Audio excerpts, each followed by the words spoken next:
Hello and a very warm welcome to Shanghai for finals day at the 2012 Li-Ning China Open, event number 11 on the 12 tournament OSIM BWF World Superseries. Just one more event to come this year, that's the Hong Kong Open, plus, of course, the Superseries Finals. The top 8 players or pairs in each of the 5 disciplines will qualify for those Superseries Finals at the end of the year. Well, as I say, it is finals day today, and we're starting with mixed doubles, and the Olympic silver medalists Chen and Ma Jin, they're up against the Malaysians Chen and Go.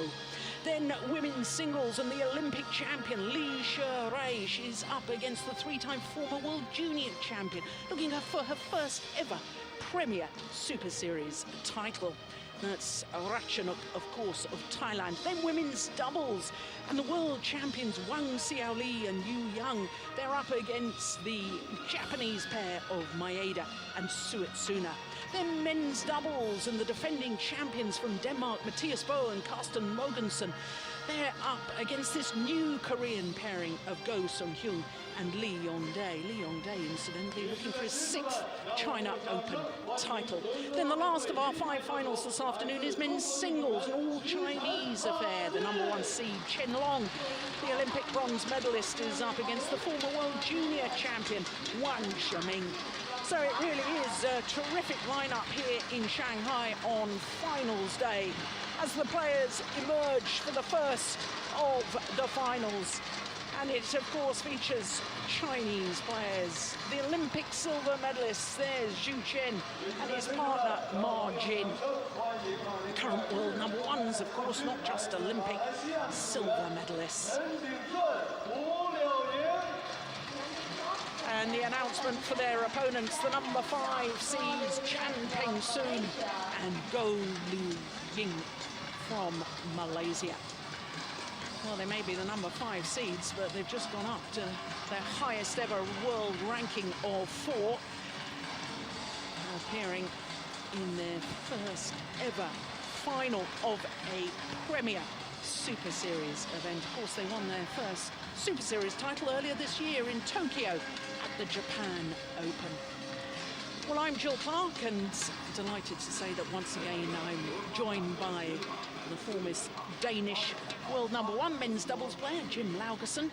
And looking at the lineup, it really is a terrific match, and I think this mixed doubles could be a very close affair. A very close affair. Two different styles. So the Chinese style is very much in controlling the net, and with his big power smashes from the back, and where I think the Malaysian pair is more of a soft shots and controlling the mats in a different way. But very impressive performance by both pairs in this tournament, so it should be a good match. Yeah, certainly I agree with that. Well, our umpire has already conducted the toss of the coin, Rahana de Silva, and our service judge is Håkan Foster. This is his last ever tournament, the Swede, as a match official.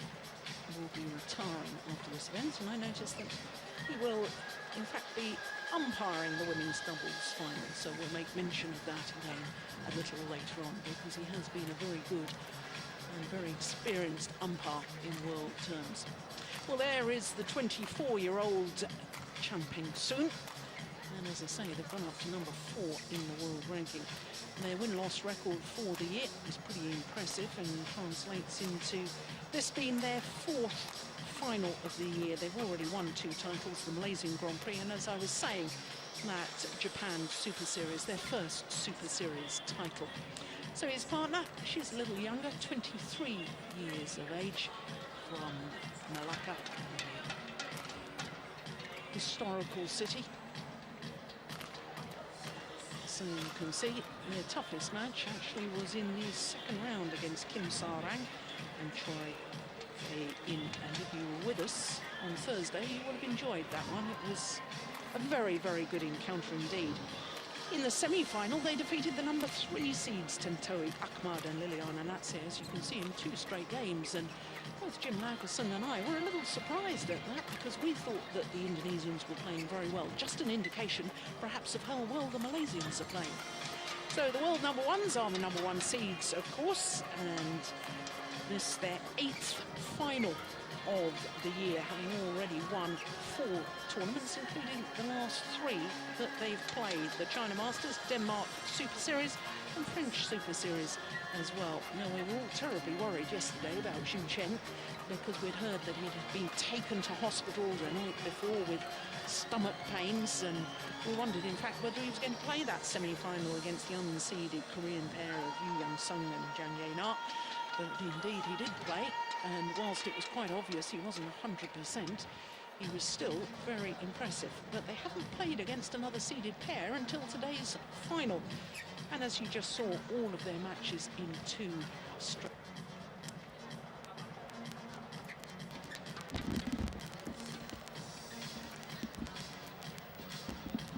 So this the 5th meeting between these 2 pairs. Press that.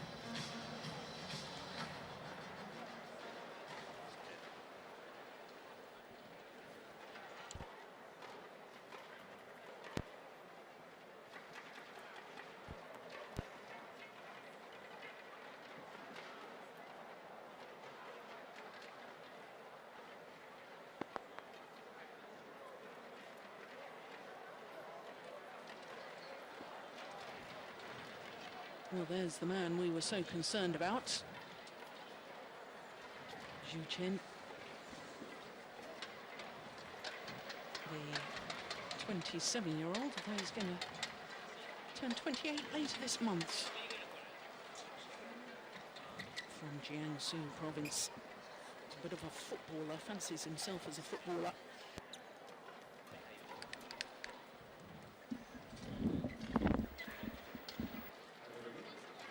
Ladies and gentlemen, on my right, for Ying, Chen to Malaysia. And on my left, Chen, China.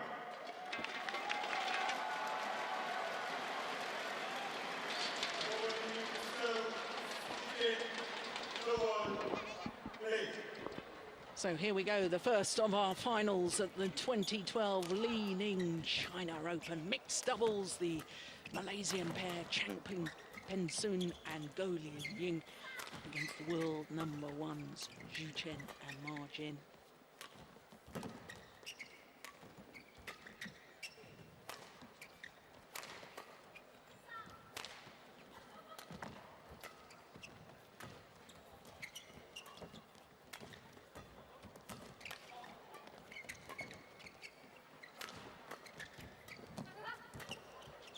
What a good opening rally.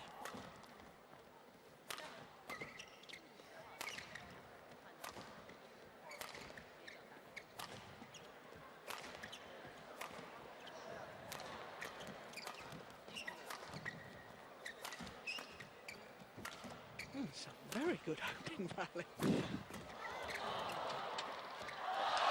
Oh, fantastic. And of course we saw the head-to-head previous encounters between these 2 pairs, and of the previous 4, this Chinese combination have won the last 3. The only occasion that the Malaysians won was the very first meeting, which was in the 2nd round of last year's China Super Series event. 3 tough games it was. I remember watching that. Great entertainment it was too.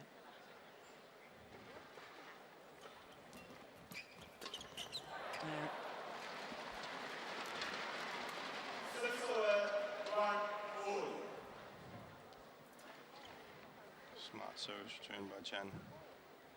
Surprising staying forward.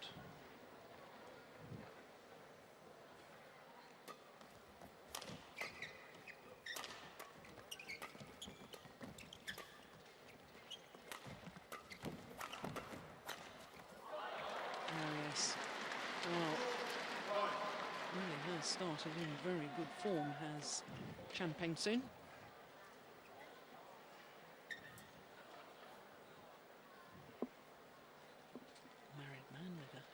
Baby son called Milton. He's a real sweet lad too.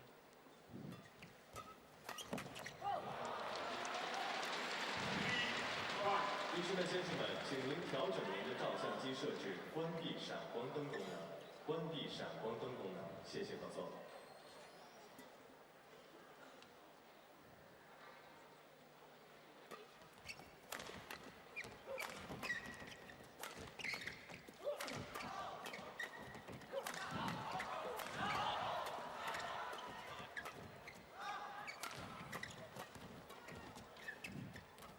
Clever. well My played. goodness, that's good. It's important part of the rally here is that the Malaysians get their defense up and running. As we saw yesterday, Chu was really effective in his attack. If the Malaysian can make him work on the back, then it's positive for them.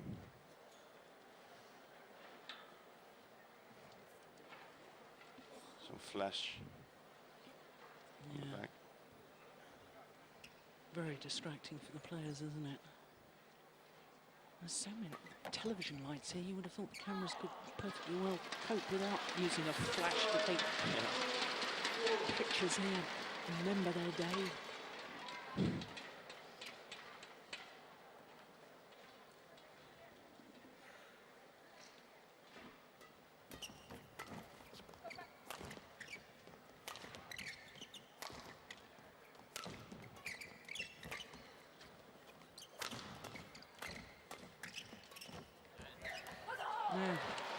Well, it's been a wonderful start by both the Malaysian players. Goal challenge at the net, smart. And if you saw the mixed double yesterday between the Chinese and the Koreans, we saw Zhang keeping the attack when she was placed on the back court. You see Go today, she's not afraid of just getting into a clear rallying with Majin. And therefore, Majin has to work as well. So, obviously something they've been speaking about before the match, Malaysian.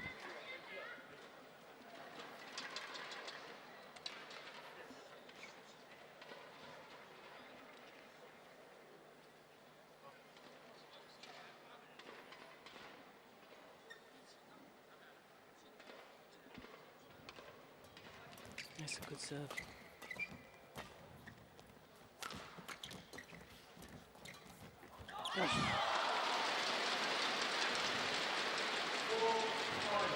Good cover by Majin. See, doesn't make it more difficult than this. Simple. She knows even that if the Malaysians should get that one, they have to lift it to Chu. It was hard smash from the back. It's always He's hit a good that. weapon.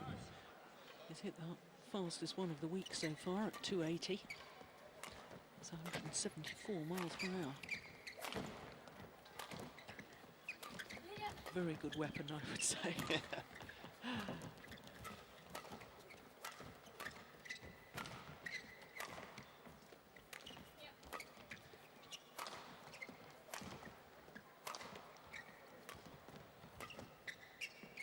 And there she, not afraid for rally. Go. Totally different from yesterday.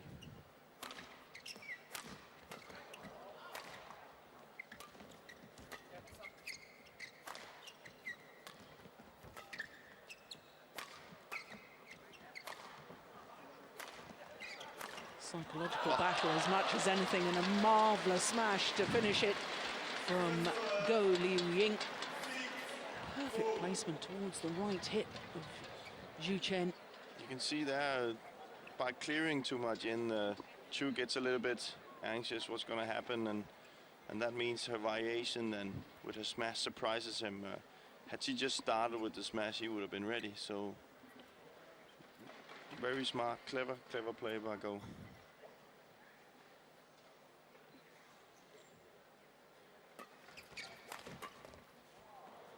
Oh, it's just long. But she was in the right place. Had anticipated, stood her ground at the net, as you were saying.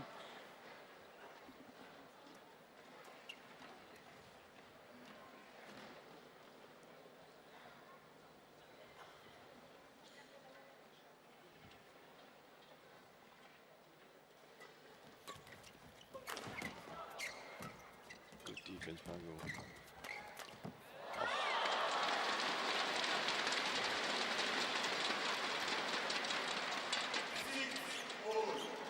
have two traditionally good net players here in Go and Majin, and that's you see that's going to be a battle on who's going to win that. And I think the one who comes more successful out of that net play is going to win the match.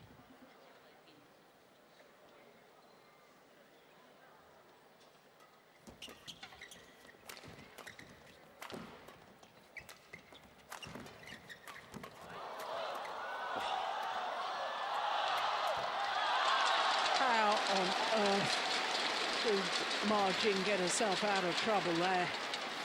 That was phenomenal.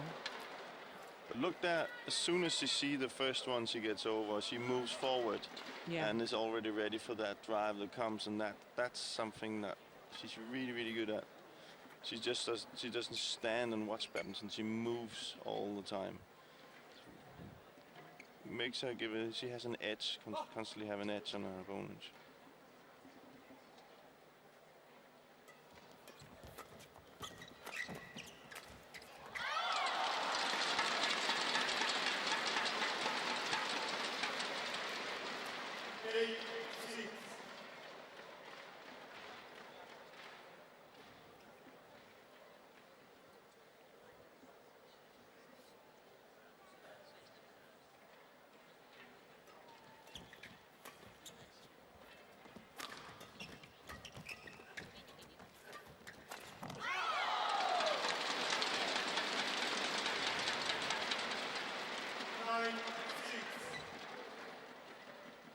Well, this is a run of 5 straight points.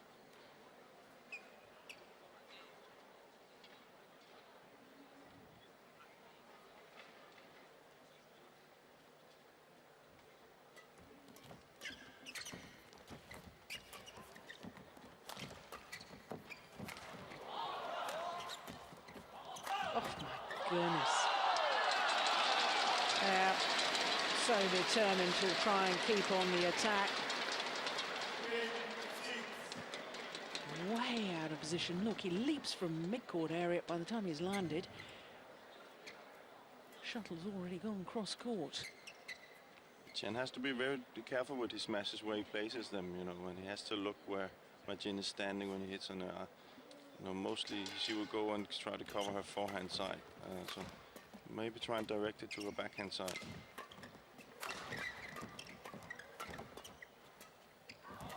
Well played.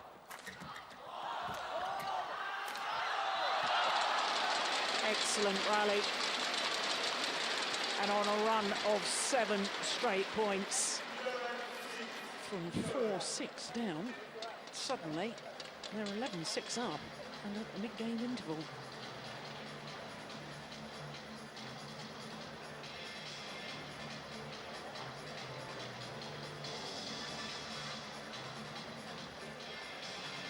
Well, it's been a good start to finals day, hasn't it? Very intense play in these early stages of game number 1 of the mixed doubles.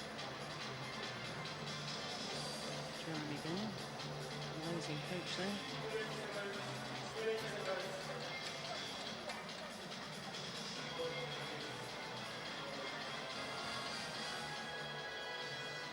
The Malaysian pair needs to see if they can get back control. Right now it's the Chinese that's controlling the match and dictating the pace. So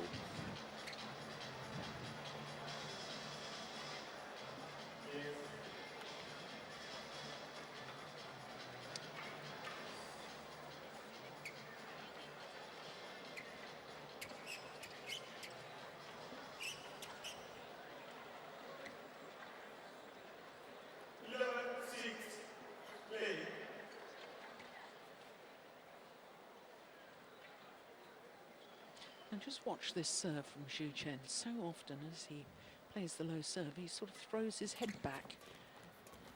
It's a most peculiar action. Have you noticed that before? no, I haven't actually. Probably as a coach, you'd tell players to keep the head still, a little bit like putting in golf, Yeah. I would guess. But so often, tends to almost fidget and throw his head back. There you go. Yeah, I've never seen that before. But it's working. Yeah, can't criticise it. Maybe it's you know, players have tendency to have different rhythms in the serve, and that's one of them.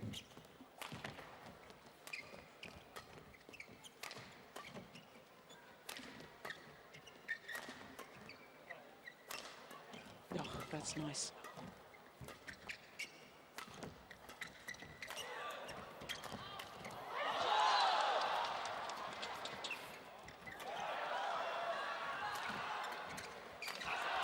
Oh. Brilliant! What a rally! Fantastic badminton play. Really good mixed double. Really good tactical mixed double from those pairs. It was the defensive block initially from Ying, I think, that turned the momentum around. Yeah. 240 that one. 149 miles an hour. And that was played with angle.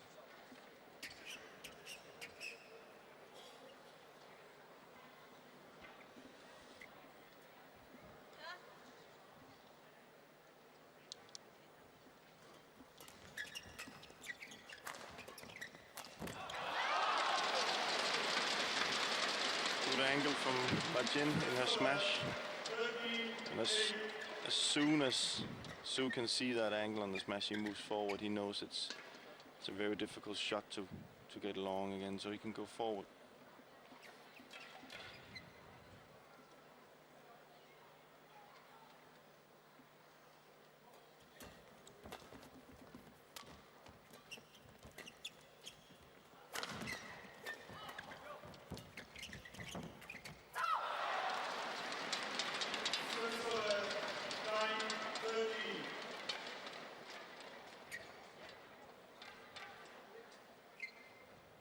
One of the rare breed of players, Ying, who's been #1 in the world in both women's doubles and mixed doubles. Oh, she was #1 in women's doubles with Wang Xiaoli, who will be seen later on playing with Yong. I must say she's really focused on the net today. She's taking the challenge.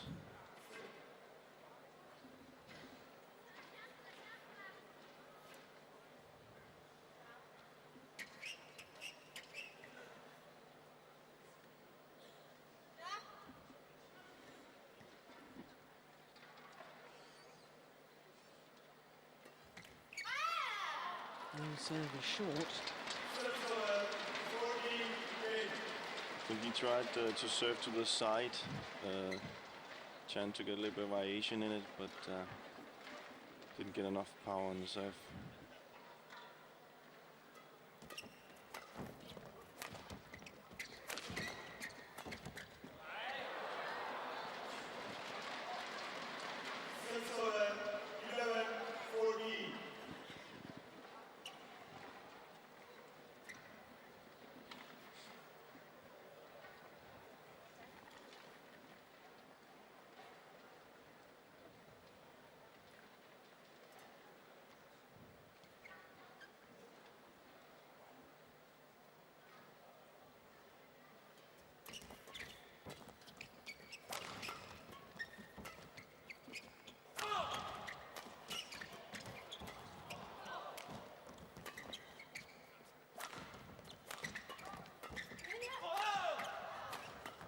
Oh my goodness. And now he's hit it long. The frustration. But all their good attacking shots just kept coming back. A little bit unlucky. Does all the right things. See, angled the smash. Both Chinese pairs are standing in the forehand, ready in the defense. So a little bit unlucky. But I do think it's the right tactic they're using right now, the Malaysian pair. Chinese were a little bit lucky to escape that one.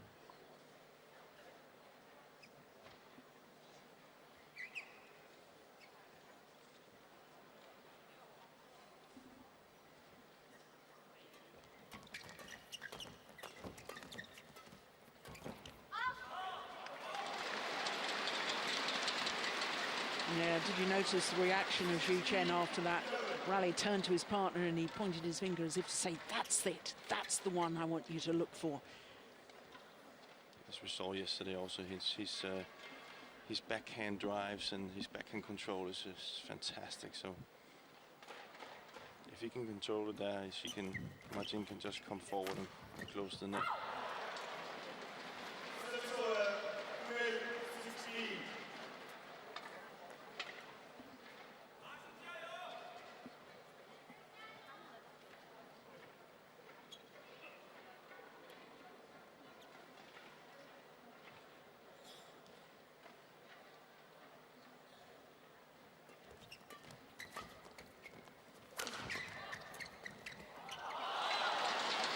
Lovely, isn't it? It's not just the fact that she intercepts, she cuts down that little angle towards the center of the court again, which makes the two Malaysians hesitate. Yeah. And then again, if they should get it over, they have to. They don't have that many angles to play with. So it's very clever.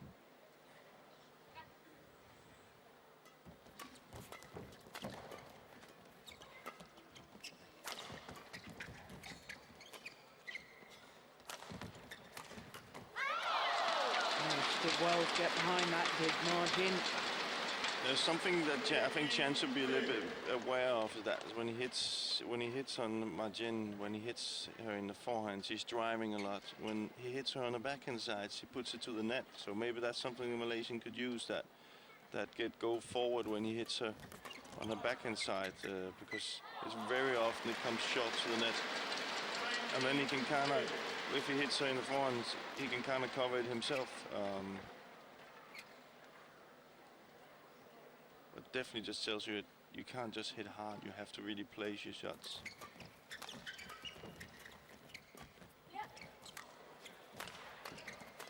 Oh. On the backhand side again. Yeah.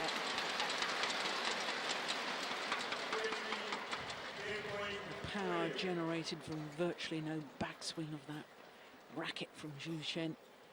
Played with absolute perfection. 8 game point opportunities now for the world number ones.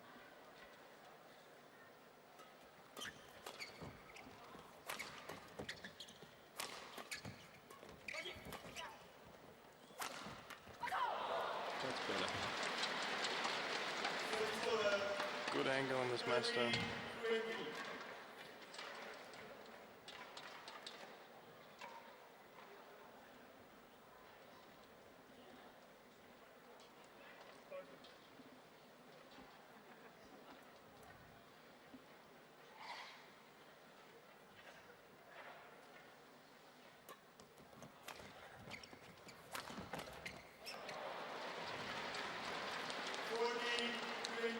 Sacrificing power for steep angle.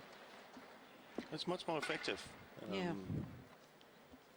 And Chu is all the time looking to use his power, so.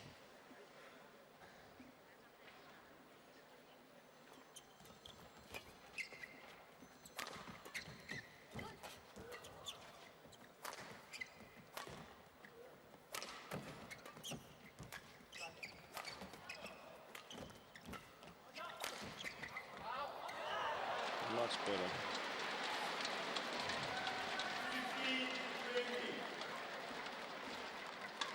But the thing is, the way the Malaysians are playing right now is really clever play, but it's just so difficult to constantly, you know, if they're to win this one, they have to do this in every rally. They can't, you know, let loose. They have to be disciplined, because in the other game, you know, the Chinese are too good. Error on serve, a disappointing way for such a good opening game to end 21-15. 21-15 confirms the umpire.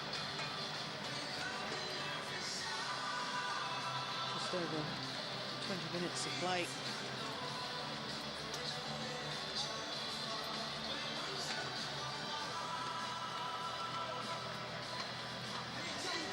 Well, once they got completely warmed up, they were very focused and very aggressive in their style of play.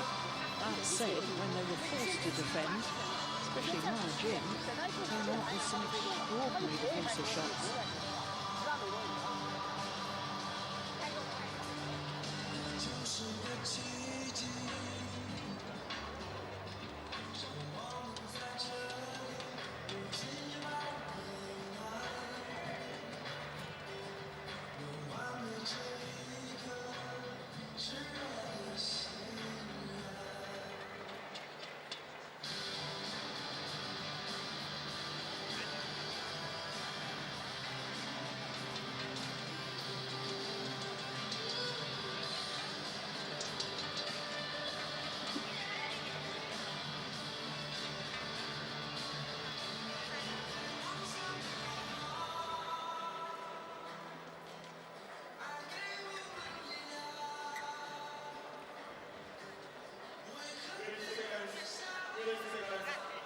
There's still plenty of chat going on between the two Malaysians.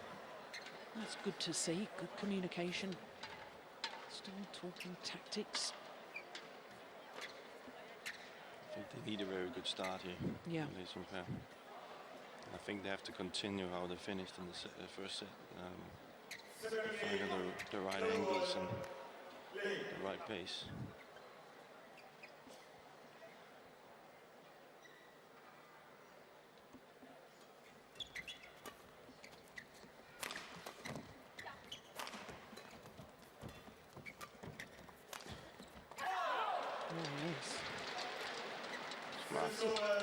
A couple of winning smashes she's aimed towards Chen and found her mark.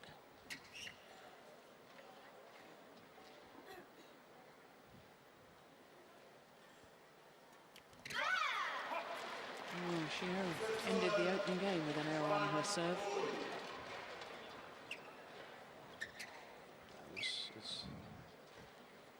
The serve has to be perfect too, or else he puts it on the floor, so there's a lot of pressure on that serve.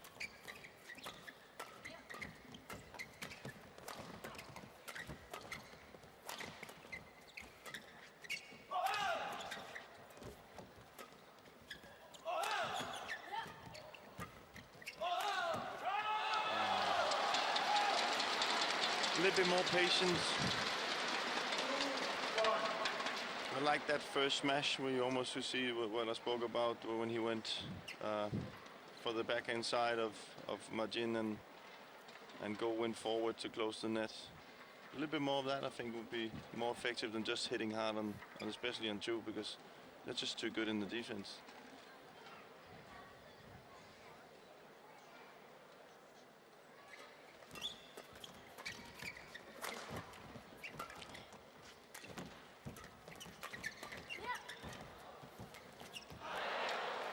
That's the kind of plan that the Malaysian has to stick to. I think use the soft shots, use the variation of power. The Chinese pair is way too good when it comes to power.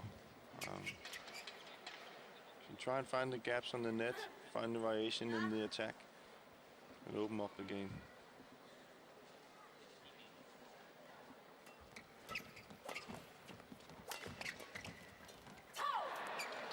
Soft shot. An easy block to the net.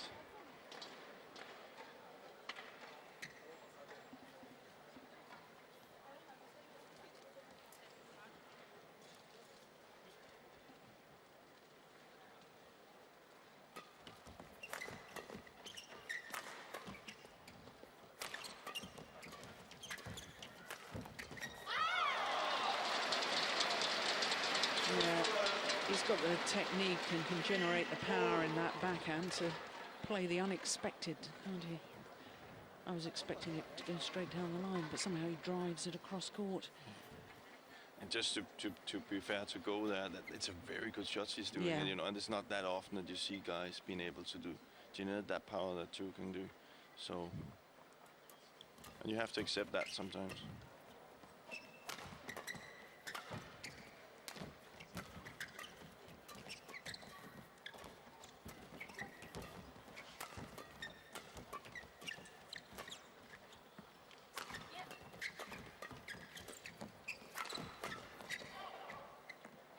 Oh, it's landed in. Oh, he could have played it. It's a misjudgment by Chen Peng. Good rally though. Oh, yeah. Inside edge of the line.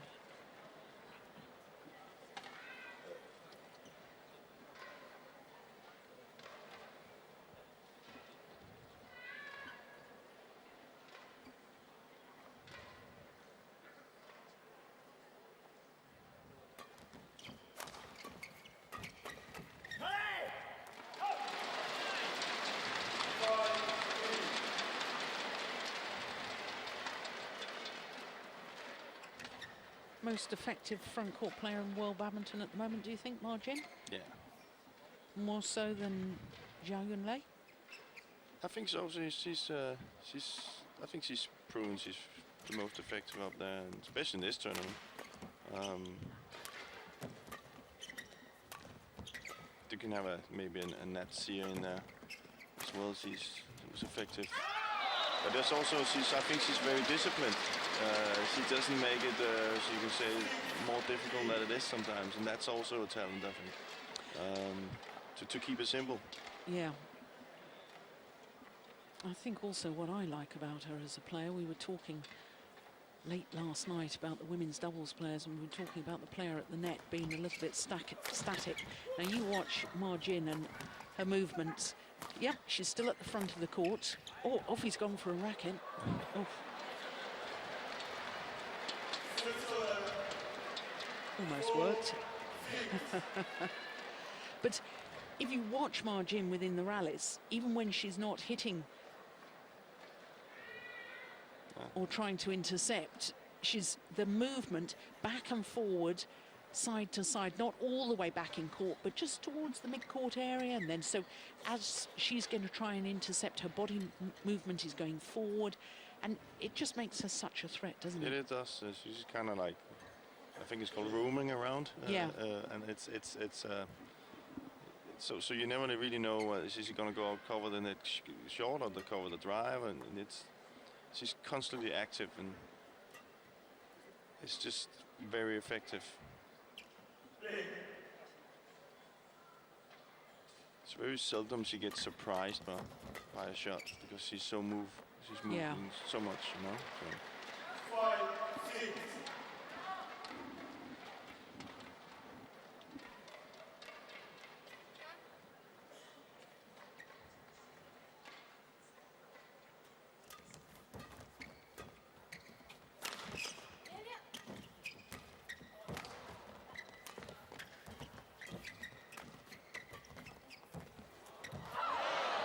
Good rally, good control from goal Ying. Good comeback.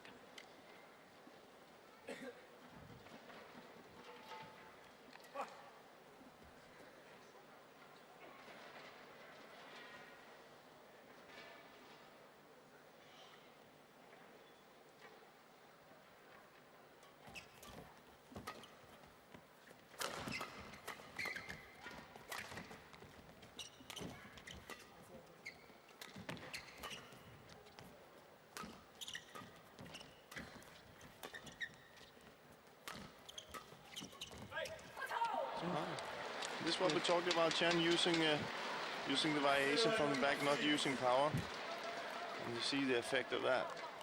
And of course, he's going to have a lot of patience, but I think that's the way forward for the Malaysian pair.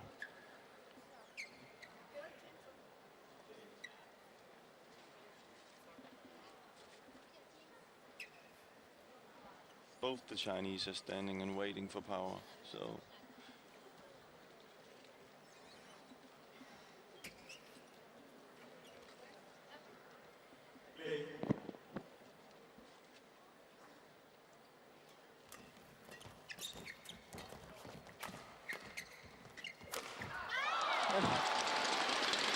It's incredible.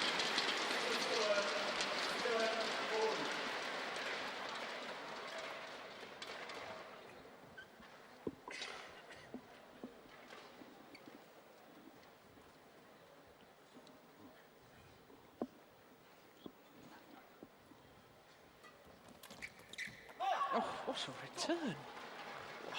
Seven server, 8-7. Oh, you won't see much better than that. It's a very difficult return.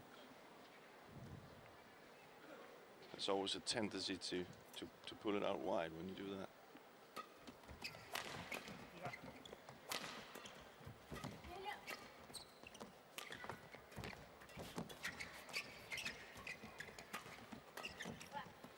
Oof. Yeah, big confusion.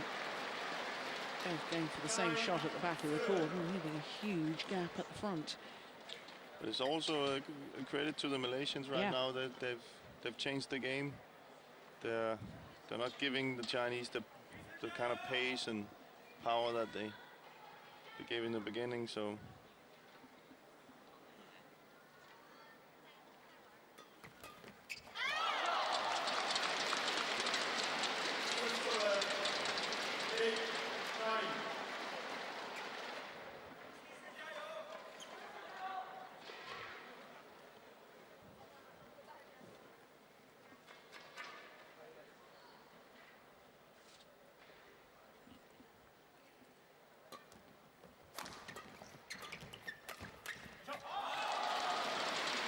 Just snatched at that a little.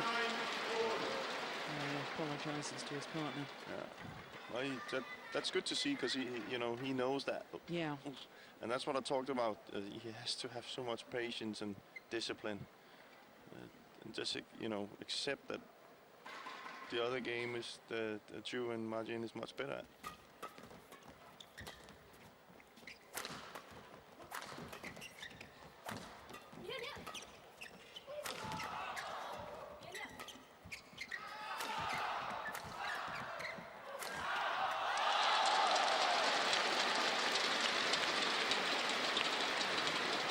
Well played by Zhu, but again, Chen using the hard smash from the back, and that gives the opportunity for the Chinese to counter it, and then the Chinese comes into that favorite position, which is Zhu on the back and Margin on the front. And well, that was the hardest smash of the tournament so far. 283. Goodness me, 175 miles an hour. No wonder they didn't get it back. And another reason to keep the net.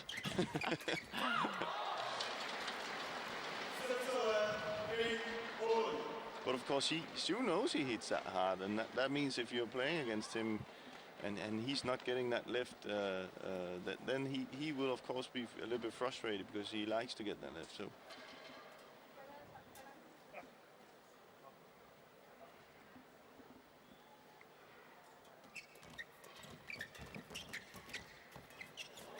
A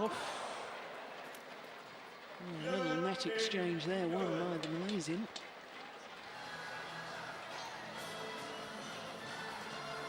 Deflected off the top of the tape. Still managed to almost get it back, but almost isn't good enough. And it means that the Malaysians have the 1 point advantage going into the second game.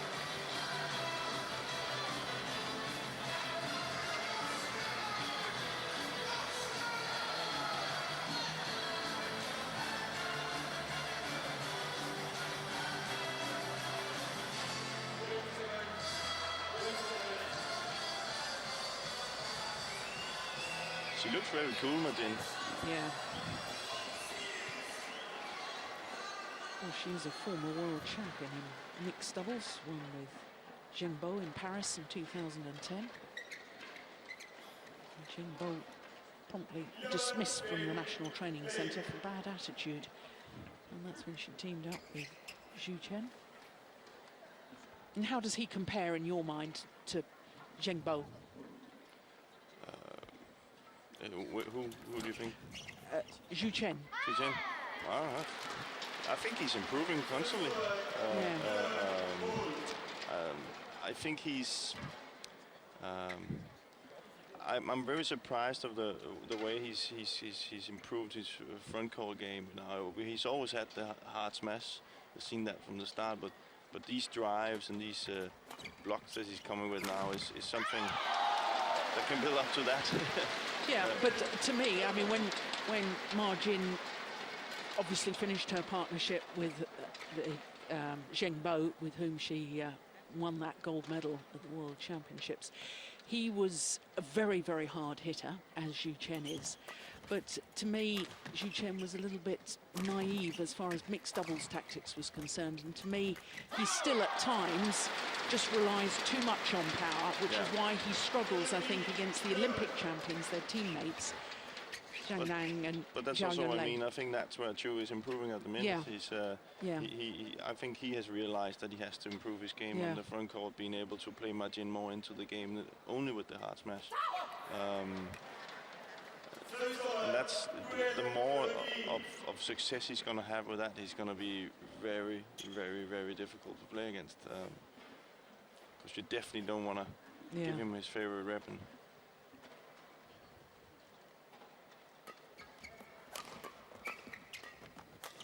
Yeah.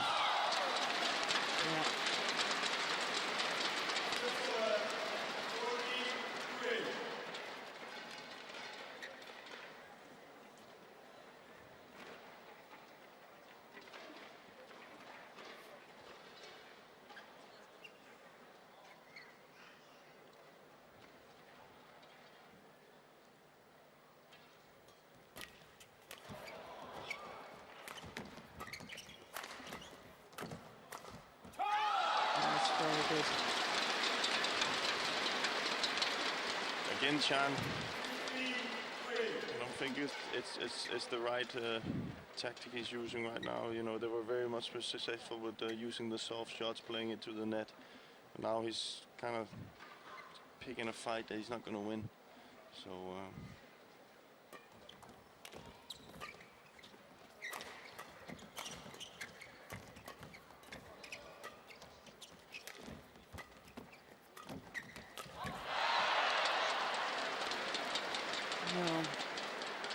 Yeah, but you know, that's still more effective. Yeah. It's still more effective, and it's also showing that Su is really like a little bit not frustrated, but he's aware of that he's not getting power, so he's coming forward to try and use his power. So that will open up the court much more. I just think Chen, when he has such a good net player and go, you know, he's playing away from her if he just uses power on all his shots. So.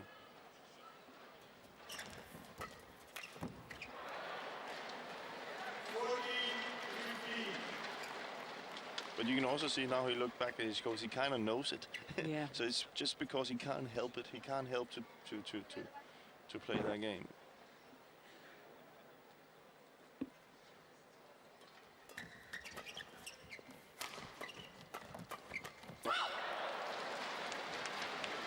Really well by Go. One of those, he's back level.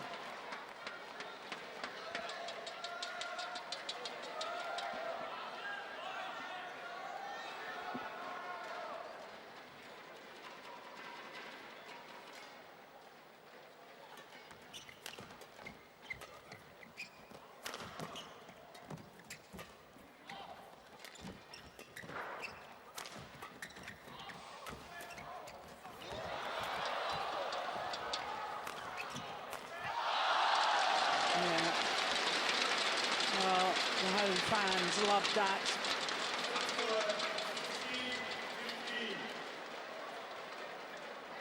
But again, it was Chen opening up too soon on two, and no need for that.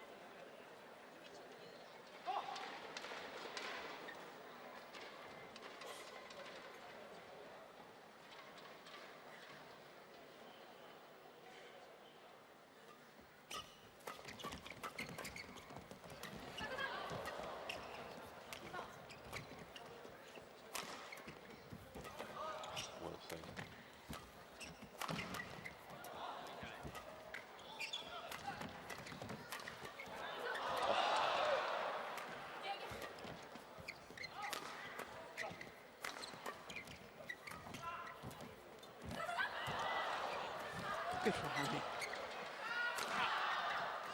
Clever. Oh. Really, really good mix double. Really, really good mix double.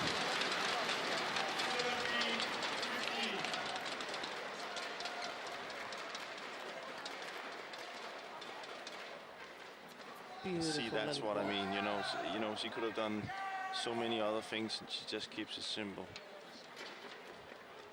Now, Tom, when I mean simple, don't get me wrong.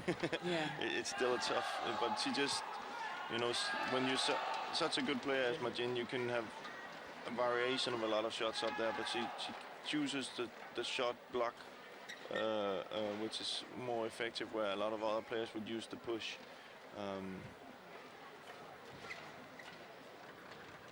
Now tell me, what's with this different coloured shoelaces with Go? Blue shoelaces in the right shoe and red in the left? Maybe lucky superstition or something? Could be. Fashion. Oh! Sensational again from Margin. And it's actually really well played by Go on the first one, which is a really good shot, and then just an even better look at that. Just an even better shot back. Almost get it over again. There's two really good mixed double ladies here.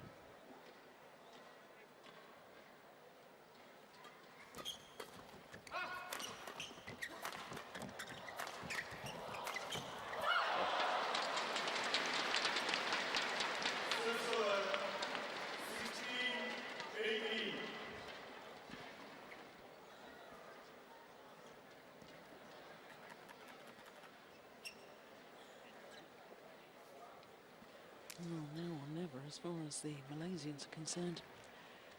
Really need to close this 2-point deficit.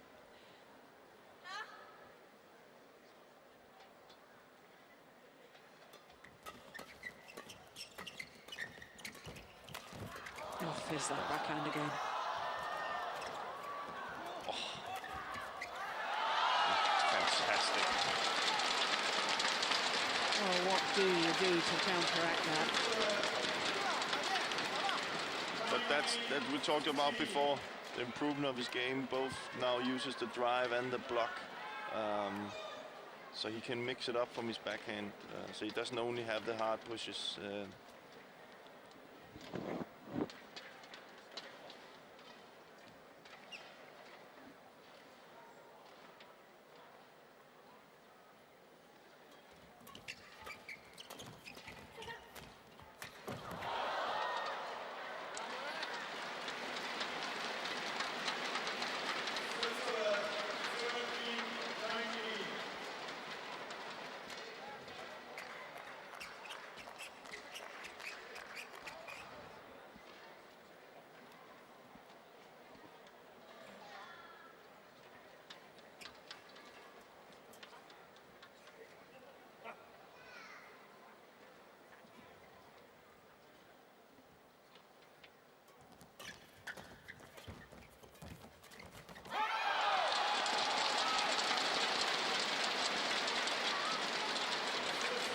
Fantastic. And I actually think Go's playing really well at the net. Margin is just that better player right now. So I think she's proving my point. Yeah, match point opportunities. Oh, it's just wide. Their 5th title of the year, their 4th tournament title in 4 tournaments played. What a run they're having. 21-15, 21-17 in 45 minutes of play.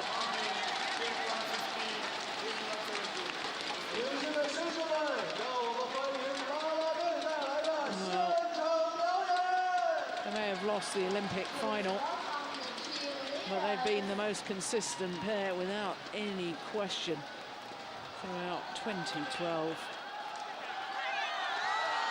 And for Margin, it's 3rd time lucky. 2 previous finals that she's ended up being beaten here at the China Open.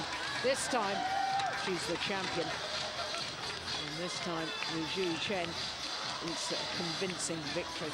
21-15, 21-17.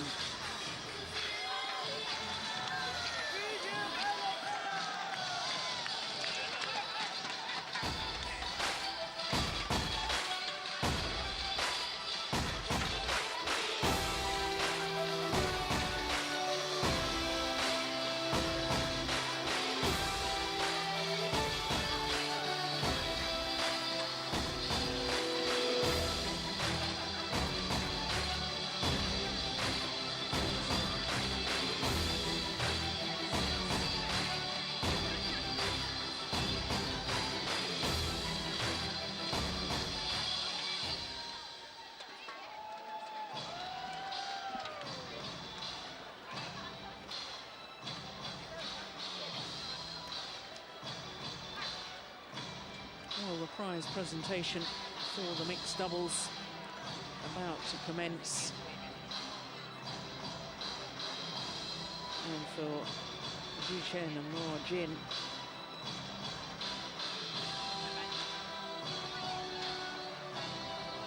their confirmation of their victory over the Malaysians Chen, Peng and Go Ying. And of course, 4 more finals to come after the prize presentation for the mixed doubles. We're going to have women's singles next, featuring the Olympic champion Xuerui. And then we'll have women's doubles. And the world champions Wang, Xiaoli and Yong up against the Japanese pair that didn't finish their semi-final till gone midnight last night. Then the defending champions in the men's doubles, Mathias and Carsten Mogensen, up against this exciting new pairing of Hyun and Lee-Yong from Korea. And then the last of our 5 finals this afternoon, men's singles, the former champion Chen appearing in his 3rd consecutive China Open final up against Wang, Zhengming.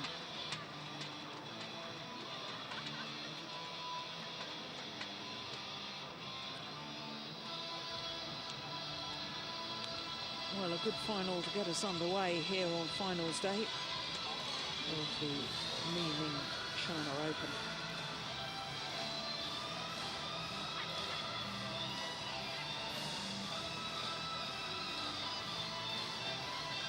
And for Chen and Ma Jin, well, I don't know whether it is consolation for silver medal in the Olympics, and last year, of course, they were bronze medalists in the World Championships. But this year, they have been totally dominant. 8 finals, 5 titles, and all 5 titles, Super Series events. 3 of them now premiers in 2012. That's impressive. Started with the Korean, they won that. Then they won the Denmark Open. And of course, now the China Open, 3 of the 5 premier events in the mixed doubles won by Chen and Ma Jin. Of course, they won 2 Super Series titles last year. 4 this year prior to this. So this is their 7th Super Series title. In 2 years playing together. It's not a bad record, is it? Impressive.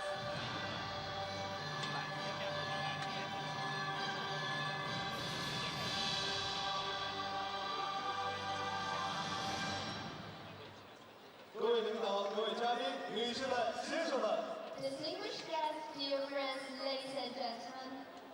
Li-Ning2012中国羽毛球公开赛奥盛世界羽联超级系列赛顶级赛李宁杯混合双打颁奖仪式现在开始。Good afternoon, welcome to 2012 Li-Ning China Open OSIM BWF World Superseries premiere. The award ceremony for mixed doubles will start shortly. 有请获奖运动员入场。 Please welcome the players.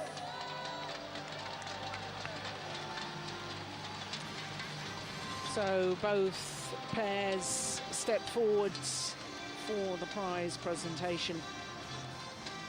获得李宁2012中国羽毛球公开赛李宁杯混合双打亚军运动员是马来西亚陈炳顺、吴柳宁。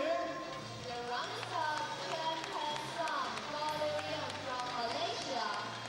Well, it was their first appearance in a Premier Super Series tournament final. They've had a great year. They must be proud of themselves, the Malaysians. Chen and Ma Jin.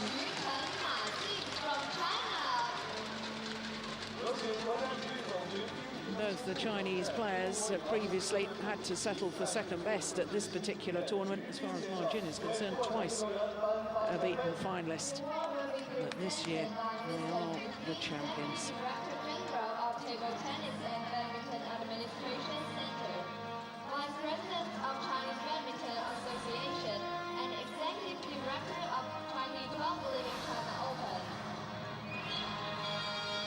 Mr. Yu Bin, Deputy Director General of Table Tennis and Badminton Administration Centre, and Vice President of China Badminton Association, the executive director of the 2012 Li-Ning China Open organising committee, making the initial presentations.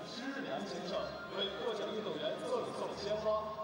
will now invite Mr. Shi Liang, Director of Pudong Yuan Shen Sports Development Center, member of 2012 Li-Ning China Open, to present bouquets of flowers to the players. And the flowers presented by Mr. Shi Liang.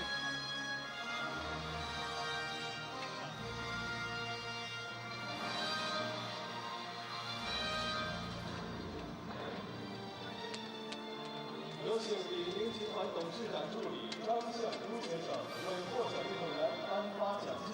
The check money will be awarded by Mr. Zhang Xiangdu, Li-Ning Group Chairman Secretary.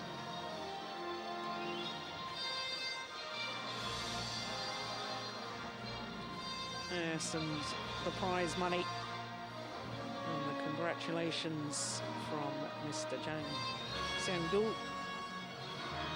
from Li-Ning, the sponsors of this China Open.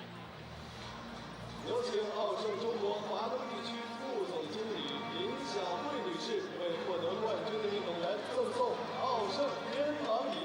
Please welcome Mr. Xuerui, Assistant General Manager of 31,600 US dollars for the winners. 15,200 for the beaten finalists. And also, of course, our Super Series title sponsors, OSIM, also to make presentations.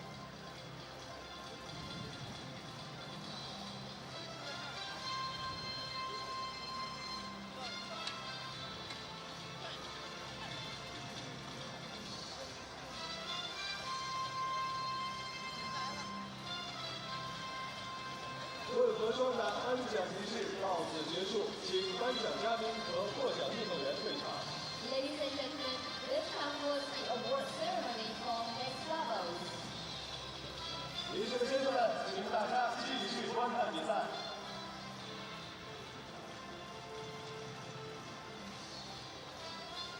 Whilst the Malaysians, I'm sure, are very disappointed right now not to have won the title, I think they'll look back on this China Open, this premier event, with great pride. Big win for them in the semi-final against Tantowi Ahmad and Liliana Natsir. Of course, they were the #3 seeds from Indonesia. Then they were up against a better pair today. Yeah. So yours says except that Xuerui and Ma played really well. Had a good tournament. He didn't look sick. No. See, it was worth playing that semi-final when he definitely wasn't feeling 100%. We could tell that. Well, the mixed doubles players take leave of centre stage. And it means that coming up very shortly, we'll have the women's singles final. And it features the Olympic champion, Xuerui, against the 17-year-old from Thailand, Intanon Ratchanok.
女士们、先生们，2012李宁中国羽毛球公开赛世界羽联超级系列赛女子单打决赛即将开始。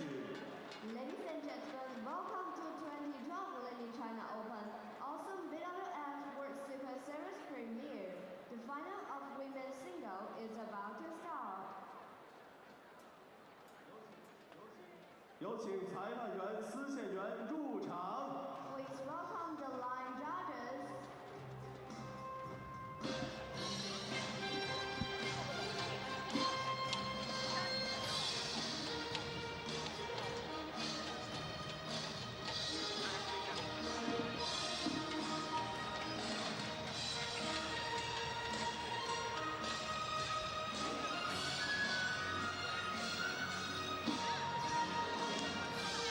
So here come the line judges for the second of our finals here this afternoon from the Li-Ning China Open event number 11, of course, on the 12 tournament OSIM BWF World Superseries. The tour moves on next week to Hong Kong, but this event is not only the China Open, it's also the last of the premier events. 5 premier events throughout the year, and this is the biggest stage that this young lady has ever competed. Her first ever Super Series tournament final, and it's one of the biggest of them all, the China Open.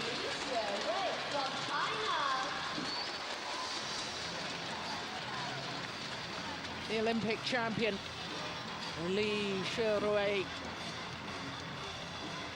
gold medalist, of course, in London in 2012. What an extraordinary story that was, because as of right, she didn't qualify for the Olympics because she was the 4th ranked Chinese player, ranked at number 4 in the world. And each country is only allowed to send 3 players per discipline, providing all 3 are ranked in the top 4. But China decided to select this lady rather than Wang, who promptly won the gold medal. Clever choice. Yeah, fantastic. So to Intanon Ratchanok. Well, 3-time former World Junior Champion.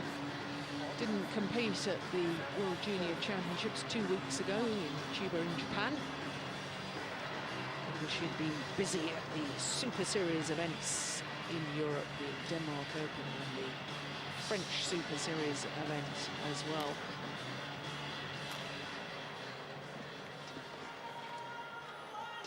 Which is probably why she's in the final here. Yeah. Smart choice, because it is difficult to play that many tournaments in a row. So. Yes, the World Junior Championships, I think they have a draw of 128, don't they? Yeah. There's lots and lots of matches. Well, it's paid dividends, because here she is in the final, just 17 years of age. Not seeded, as you can see, 10 on the world ranking. And a win-loss record for the year 27 and 19 translates into having reached 1 previous final. That was the Thailand Grand Prix. 1 semi-final at Switzerland and 5 quarter-finals. Now look, what a battle she's had to get through to today's final. That first round was against the new World Junior Champion, Okahara from Japan. Needed to battle all the way there, an hour and 2 minutes. Quarter-final against the European champion, number 6 seed Tina Bao, and then in the semi-final against the number 5 seed Juliana Schenk, who disposed of the world champion in the quarter-final stage. So to the number 2 seed, the 21-year-old from Chongqing in Sichuan province,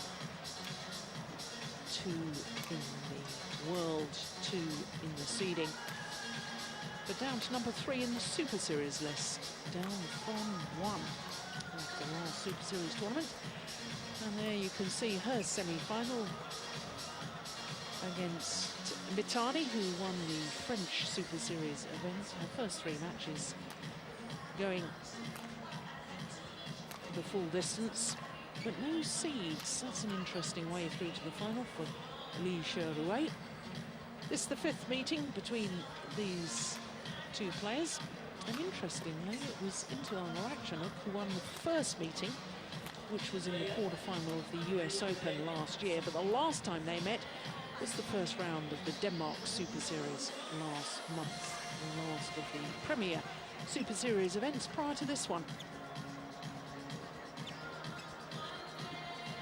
Well, as we look at the Thailand coach, Udam Charapong, and there's the Chinese coaching bench as well.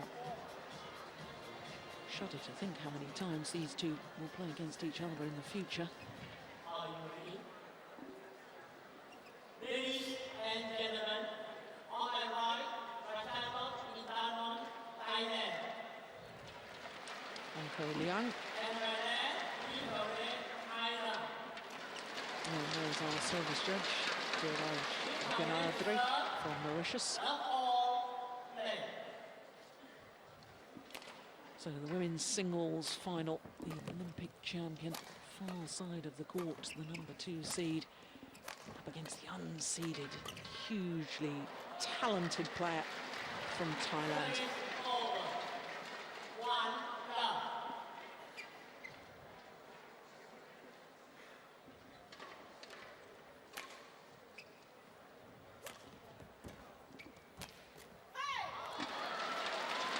Going back to the World Junior, it's also something that maybe they need to look at, because you can see Ratchanok coming here, and we have the other Thailand players who are so good already and already competing on the senior level. You can say, you know, there's a draw of 128, and they actually play the quarter and the semi-final the same day.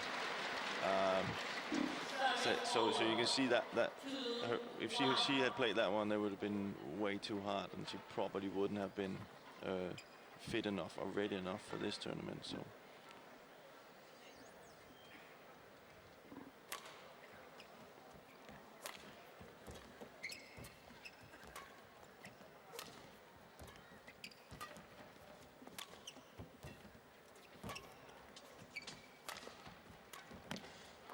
It's amazing to think what's happened to Xuerui in this last 12 months. You look back at the China Open last year, wasn't even seeded. No. Now she's the world #2. She's the Olympic champion, All England champion. In fact, already won 5 titles this year. But they must have seen something in training in China, since, you know, picking her for the Olympics. So she's been constantly improving.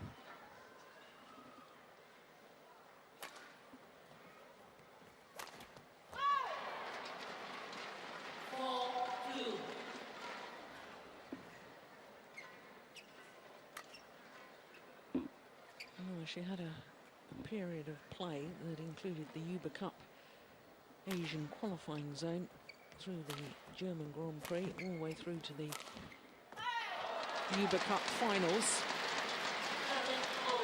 and then after the Olympics as well. And she won 35 of 36 matches played throughout that period of time, and that includes All England's, Olympics. Must be nice. It's well, I think that sort of compares. Do you remember last year, Novak Djokovic? Yeah. Had a winning streak that the whole world of sport was talking about, and we've had a winning streak from Xuerui that's equaled that sort of dominance throughout that period of time. Yes, since the Olympics, she's had a bit of a lull. That's understandable, but you know, she's right up there with some of the great sports people in world terms. Yeah. We should be singing about it and discussing it and praising it. Definitely should. It's you know, it's also when you are up at the top there, you know, there are so many players that are gunning for you that keeping that streak going is even more impressive. Yeah.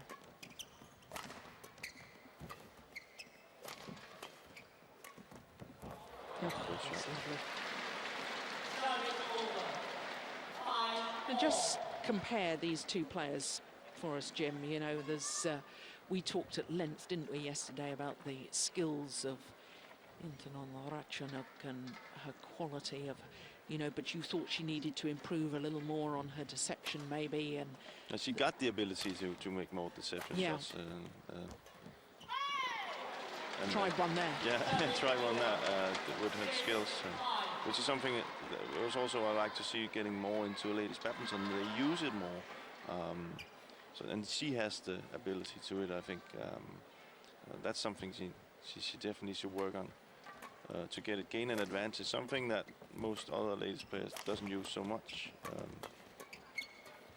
With Li, she's just very, very solid and plays in a fast pace, and there's not, you know, there's not that much she can't do. Yeah. Probably sums it up.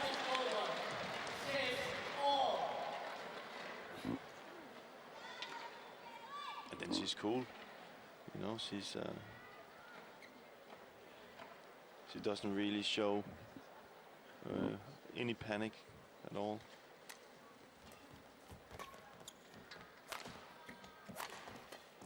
Oh, that's nice.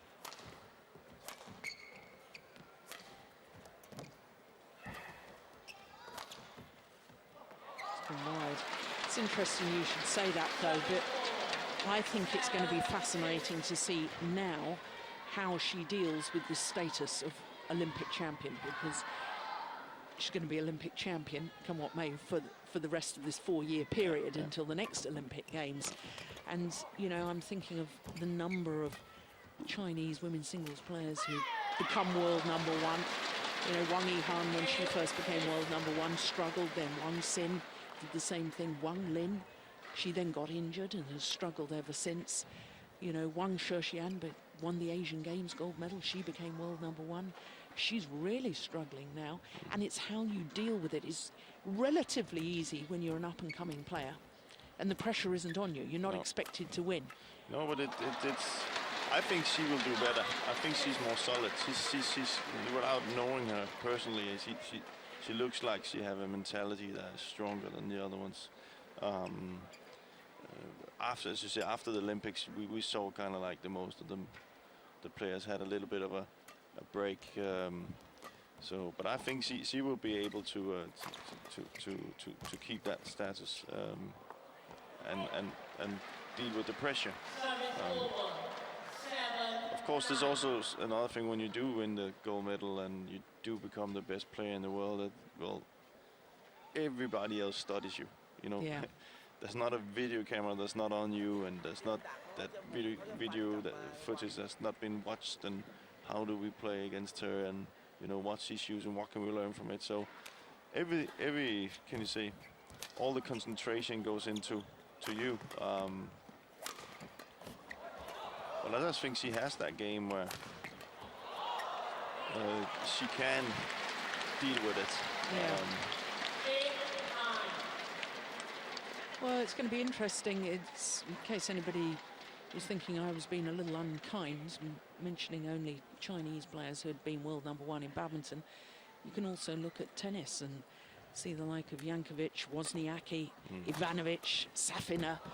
So many women's singles players who became world #1 still didn't win a Grand Slam title, and it'd be unfair to say disappeared without trace, but then struggled to deal with the pressure. Yeah, but there's pressure from everywhere, you know, coming to, for example, Wozniacki. You know, there's pressure, you know, that everything is fine when she comes up, you know, wins tournaments and becomes #1 in the world, and then all the focus goes into, well, when are you going to win a Grand Slam? And all the positive things are taken away, which I think is wrong, you know. But that's just how it is, and you have to deal with it. Yeah, well, it's us in the media that are to blame for that, isn't it? Because, you know, we know that these players have achieved great things in becoming world #1, winning the Olympic gold medals, and then all of a sudden we want to find something else to sort of say, well, you haven't done this or you haven't done that. And I think it's grossly unfair. I look at these two players and I'm just awestruck by the amount of talent that these two individuals have got. I hope that they both deal with the pressure, because I think these two could, over the next Olympiad, this next 4-year period, could take women's singles to a whole new level. They That's can. very, very exciting. Yeah, they definitely can. They definitely can.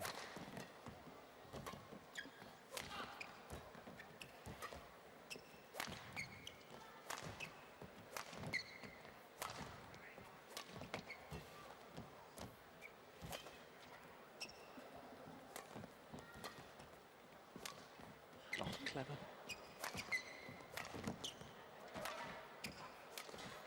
Oh, that's magnificent.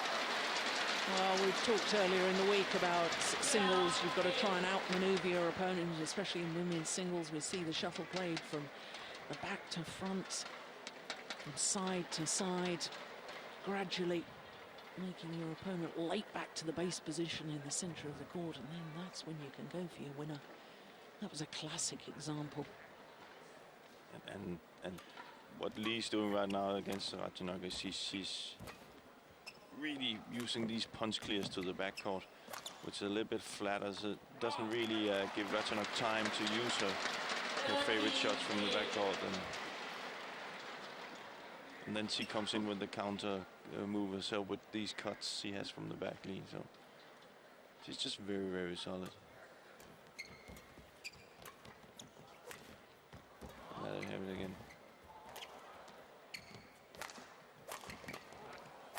Oh. Yeah. Well, she's 5th on the list for the tournament for the hardest female smash. Ratchanok. And she's not the tallest of athletes, so her timing and technique must be absolutely superb.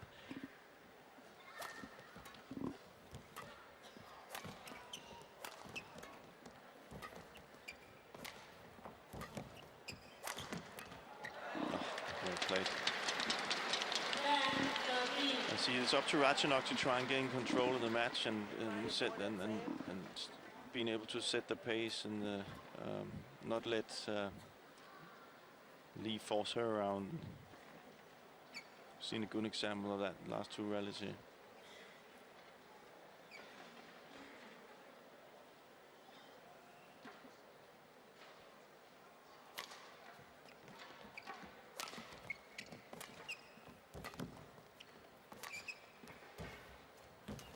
See that? That's might look simple, but it's, you know, the two lifts she has is all the way down to the corner, and then she follows up. She's so quick at the net. She reads the game so well.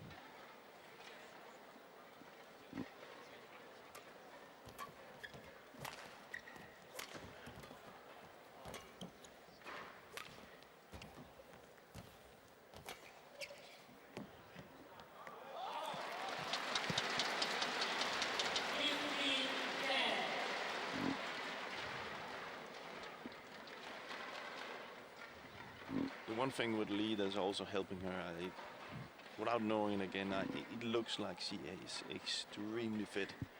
I'm not saying that the other players are not fit. She just seems like she has that extra when she plays.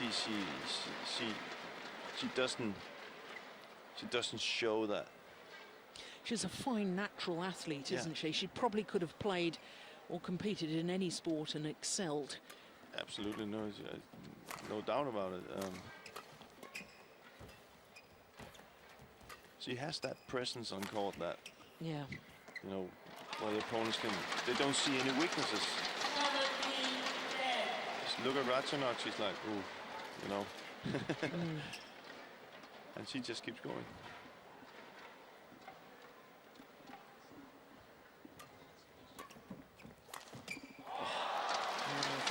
Fantastic, isn't it?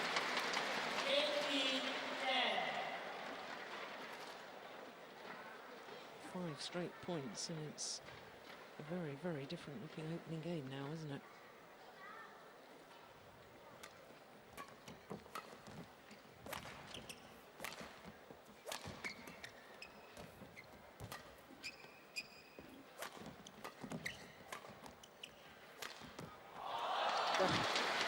Oh my word. You see, that's the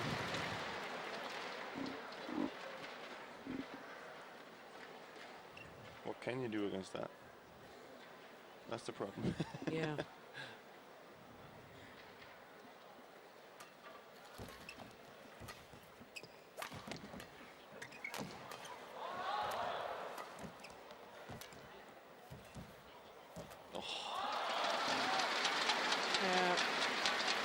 Perfect tactics, perfect tight spinning net shot. And now on a run of 7 straight points, 10 game points.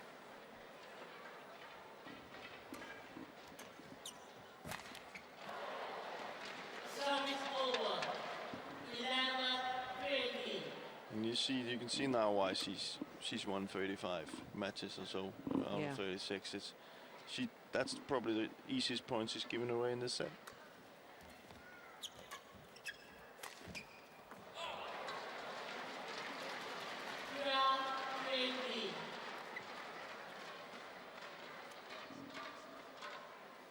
Decides she doesn't like that shuttle.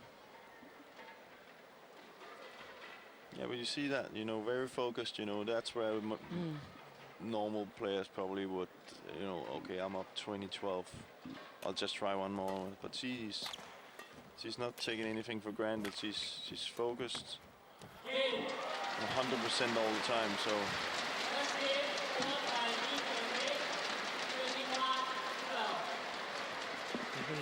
Xuerui, the Olympic champion, in full flow. 21-12, just 15 minutes.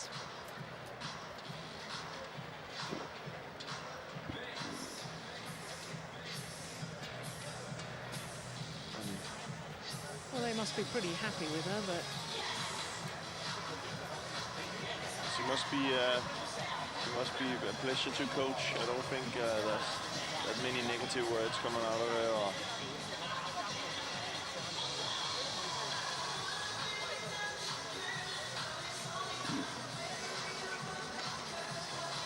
Of course, for Ratchanok, it's about finding a game plan she believes in now.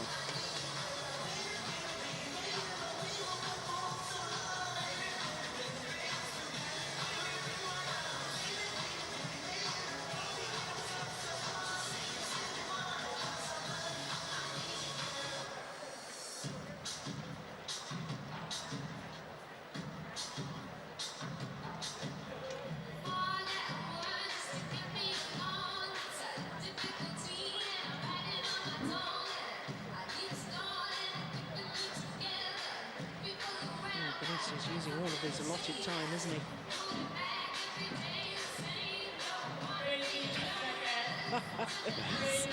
I do love watching him. I really do. He's such a character.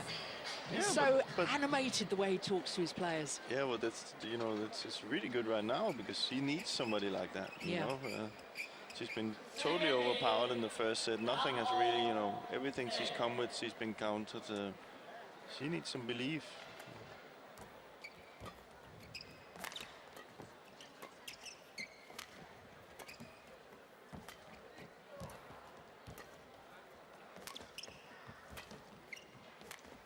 Oh, good shot. But then again, yeah.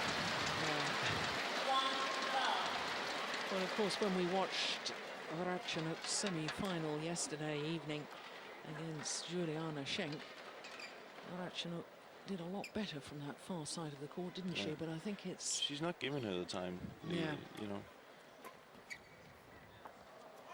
And you see these uncharacteristic mistakes from Ratchanok, and that just because everything is just a little bit faster than she's used to. And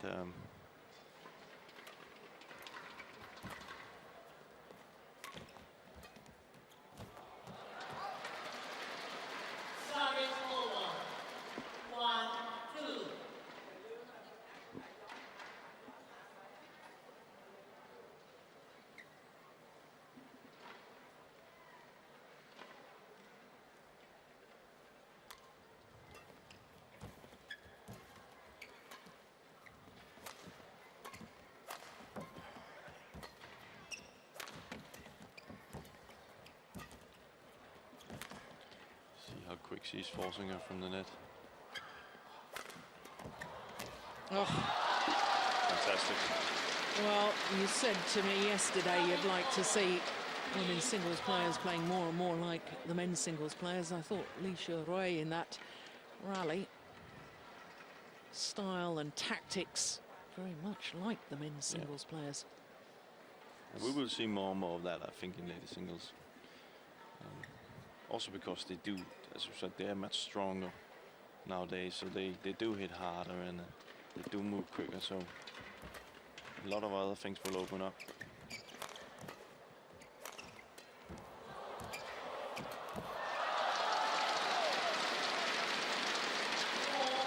To be fair to Ratchanok right now, it's not. She's really playing well, but you know, the shots are just coming back. Look how quick she is.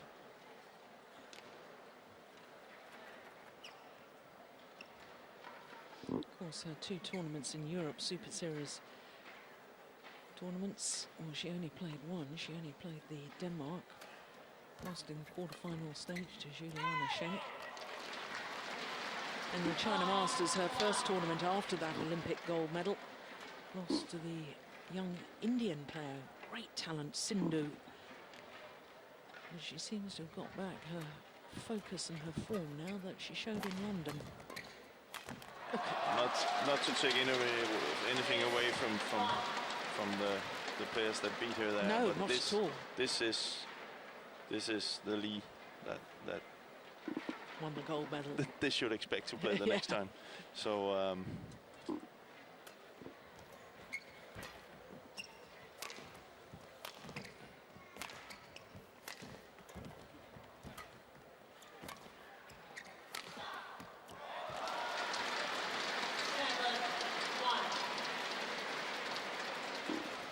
Even the coach is very, Thailand coach is very quiet right now. That's, you know, it's hard time for Ratchanok. She tries. She has tried everything. She's just up against the better player today.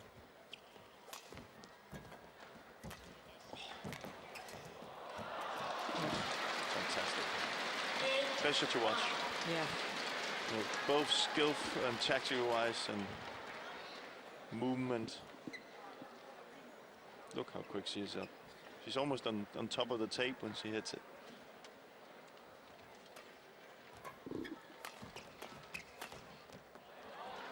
Oh, it's pretty good too. Oh, she's absolutely storming through the second game at the moment.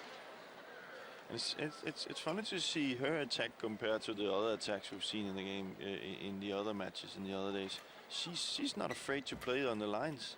She's really, her attack is so wide, and that, you know, when you have that control, it's, see again, she's hitting the line almost every time. And when you're playing with the drift and in the big hall, you see people normally play with a margin. You see. He's just in control.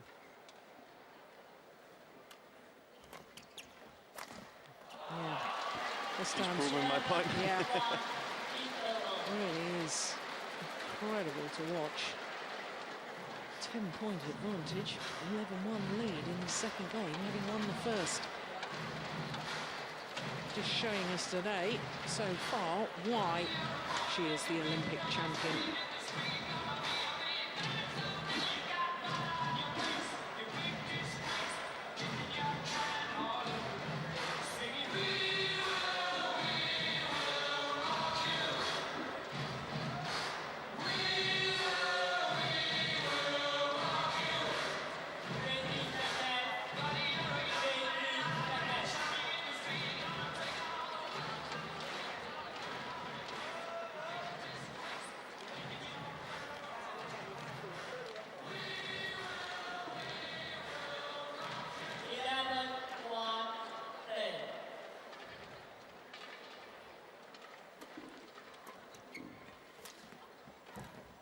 I suppose the only question is, will Xuerui just lose her focus and intensity and If she does, then of course the Ratchanok will be able to pounce. But quite frankly, while she's playing the way she's been playing so far, I'm not sure there's another player in world badminton that could take her on in this form. No. And she's, as I said, this is why I think she is showing why she has no problem being the one on the top.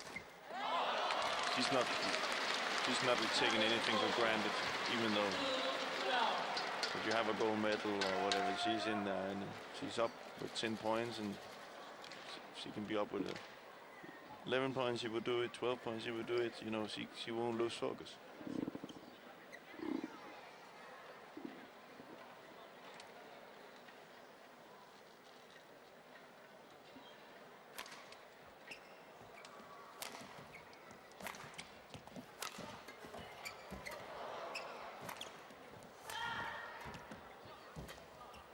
Defense by Ratchanok.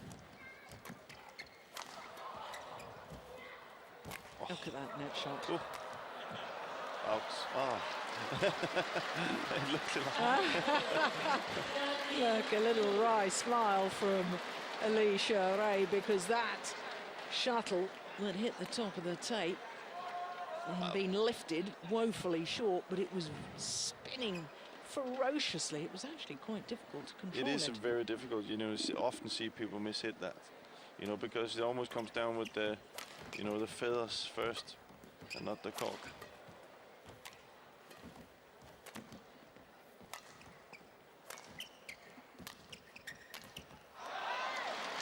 Well, she was forced to turn and play the high backhand from the back of the court. Xuerui but still managed to play an excellent shot. Normally a sign that a player's in trouble.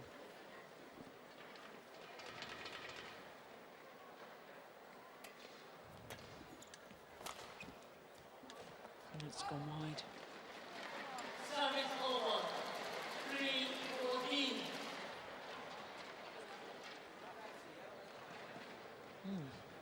Still don't look particularly happy, do they, the coaches? Oh. Do you look stern like that with your players, even when they're winning? I think I would look a little bit more comfortable in this situation. Well, he keeps us sharp. Service over. 15-3.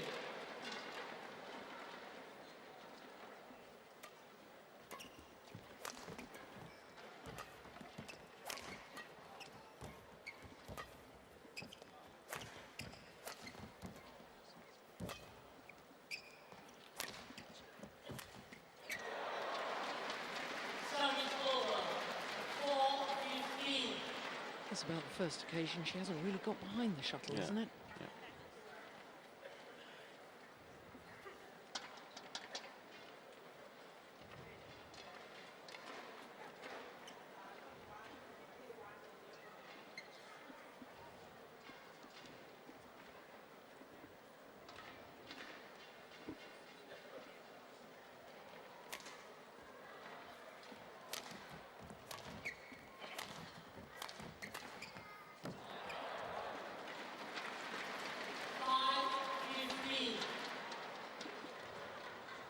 No, there they are.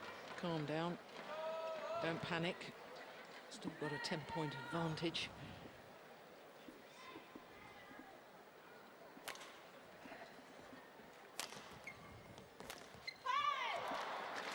Service over. 16-5.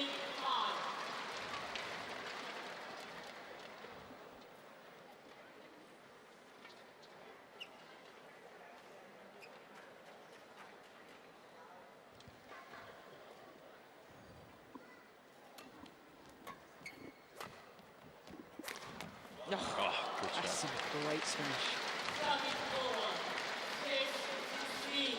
It's also one of the first times she's had time to hit that smash.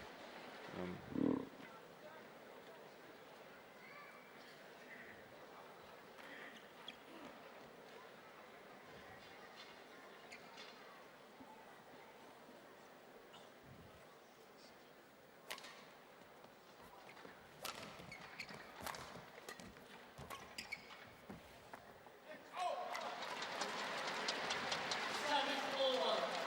17-6.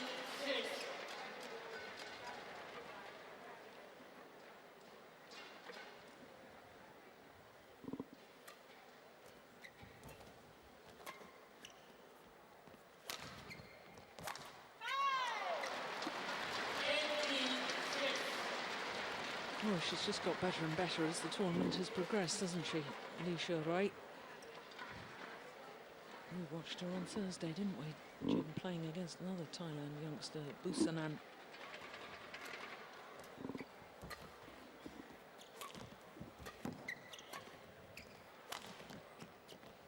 Just wide. Service over. 7-18.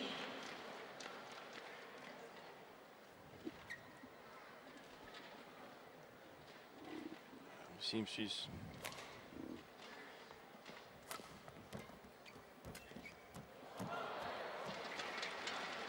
she's got such a comfortable lead, she can go for those. Yeah. It's the first time I really see her, you know, relax and yeah, maybe not so focused. But it's.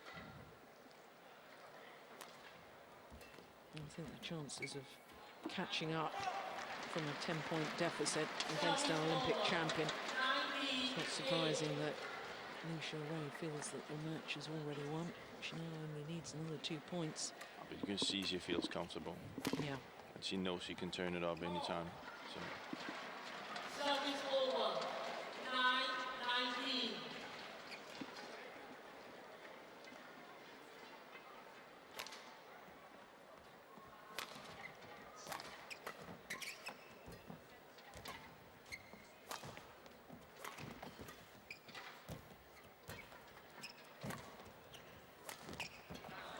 Glorious. Cutting across the shuttle, bringing it down so steeply, bringing it down so precisely. And now, match points.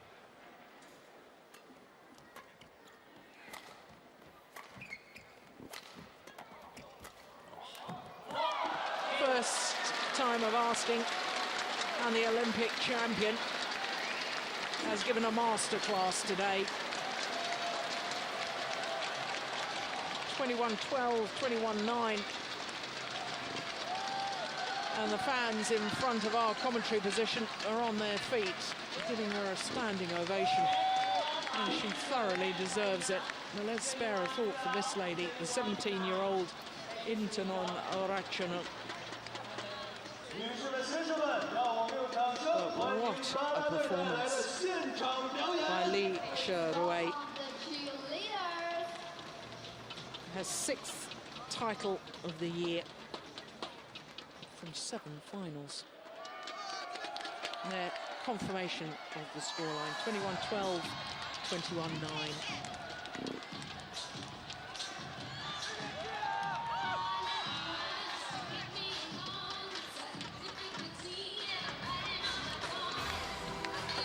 Probably the lead we will see over the next couple of months. She seems to be back in tip-top form again.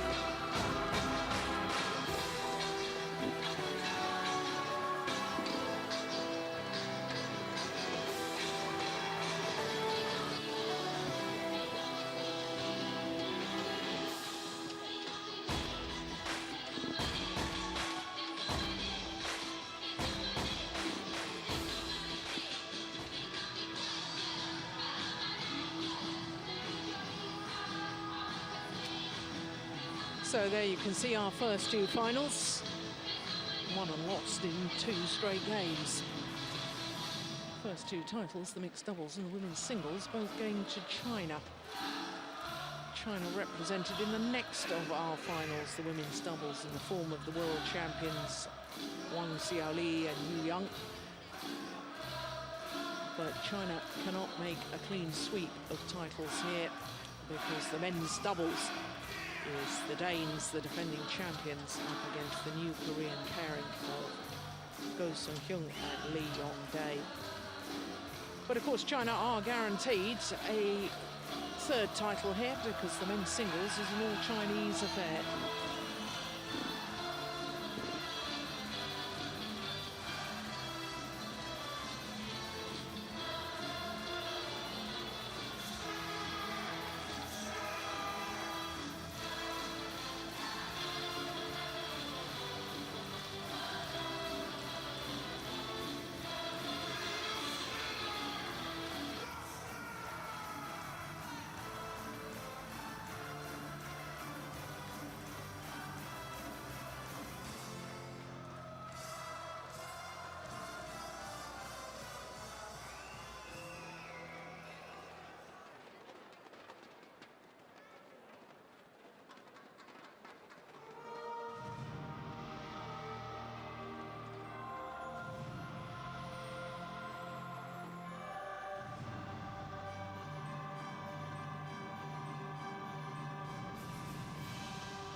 2012中国羽毛球公开赛奥盛世界羽联超级系列赛顶级赛红双喜杯女子单打颁奖仪式现在开始。 Good afternoon. Welcome to 2012 Li-Ning China Open OSIM BWF World Superseries premiere. The award ceremony for women's singles will start shortly. 有请获奖运动员入场。 Please welcome the players.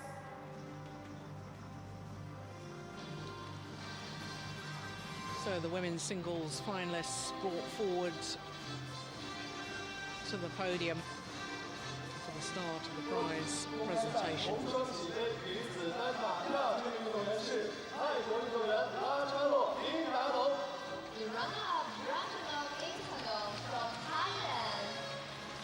获得李宁2012中国羽毛球公开赛红双喜杯女子单打冠军运动员是中国运动员李雪芮。 The champion Xuerui from China. 有请上海市体育局局长、赛事组委会主任李玉义先生为获奖运动员颁发奖杯。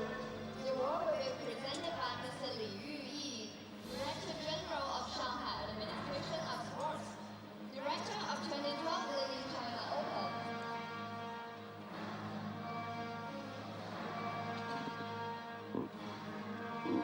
So the presentation's been made by Mr. Li Yu-yi, Director General of Shanghai Administration of Sports.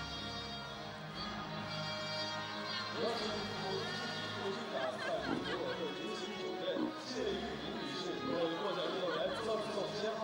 We will now invite Ms. Xie Yuming, Deputy Administrative Chief of Rural New Area, Executive Director of 2012 Li-Ning China Open to present bouquets of flowers to the players.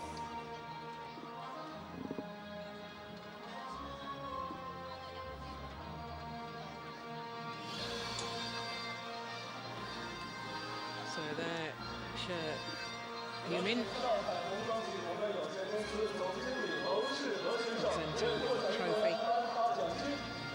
the flowers for the players. By Mr. Lou Shihe, General Manager of Shanghai Double Happiness Company Limited.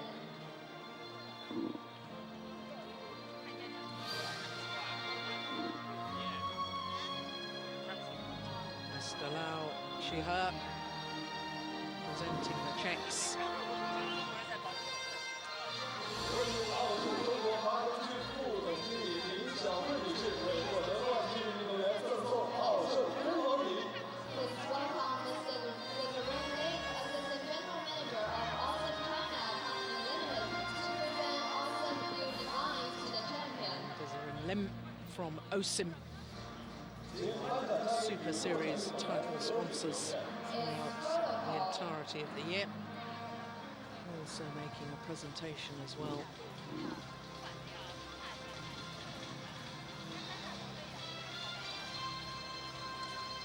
女士们、先生们，女子单打颁奖仪式到此结束，请颁奖嘉宾和获奖运动员入场。 Ladies and gentlemen, this concludes the award ceremony for women's singles.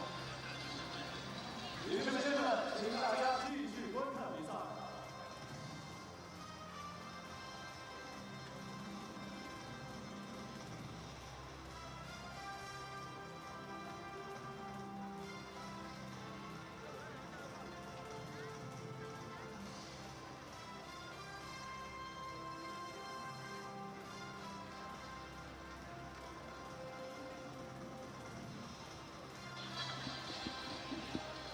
So our next final will be women's doubles.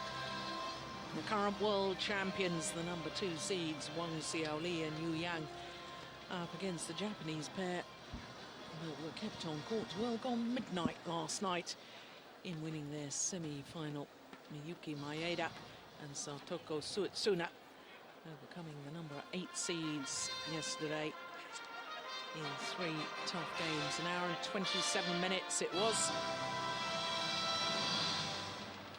女士们、先生们，李宁2012中国羽毛球公开赛女子双打决赛即将 14 and a half hours ago, I think they finished that, wasn't it?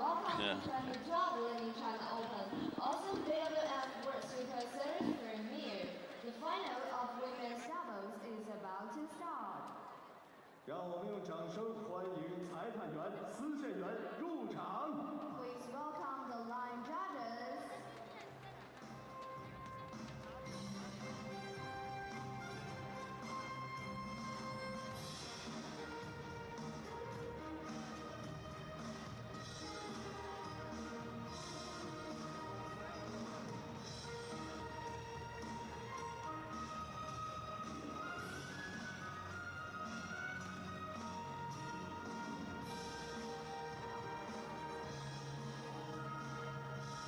女士们、先生们，让我们用掌声欢迎日本公开赛的4强选手，来自日本的运动员前田美顺、莫刚聪子。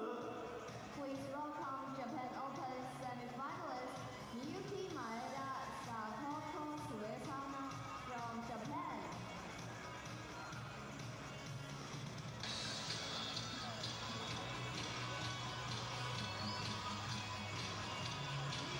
女士们、先生们，让我们用掌声欢迎印度尼西亚公开赛的冠军，来自中国的运动员王小李、于洋。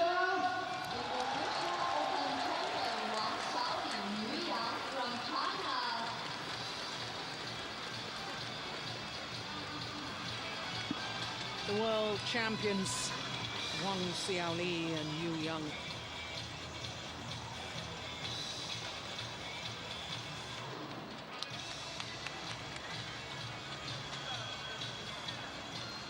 Of course, the Chinese pair, former world number ones. And this Japanese pair, former world number twos.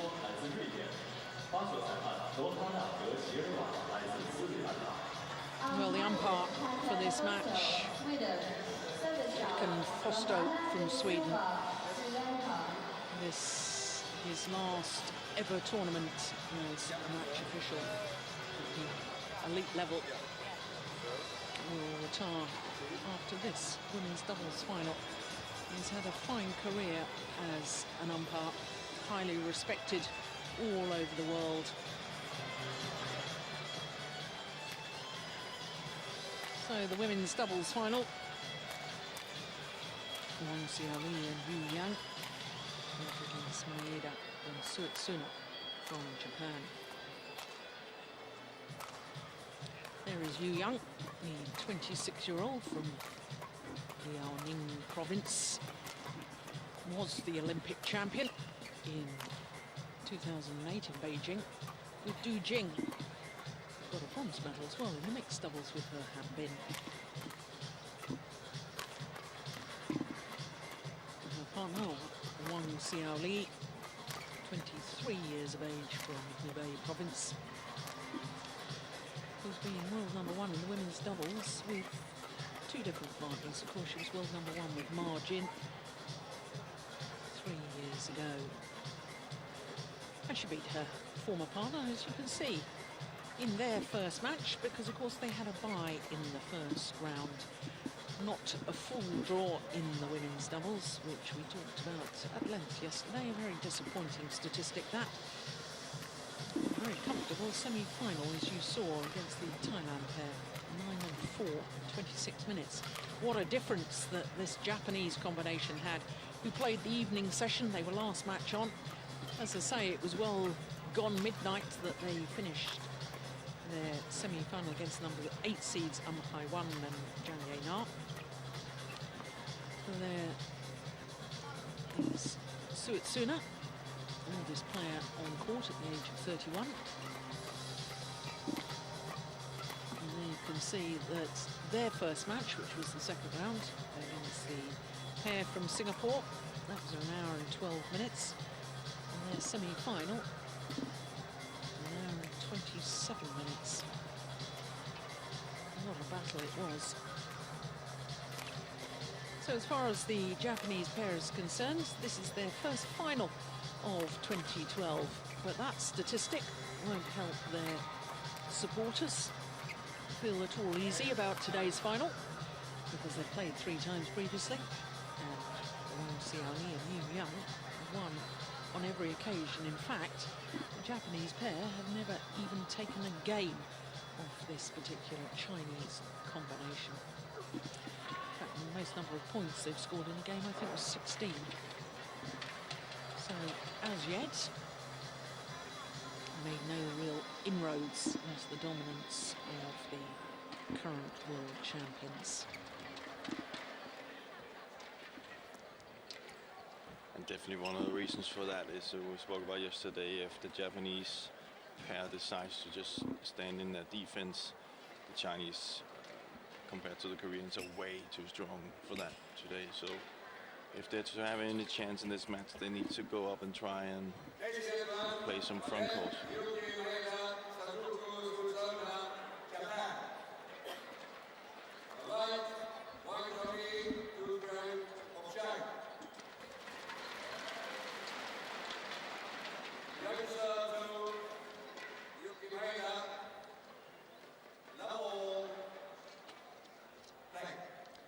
So the number 2 seeds, the current world champions Wang, Xiaoli and Yong, nearest to us, up against the number 6 seeds, Miyuki, Maeda and Satoko, Suetsuna of Japan.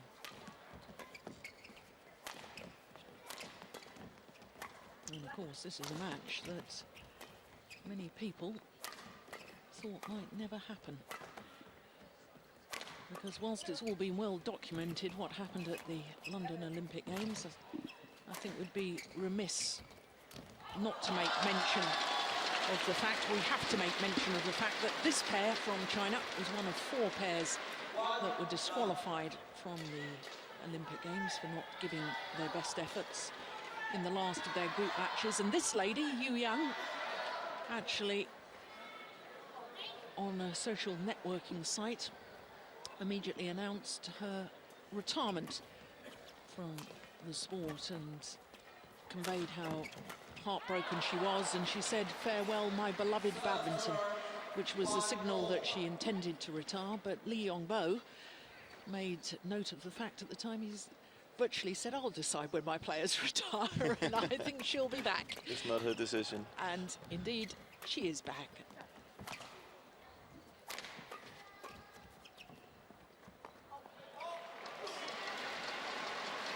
No doubting her talents. Of course, they were overwhelming favourites for the gold medal in London. Yeah. Oof, what a good call. That was just long. Well, they won 2 points here, so they changed their style.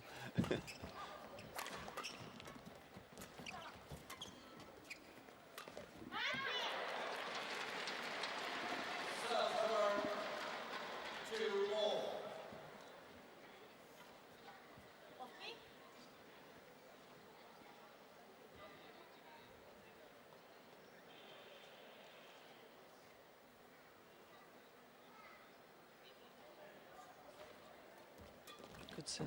Oh, even better return from Wang, Xiaoli. That is magnificent. 3-2.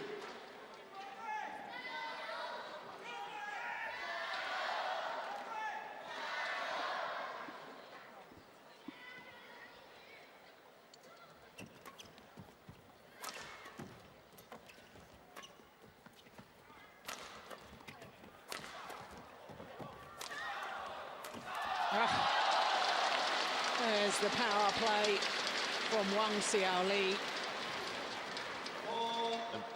The Japanese pair has to, has to come up with a better game plan than that. Starting with a service return, lifting it is not the way forward here. They need to go up and try and challenge the Chinese in the attacking game.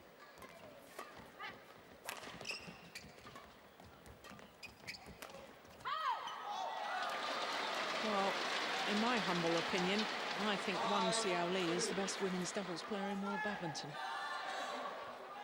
I'm not going to disagree with you. I think she's so talented. She's got wonderful racket skills. Hits hard as well. Hits very hard. I wouldn't be at all surprised if she hits a harder smash today than the hardest so far, which is 229 from Camilla Ruta-Yul. Yeah, she should be up there as well. And this, which is one of the reasons why we saw the statistic here with the Japanese pair against the Chinese. That's one of the reasons why this defensive game that they're using, the Japanese pair, is not working here. Because she'll just hit through them. So.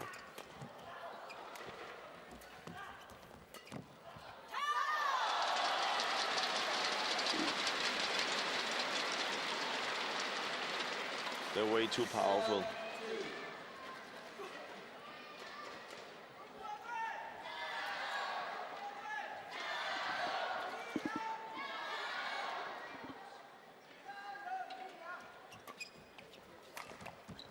Oh, good shot. And the jump smash from Yong.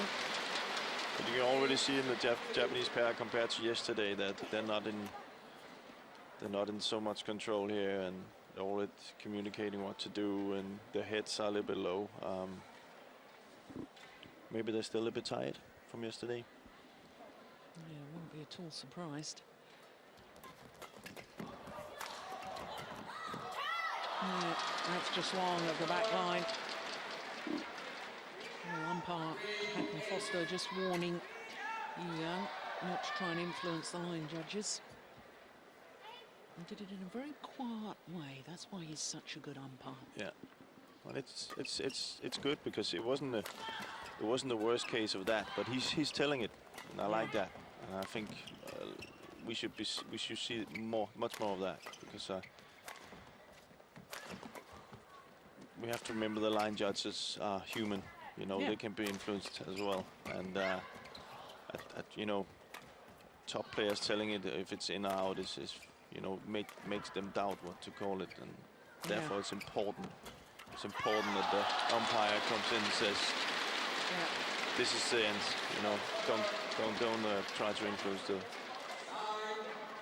And you see that more and more, but I would like to see it taken a step further, where, you know, if it's constantly been done, then we have to see some kind of a penalty for it. You know? It's actually the same as diving in football. Basically, I would say you try and gain an advantage you shouldn't gain by telling the line judge what it is.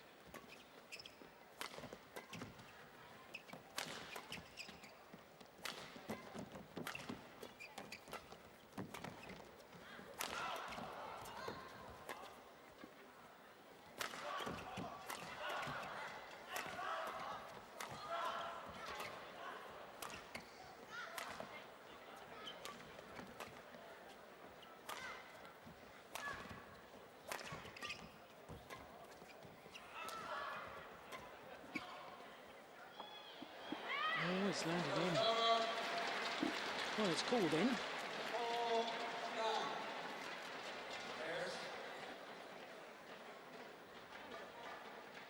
That's a good call. Very good call. See, this is the second time now. This is exactly what I mean. You know, this is now trying to influence the call twice now, and we need to put a stop to that, because that was a good call. And you can see if the umpire doesn't go in and protect the line judge, you know, I wouldn't be feeling comfortable sitting there then.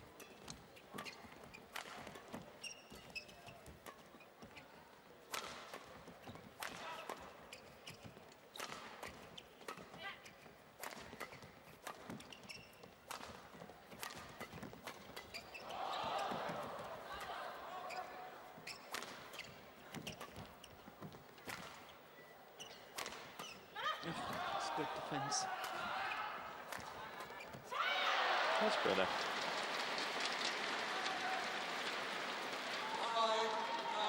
"26 minutes there. Semi-final yesterday, as opposed to an hour and 27 minutes for the Japanese That's a pair. big difference. Yeah.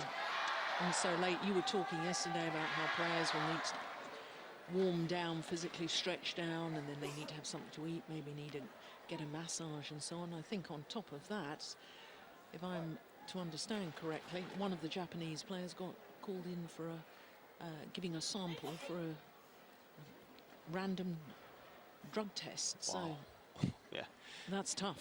that's very tough. Yeah.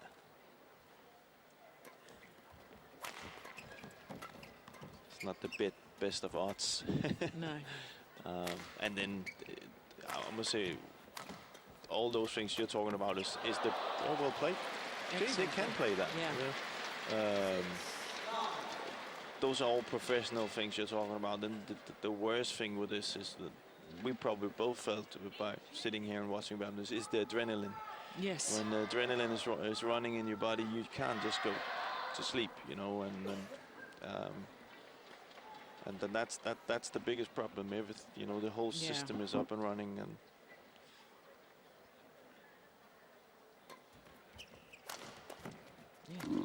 our adrenaline was pumping last night, wasn't it? Yeah. You know, we both felt, you know, we'd had such good semi-finals, and it was such a marathon women's doubles match to finish it off. And as we walked back to the tournament hotel, we were buzzing, and you know, for a player it must be 100 times worse, in that much longer to calm down and come down from that.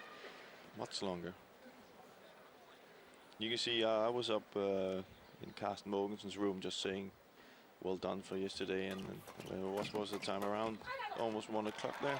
Yeah. And his adrenaline wasn't down yet. And Yeah. he played, I think he plays the first or second match from 7, so you see it's just telling you that it can take some time. Well, this is a great comeback by the Japanese pair. Narrowed the gap to just 1 point.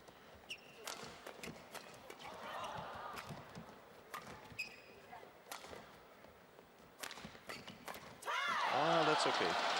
Well, they're trying now. After they started with the usual routine of playing it very defensive, they've tried some attacking here and had success with it. This sure they continue doing that. I just want to go back to the line judges actually, because we've been watching a lot of calls during these last couple of days, and I must say, to their credit, I haven't seen one wrong call yet. That's very, very impressive, I think. All the close shots we've had, it's been right. So they've done a good job.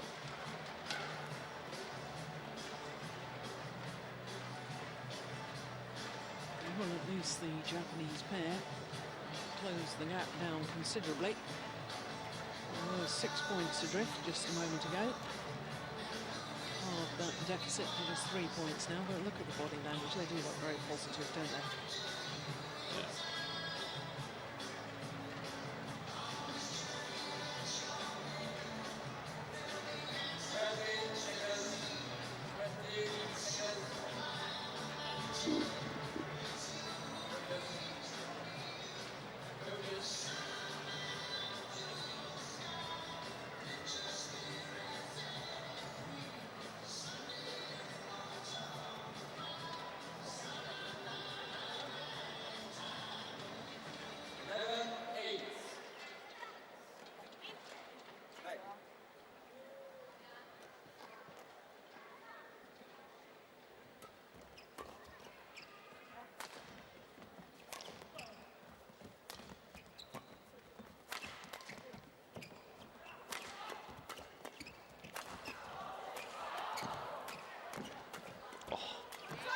Brilliant.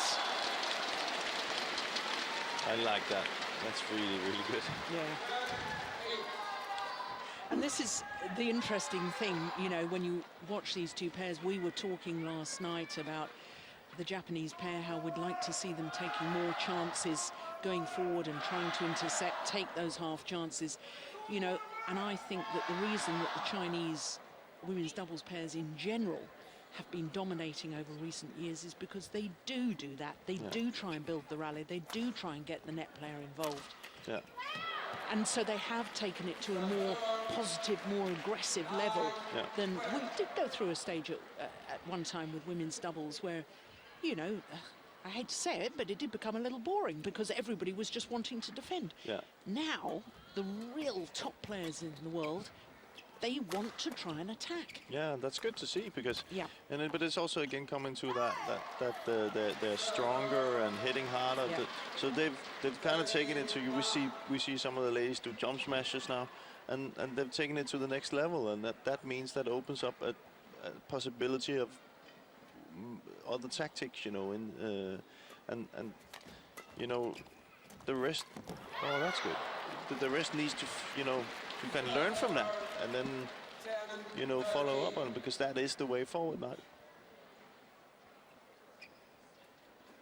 You also seen, you know, if you take, for example, the Danish pair, Camilla and Christina, also very, Ryder very aggressive in their approach to the game, and they've had success with it. So, yeah, she thumped down a smash earlier in the week at 229.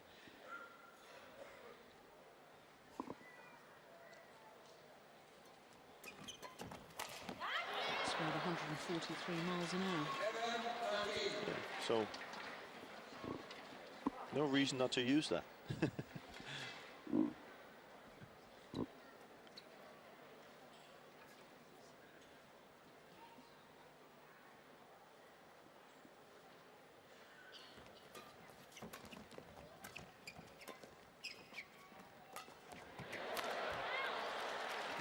Indecision at the back of the court. Good length.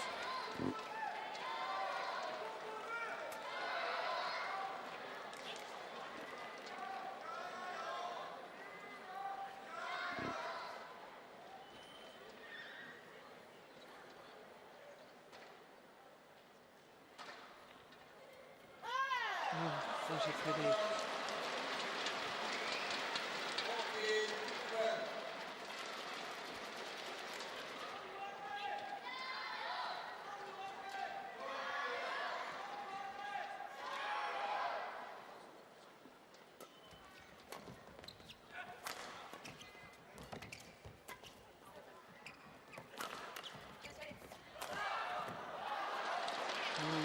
Hit it long. I have to say, they do look a little bit rusty, don't they? There's moments of brilliance, and then there's moments where you sort of think, crikey, they, you know, when they were at the top of their form and playing regularly, they would never have made mistakes like that.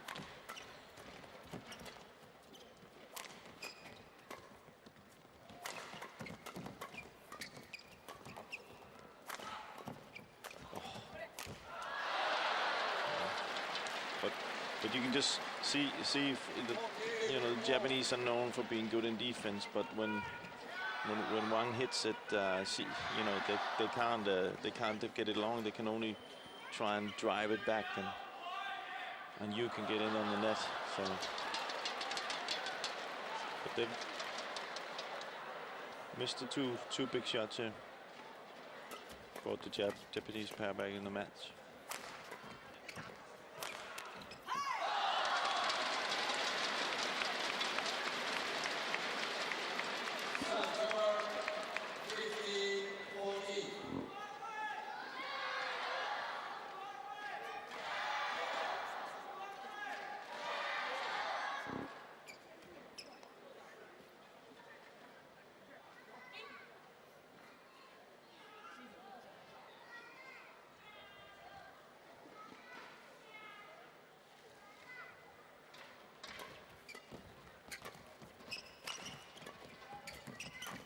That's good. Been looking for the net, more for the net here, the Japanese pair, than I've seen them. So.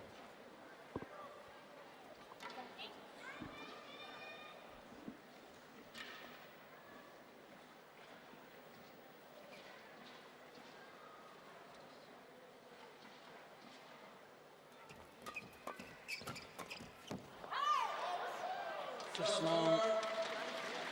Yeah, but right to go for it, right to try and intercept.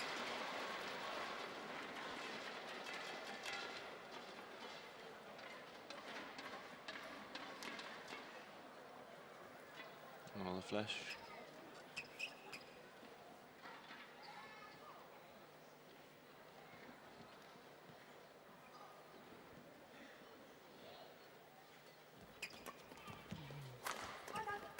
Lifts that low serve, no attempt to put pressure on. We'll get away with it. 离线的先生们，请您关闭照相机的闪光灯功能，请您关闭照相机的闪光灯功能，谢谢合作。 Ladies and gentlemen, flash photography is not allowed during the game. Thank you for your cooperation.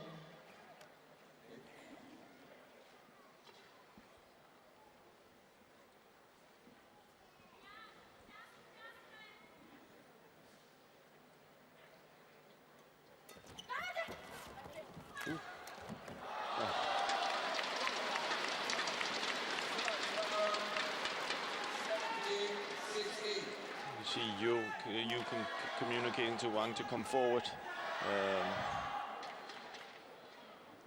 When they attack, they want to kind of like both get forward to the net because they hit so hard that it's difficult to defend them.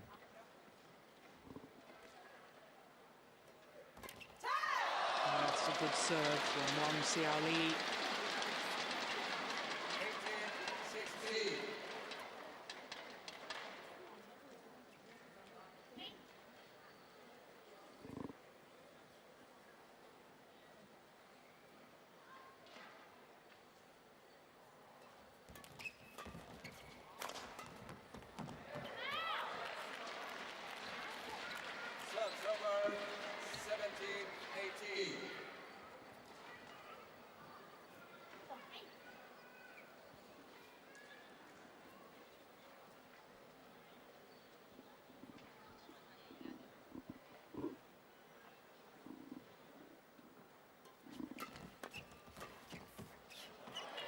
Pushed it long. Back level once again. Seem to struggle with finding the length on this side, the Chinese pair. Been hitting it out quite a few times.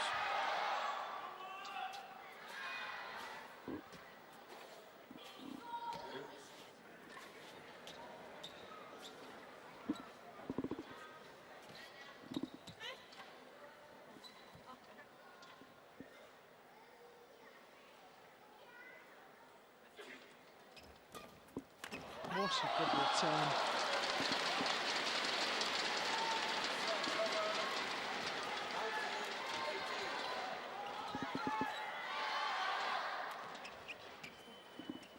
She just changed the angle at the last second.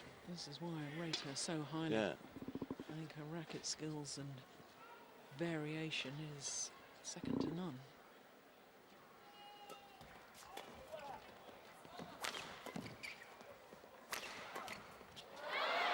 It's one of these deception shots we spoke about, you know.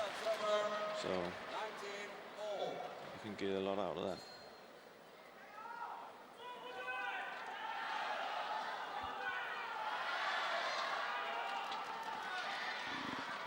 All.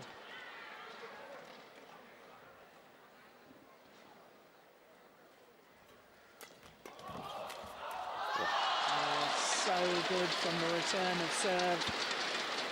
Yong absolutely pouncing on it. And Wang Xiaoli close up behind her so that she could pounce on the next one too. And it's a game point out for the number 2 seeds.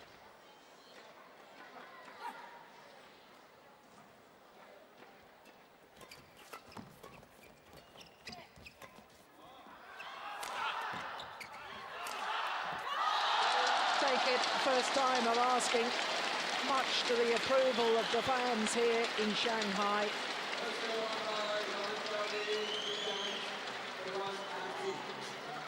(21:19) in 22 minutes.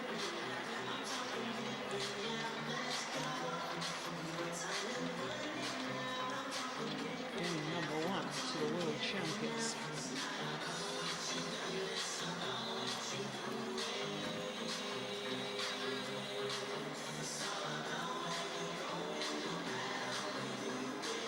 Some smiles there from the Japanese pair. Certainly got more points in that game than they've ever managed before against this particular Chinese combination. Not only that, they did it in a much better way. I think they were aggressive on the serve. They didn't, you know, as we saw in the beginning and yesterday, they did just lift on that first shot. They tried some attacking game and it was quite successful. So hopefully they'll continue that here in the second set.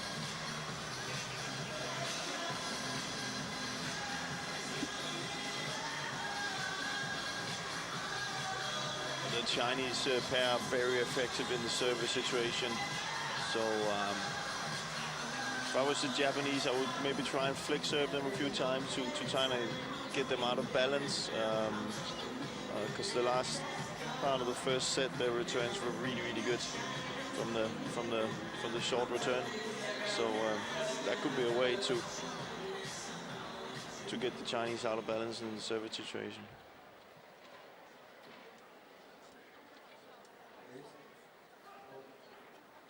The Japanese pair taking all of their allotted time. Hack and Foster saying, oh, come on, get back, got to be ready. They were in there for 100, how many minutes yesterday? Yes. They've had enough of that. So here we go, second game of the women's doubles final.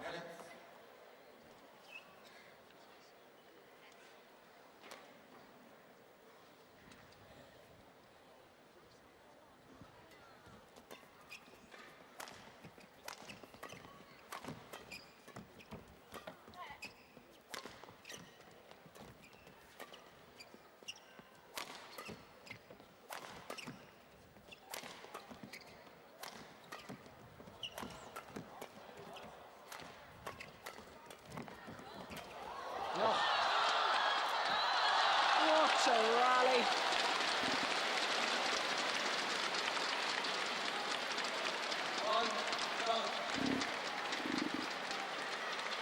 I hope she's all right. Yeah, I hope she's all right. She's awfully slow to get up.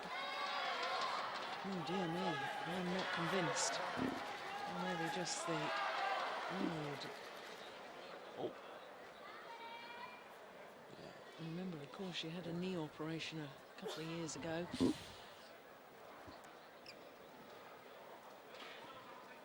I think it's more... Sometimes when you try to save yourself from the knees, you hit the hip instead, and that can hurt.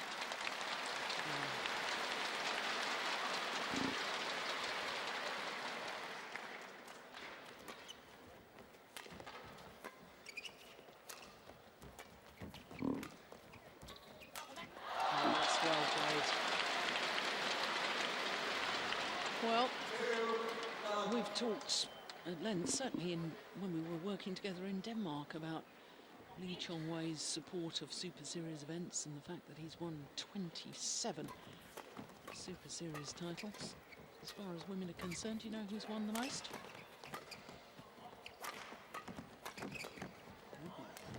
That's a good one. It's a clue, she's on court. You? Yang. Yeah. 26 Super Series titles.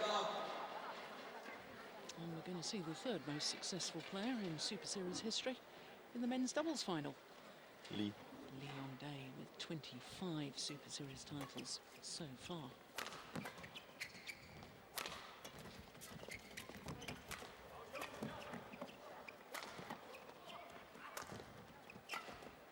And the thing is with these players, they don't look like they're going to stop winning these Super Series anytime soon. No. But I think you might add a few to those.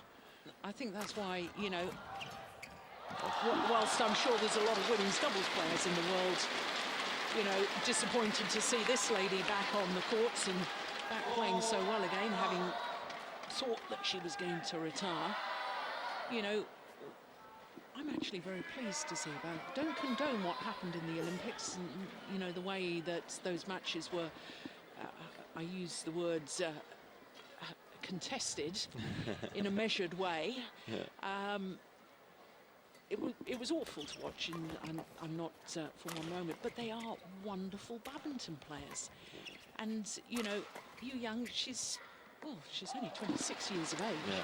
She can easily keep playing through to the next Olympics, and if she's already won 26 Super Series titles, She can actually double that. yeah, With her age, she could double it. exactly. Yeah, but it's, we know her caliber of as a Yeah. badminton player, and when you think about what happened at the Olympics, that's probably why people are so disappointed, because they know what she's able and capable of Yeah. doing. So that's also why she couldn't really fool anybody.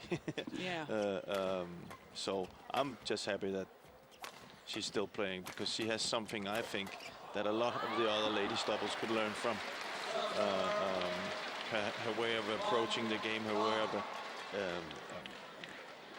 attacking the game, I just like to see. Yeah. And I think this Chinese pair here and some of the Chinese pairs are setting the standard. I think that especially this one is setting the standard, and the next generations that come up are watching them. They will, of course, try to idolize how they play and be even better at it. Yeah. And that's what I hope. Therefore, it's good to see them back on court. Yeah, and from, you know, an aesthetic point of view, as a fan watching sport, you know, watching today's final is a very different spectacle to us watching the semi-final, because we've got a pair here that likes to be adventurous, likes to attack, and it's a very different style. It's dependent on the day which style is going to win, but from an excitement point of view, for me as a sports fan, I like to see the attacking play. Yeah, of course. Everybody does, I think. Yeah. And not only that, that's one thing, but you also have to see it's effective. Yes. It's, you know, all these players are here to win. And when you see something be effective, you have to try and copy it yourself and be even better at it. Yeah, look at that. That's magnificent. And that's a style that I just hope that the new generation watches and say, this is something we will take to a higher level. We've seen as I said, we've seen jump smashes from some female players here in this tournament. We'd like to see that come even more into the ladies doubles. Yeah. Well, I've heard from our colleague here that's doing the radar speed gun that in the opening game, indeed, Wang Xiaoli did break the tournament record with the speed of a smash, 231 kilometers an hour. Yeah.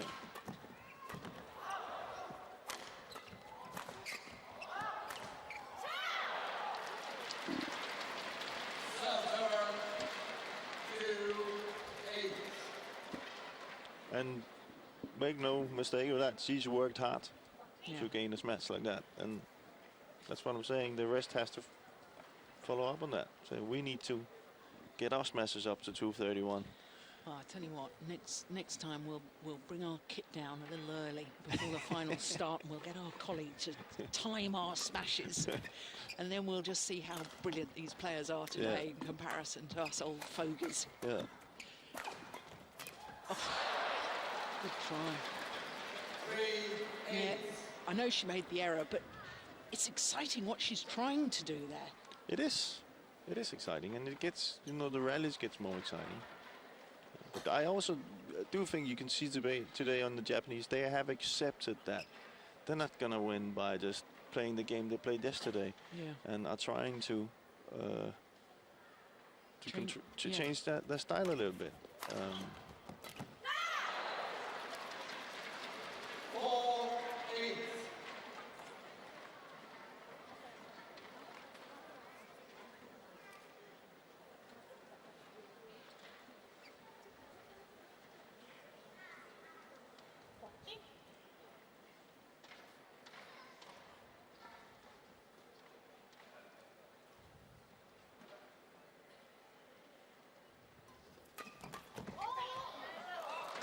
Return of serve, it perhaps was a little loose, but still such a good return from Wang Xiaoli. I think the Japanese need to bring in a flick serve to get them away from that.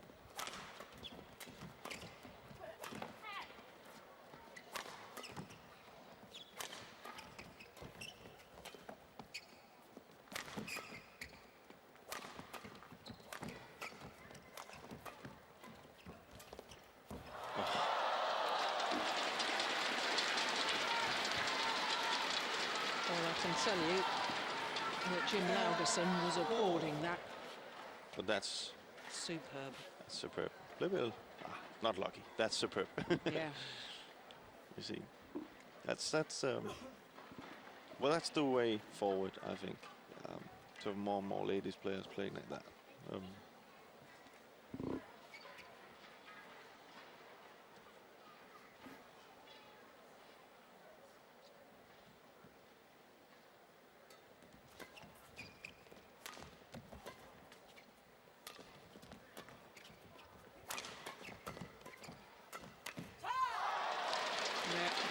mid-game interval with a 7-point advantage.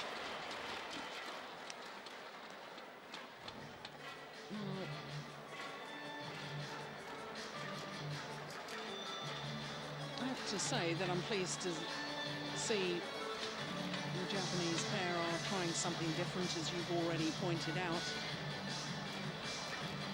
And I guess for the Chinese pair, if there was a moment that they might not be match fit, they may be physically fit, but they might not be match fit, having not played since they were disqualified from the London Olympics. You know, now's perhaps the time to catch them before they've really sharpened up and got back to match fitness. And then again, they probably feel like they have to prove something. yes. So they're Yeah, good point. Well, I think we've got a little bit of trouble here. that was that hip. It's more the back, but that's. Well, we're watching the replays from the opening game. But I can tell you that here in the mid-game interval of the second game, Satoko Suetsuna is in trouble physically.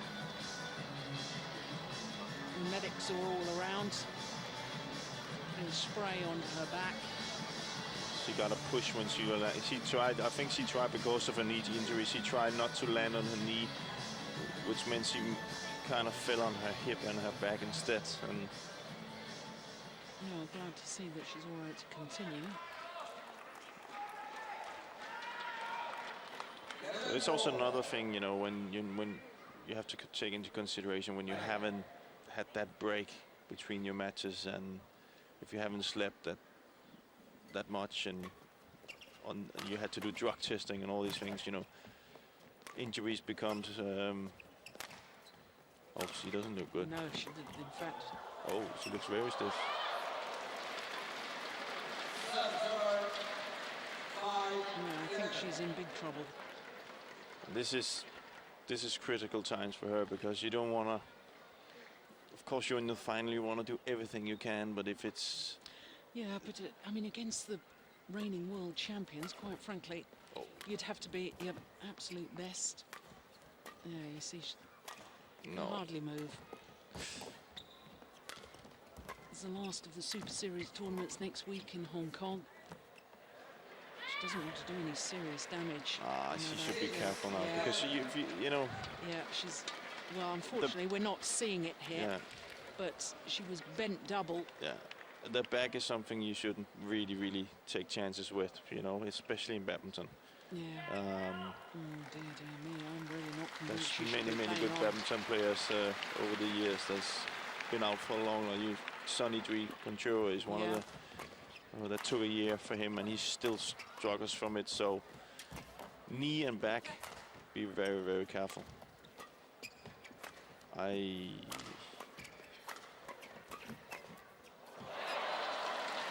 they keep playing on the other Maeda, so.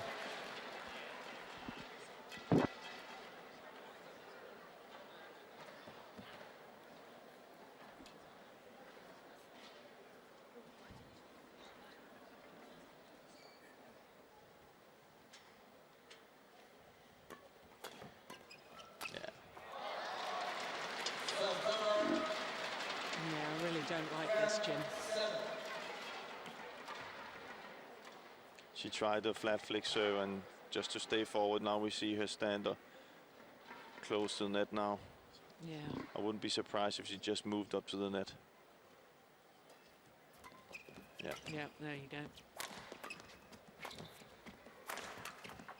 Well, what would you as a coach, if it was your player, would you be sort of shouting in between rallies, just call it quits, or do you just completely leave it to the player? I would listen to the player, and if the player says I can't play or I have a bad back, I would say, can you play or not play? Yeah. And then make a decision. Yeah. If you play on, you know. You see, she can't move. I would stop this. I would straight away. This is not some. Yeah. Yeah. This is really bad. Yeah. So she's saying enough is enough. Enough. Yeah. Yeah. Good choice. Yeah. Good choice. Yeah. Well, very disappointing from our point of view. but very, very wise decision, I think, from Satoko Suetsuna. It was obvious she was struggling, not finishing her match till well gone midnight last night, an hour and 27 minutes, that semi-final. And then, of course, been asked to do produce a sample, and perhaps didn't go through all of her stretching routine and warm down properly. Or maybe it's a completely new injury today, who knows, but it was obvious. It doesn't help, let's put it that way. It doesn't help when you don't have the proper preparation. And you can see, I know she took a fall, but it doesn't take a lot when you haven't had the right preparation. Yeah, well, very wise decision, although very disappointing for us, because Suetsuna struggling, and that was very obvious indeed. But it means that Wang, Xiaoli and Yong will retain their title that they won a year ago.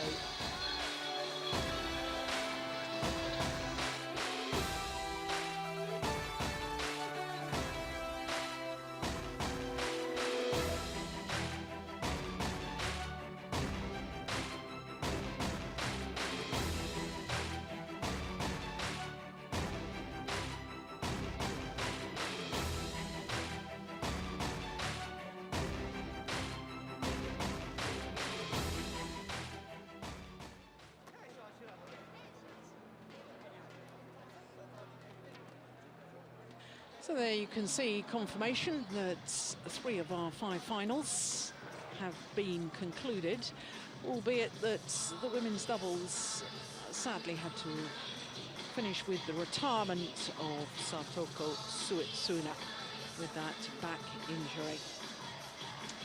And of course we will have the women's doubles prize presentation coming up in just a moment, and then following that we'll have men's doubles, and I wonder if Mogensen can do what Wang, Xiaoli and Yang have just done, which is retain their title that they won last year. They're up against this exciting new pair of Hyun and Lee-Yong. And then, of course, the last of our 5 finals this afternoon is men's singles. And the former champion from 2 years ago, Chen is up against the former world junior champion, Wang Zhengming.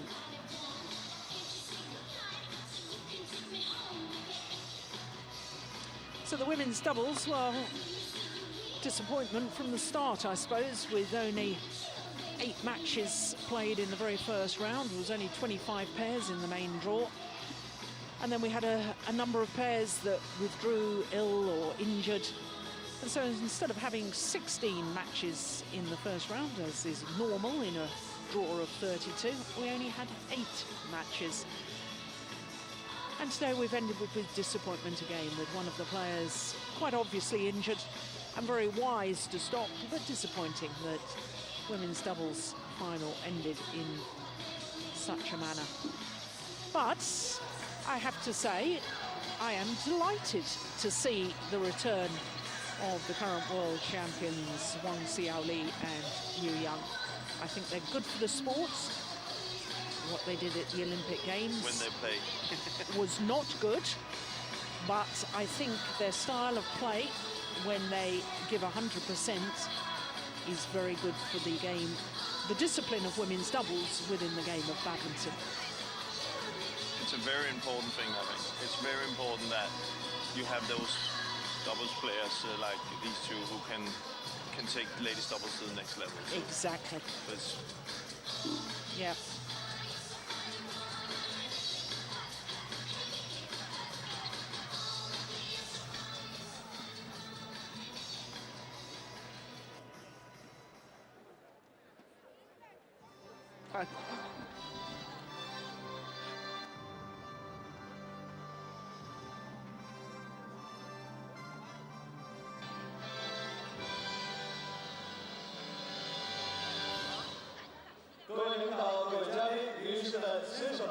Distinguished guests, dear friends, ladies and gentlemen.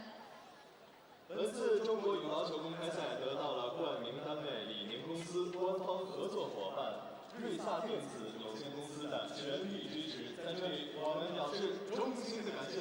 Good Li-Ning China Open, OSIM BWF World Superseries premiere. The award ceremony for souvenir for sponsors will start shortly. 下面让我们有请李宁品牌运动营销总监李竹君女士、瑞萨电子有限公司上海分公司计划中心总监吉田先生上台，有请。Please welcome Ms. Li Zhujun, Li-Ning Group Sports Marketing Director, and Mr. Yoshihiro Renaissance Electronics Limited Company, Shanghai Branch Director of Corporate Planning Center. 有请上海金普投资公司董事长、上海市羽毛球协会副主席李根和先生向冠名单位和官方合作伙伴颁发赞助商纪念牌。 The souvenir for sponsors will be presented by Mr. Li He, General Manager of Shanghai Jinpu Investment Company, Vice Chairman of Shanghai Badminton Association.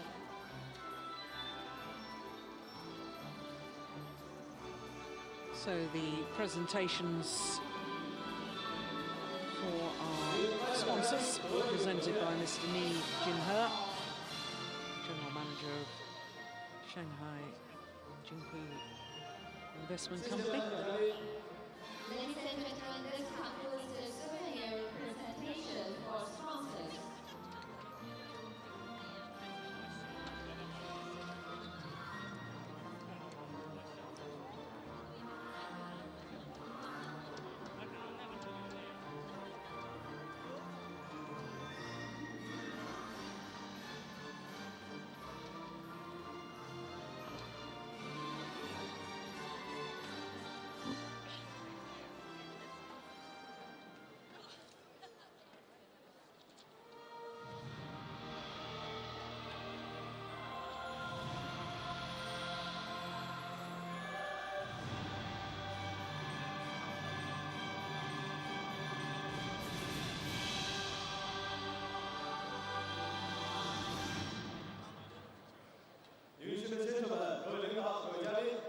Distinguished guests, dear friends, ladies and gentlemen.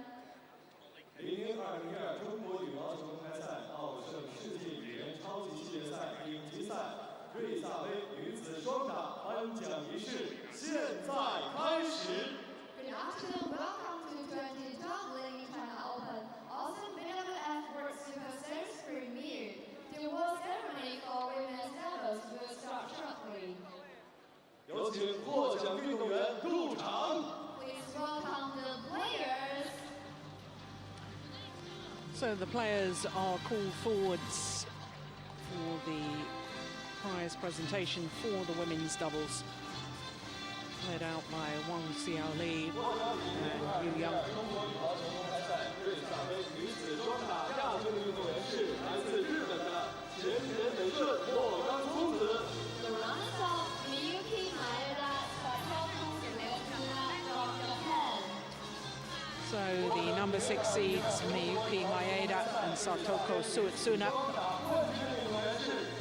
well, ended in disappointment, but this their first tournament final of the year, and it was a Super Series, their first ever Super Series Premier final.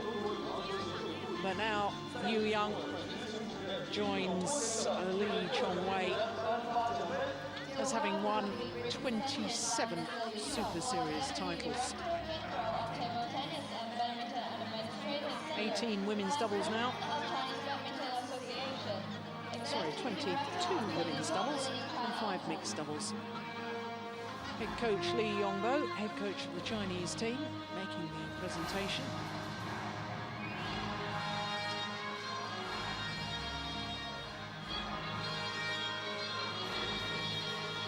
Of course, Li Yongbo is also Deputy Director General of Table Tennis and Badminton Administrative Centre. There's a lot more than just a head coach. Xuerui, Deputy Director of the New Areas Sports Bureau, Deputy Director of 2012 Li-Ning China Open to present bouquets of flowers to the players. Mr. Xiaoli presenting the flowers.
们，请大家继续观看比赛。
女士们、先生们，李宁2012中国羽毛球公开赛男子双打决赛即将开始。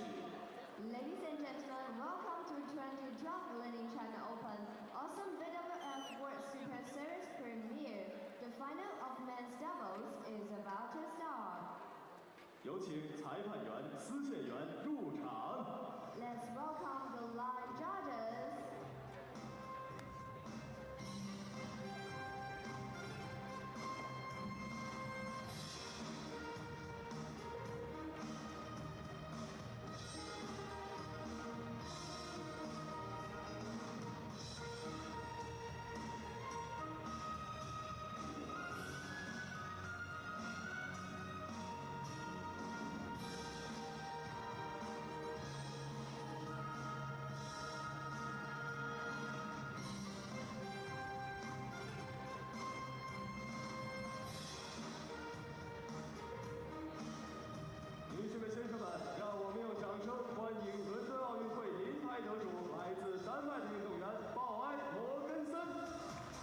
Welcome the Olympic silver medalist Wang and Mogensen from Denmark.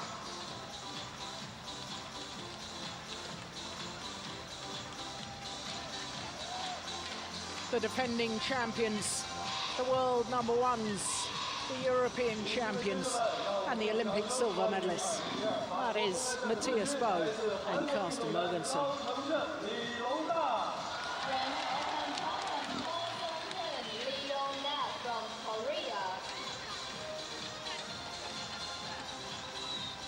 Their opponents, Li-Ning and Hyun, started this week in the qualifying event. Didn't actually have to play any matches in the qualifying because their opponents got promoted to the main draw, so they got a walkover into their qualifying position. And here they are in the final. And it's not altogether a surprise when you consider the last of the Super Series events prior to this China Open, the French Open, they won. Also not a surprise because the man who's just shaken the hand of our umpire, Li-Ning, has actually already won 5 titles here at the China Open. 3 men's doubles, 3 consecutive titles in men's doubles, 2008, 9 and 10. And also won the mixed doubles twice as well in 2008 and 2009. His partner, well, he was beaten finalist in the men's doubles last year playing against and Mogensen, but of course a year ago, Hyun was playing men's doubles with Yong. So the Danes, well, they obviously like playing here in Denmark. This is their 7th appearance here at this particular tournament, and this their 3rd time in the final, because they were beaten finalists 4 years ago in 2008. They are the world number ones, as I say, and therefore the world number ones are always the number 1 seeds. This is their 2nd spell of being world number ones. It's their 4th final of the year. That win-loss record translating into winning those European Championships and losing in the final of the Indonesia Premier Super Series event, and also, of course, losing in the final of the Olympic Games. Now, they didn't play any seeds until yesterday's semi-final when they played against Kukian Kiat and Tambun Yong of Malaysia. All of their matches, as you can see, in 2 straight games, and all of their matches under 40 minutes in duration. That is very impressive indeed. There's Go Sung-hyun, the 25-year-old, studied in Busan in the south of Korea. 7-1, their win-loss record for the year, because they won the French Super Series, lost in the first round of the Denmark.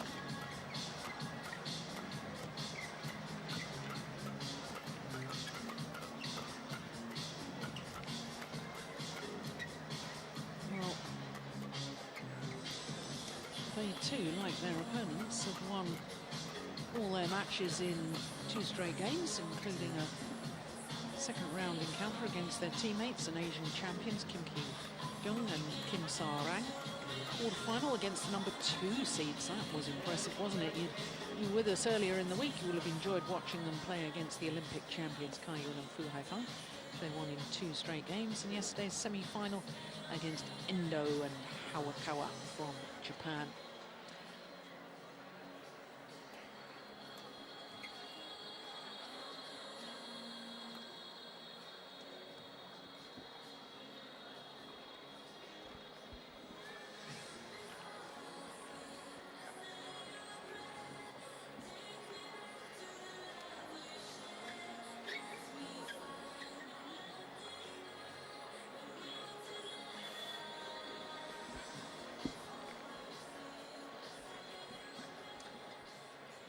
The Danes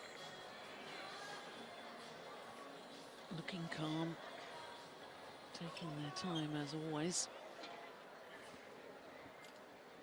And I spoke to them yesterday, and Carsten said to me they haven't really used any energy at all. That might sums it up, that they feel really good and they're ready. For Ko and Lee, I would say this is the first really big test for them. Carsten and Mathias will put them under a lot of pressure that they haven't, I think, so far been put under, especially in the service situation, where the Danish system is very effective. So not only haven't they played for 40 minutes, they haven't really played that many long rallies.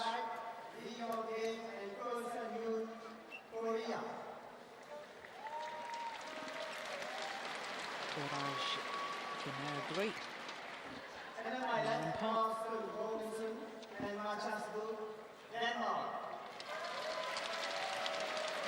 from Mauritius, service judge Leon from Malaysia. So the defending champions from Denmark getting this final underway against Go Sung-hyun and Lee Yong-dae.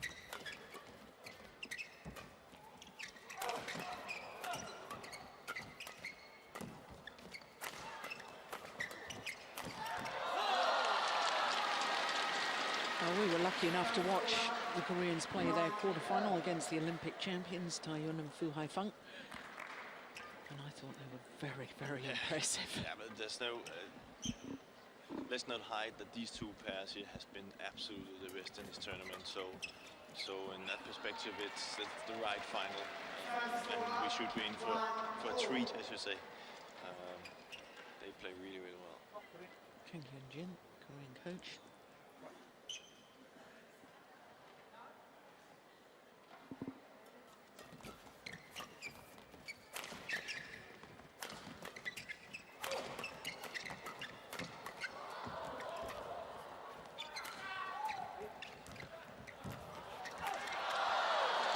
Well worked. Zhu up already clicking his fingers. Oh, why do Danes click their fingers instead of clapping? I don't know. It's not all the Danes that do that, I think. I think it's a golf clap, as you call it. Oh. Not wasting energy. Yeah.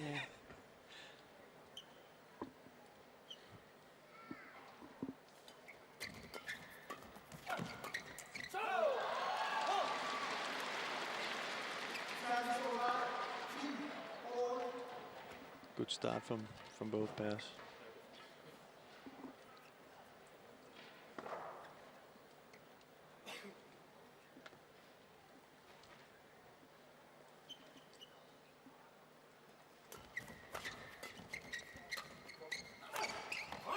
Yes, good smash. Well, we were posing the question yesterday about what that tattoo on the left arm of Mathias Bo meant, and some of our colleagues came dashing up to tell us. I received emails from my friend in Korea as to what it was all meaning. It means forever. Forever what?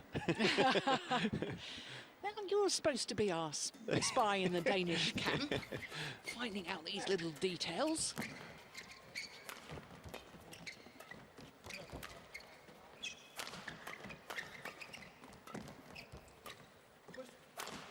Oh, that's a great angle.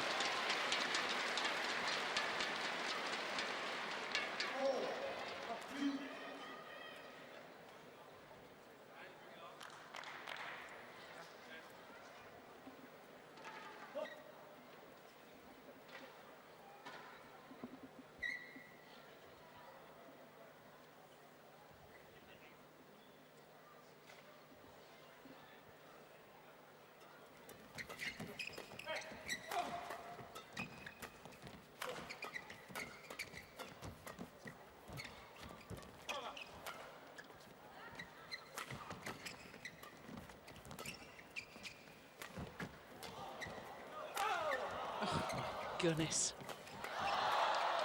What a rally. It's really, really good badminton. Very good men's doubles right now.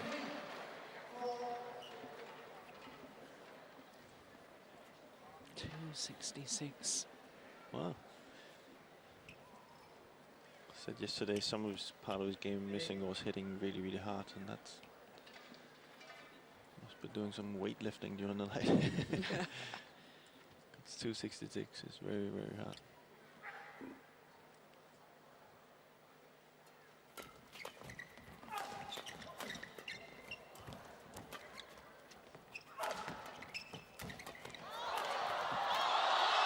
Would you believe it?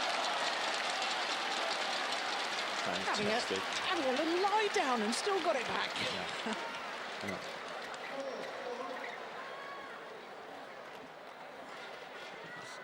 You see Lee has been trying to counter the move a few times playing into the net, but he's playing a little bit too high, and you can see the Danes know he's going to try, and so they're already standing close to the net. So he needs to be careful playing it that too soon.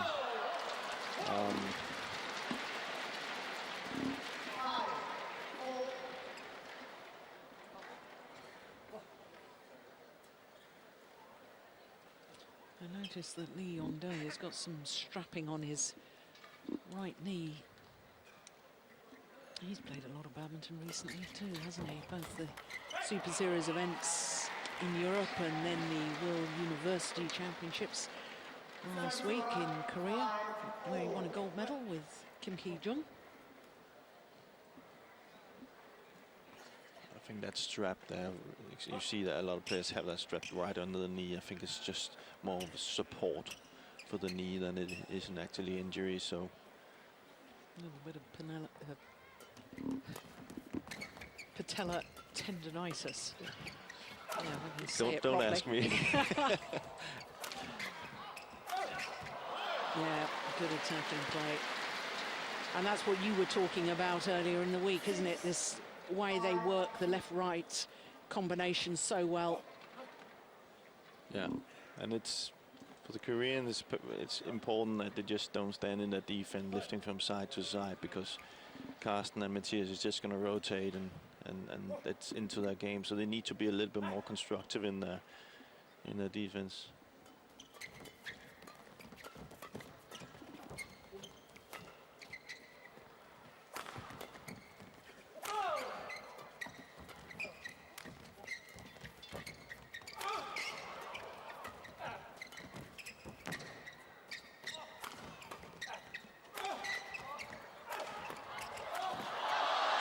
Yeah, well worked. Yeah.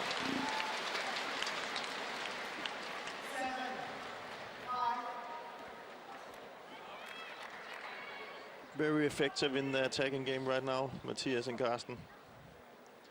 Getting the right angles. Very steep smashes, which are difficult to defend.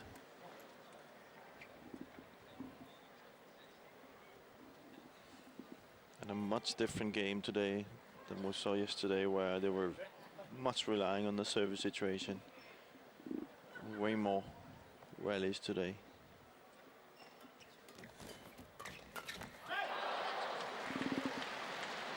Incredibly quick.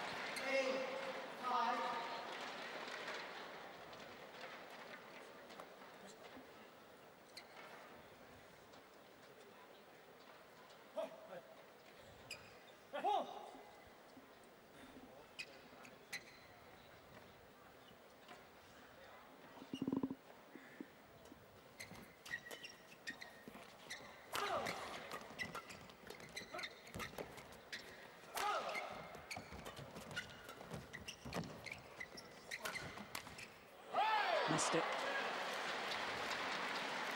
He's very, very physically strong athlete is Go Sung-hyun.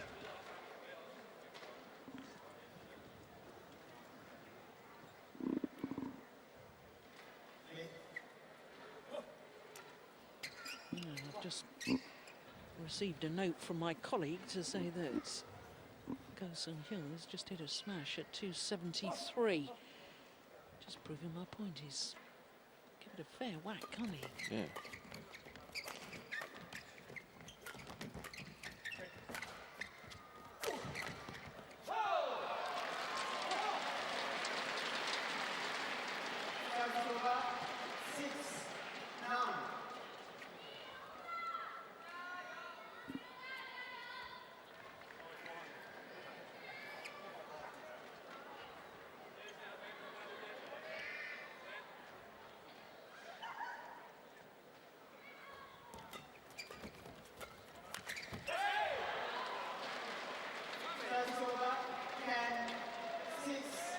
I've always felt that when Go Sung-hyun was playing regularly with Yu Young-sung, that they really found the Danes very awkward to play against, and I always felt that the Danes always had confidence when playing against them as a pair. Is that a fair comment? No, that's fair.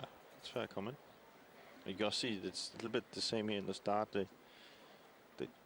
They do have a little bit of difficulty finding out that system, especially in the service situation that Carsten and Mathias had, and they're just not used to that.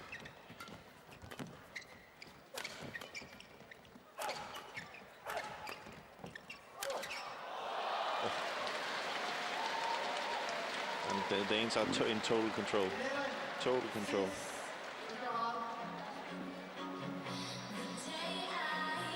We talked about his smash yesterday, didn't we, Carsten Mogensen?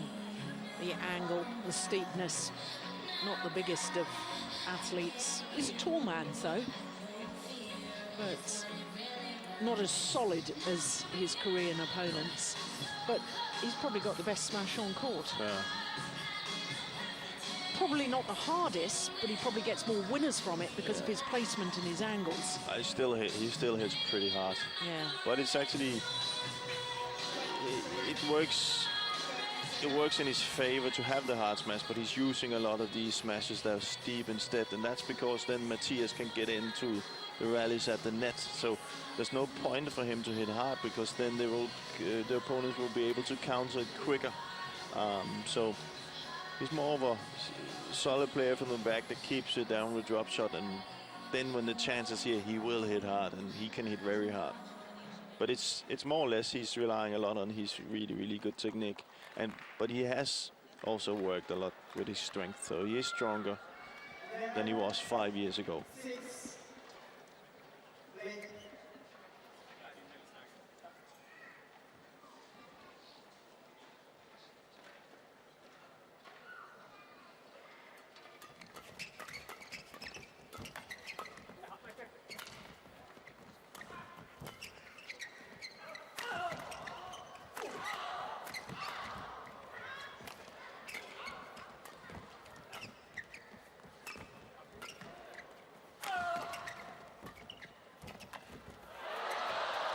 Well, he created his own luck there, Mathias Bo.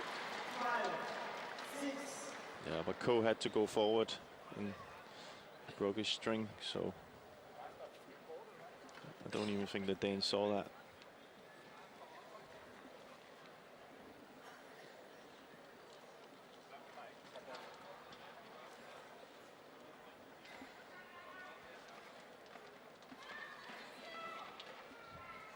World Championship silver medalist, of course, Hyun last year, his former partner.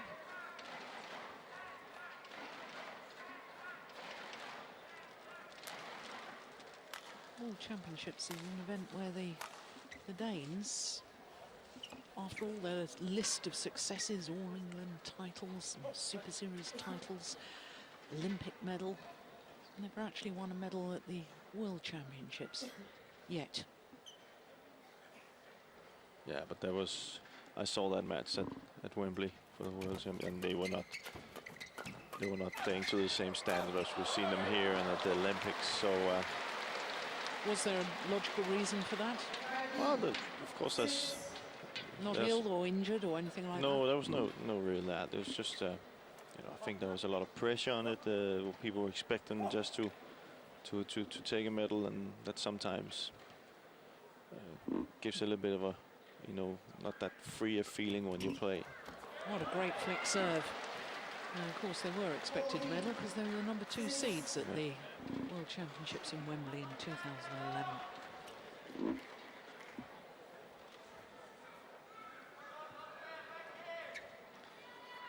Well, when you consider that they won 10 of the last 11 points, the Danes.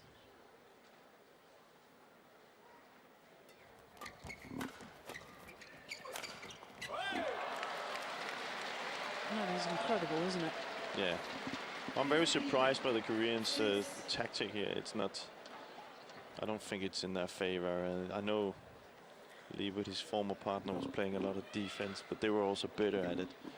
I don't think it's really his Ko's style. I think he needs to, or Lee needs to take a little bit more action here and try and come forward and take the net.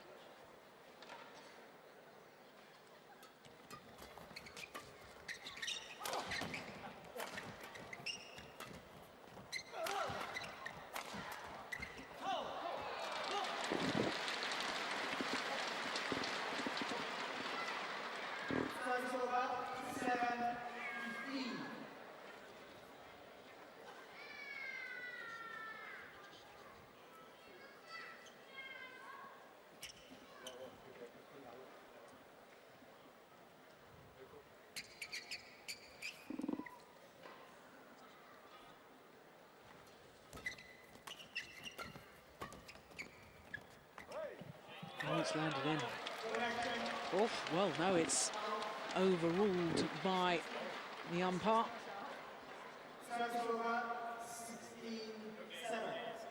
Oh, hopefully we'll see that again.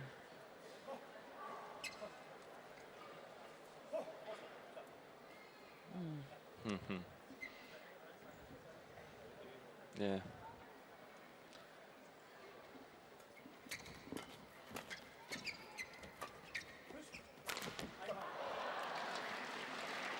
He has to umpire when it's, you know, when he's on the backcourt on the far side where he has to be really careful when he overrules, because it's almost impossible to see for him. Yeah. So he has to be really safe before he challenges that call.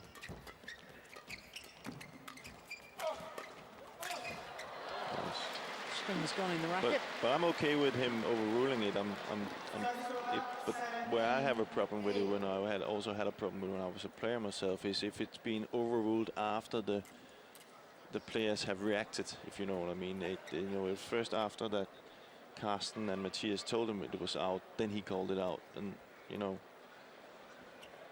Yeah. Therefore, you as an opponent, you feel, well, he's changing the call because you've been told to change the call, and that's something you have to be very careful of when you're an umpire. We saw Carsten Mogensen there take the scissors to his rackets, having broken a string.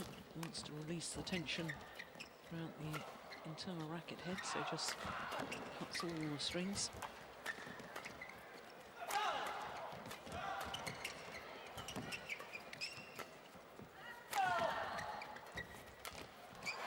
It's too long.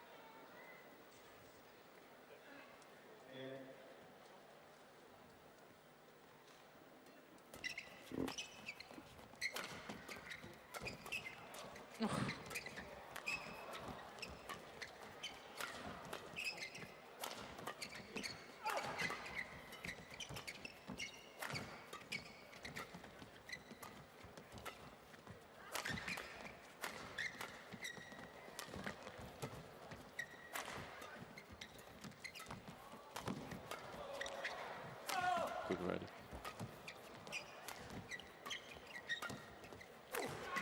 Oh, another string. Here you see the change. Oh. Yeah. Good judgment in the end, but he might as well have left it if he was in doubt, because his partner had broken the strings of his racket. Quite surprised Yong didn't dash off once he got to the net. Yeah, but he tried, and then he could see there wasn't really a possibility, and then he stepped back in. There was also the chance when you do break a string and you are at the front, you could have that chance where, you know, even with a broken string you can kill it. It's more or less if you're on the back, it's a problem, so you need to get out and change it.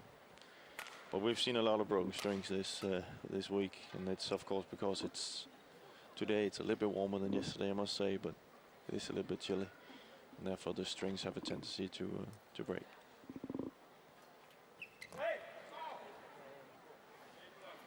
The serve is short.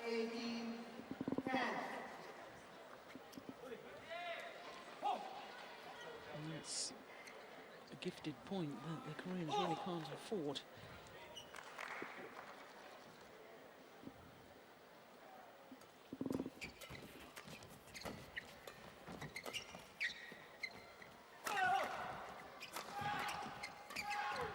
Oh, clever.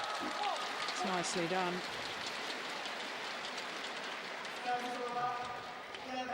Smart. You know that Carsten moves back in his defense to give himself time, and then comes in with a block.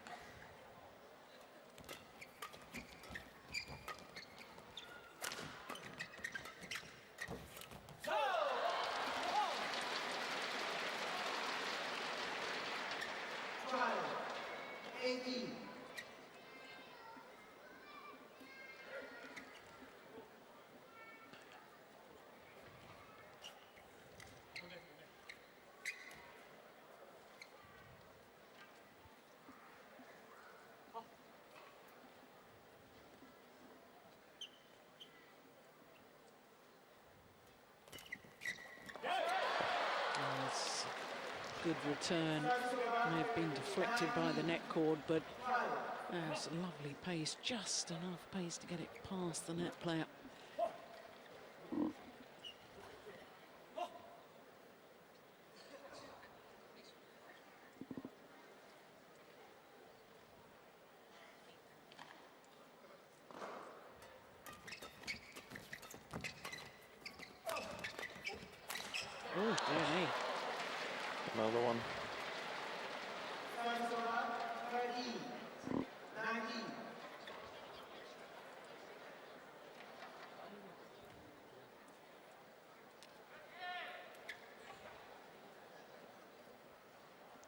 That string didn't last forever.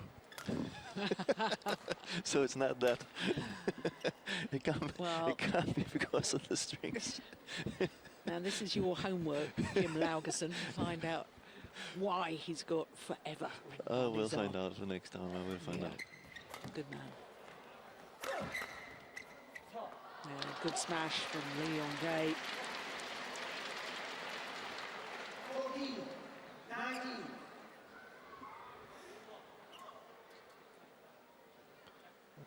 Good spell for the Koreans here.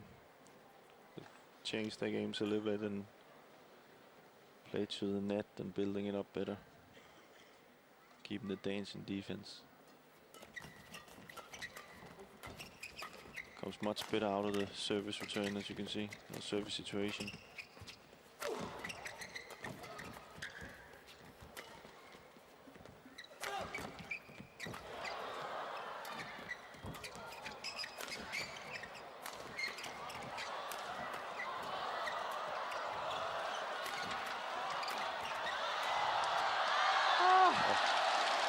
Fantastic rally.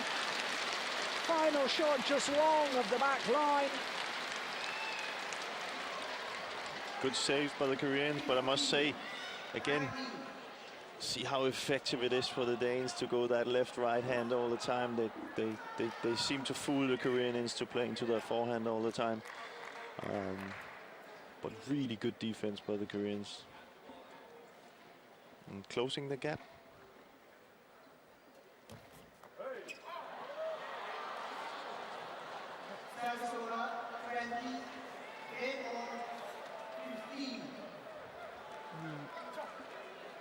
On serve once again.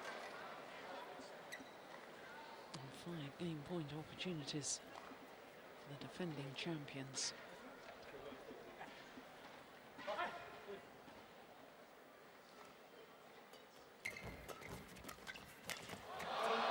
Yeah, first opportunity taken well. And that's really very convincing opening game. 21-15 confirms the umpire. 23 minutes needed.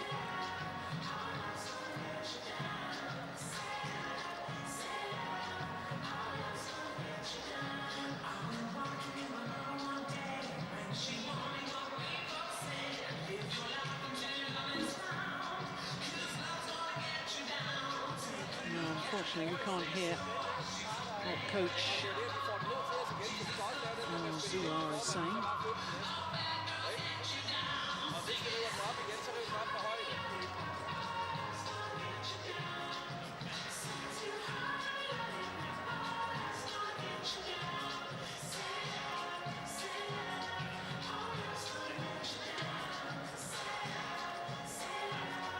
No, I can't speak Korean, but it looked like that he told Lee Yong-dae to try to come forward now and take charge of the net and, you know, turn the game around so the Koreans are in the attack.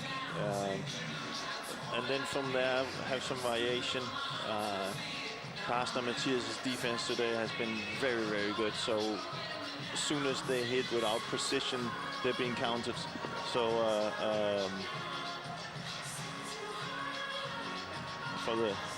for the Danes, it's all about keeping momentum, keeping that going, what they've done so far. And keep that variation in the attack, because they've been very effective there.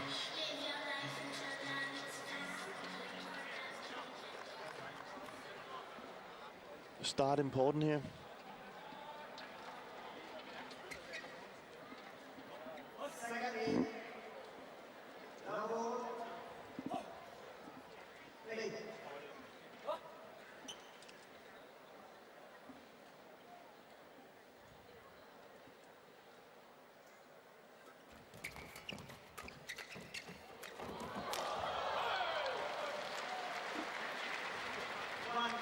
Well, it wasn't the cleanest hit from Mathias bow, but it was very effective setting up the rally. That was the one. Came off the frame of the racket, I think. Oh,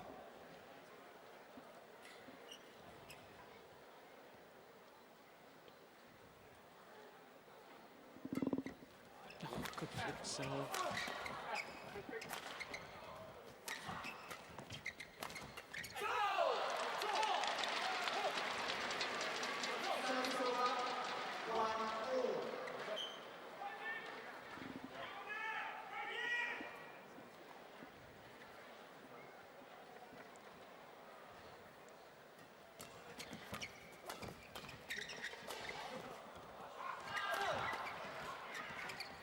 Didn't hit that one.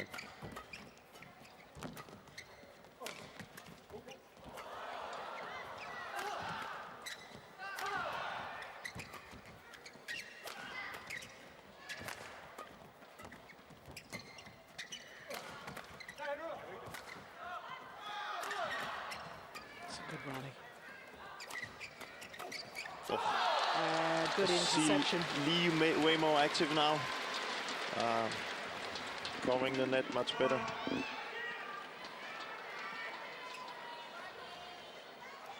So he's kind of aware of these mid-court shots that the Danes are using right now and try to close that off.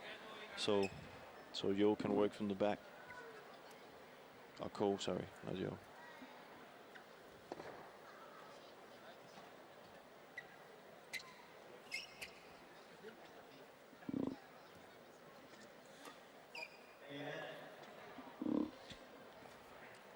Carsten Mogensen just standing still, saying he wasn't ready. If he had moved and reacted to the serve, then it's deemed that he was ready. Got to play to the pace of the receiver in the sport of badminton, because the receiver has got to be stationary when the serve is struck. One of the big differences to tennis.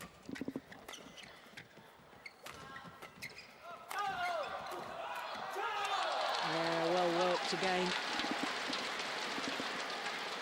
Very definite change of tactics. Yeah, much more effective now. And also, what I like there is that they changed the direction of their smash, you know, from forehand to left hand, or left hand, oh, sorry, forehand to backhand and backhand to forehand.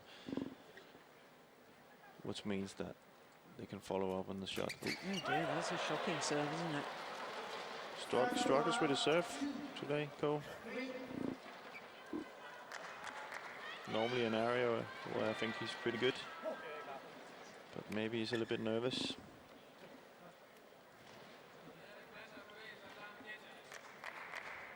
Would also be a big win for him if he could beat the Danes, especially after the Olympics.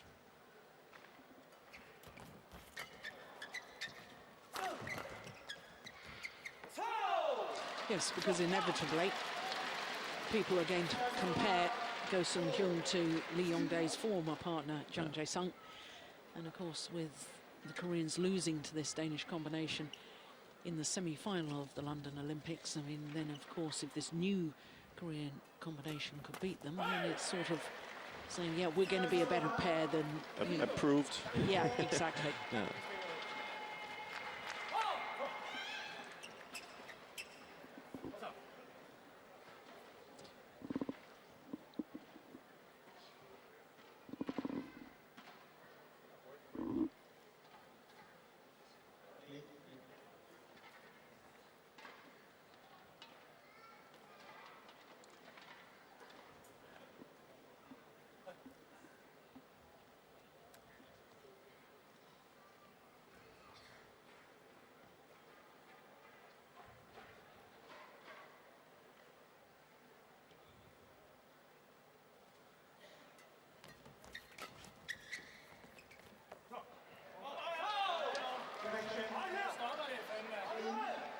Oh my goodness.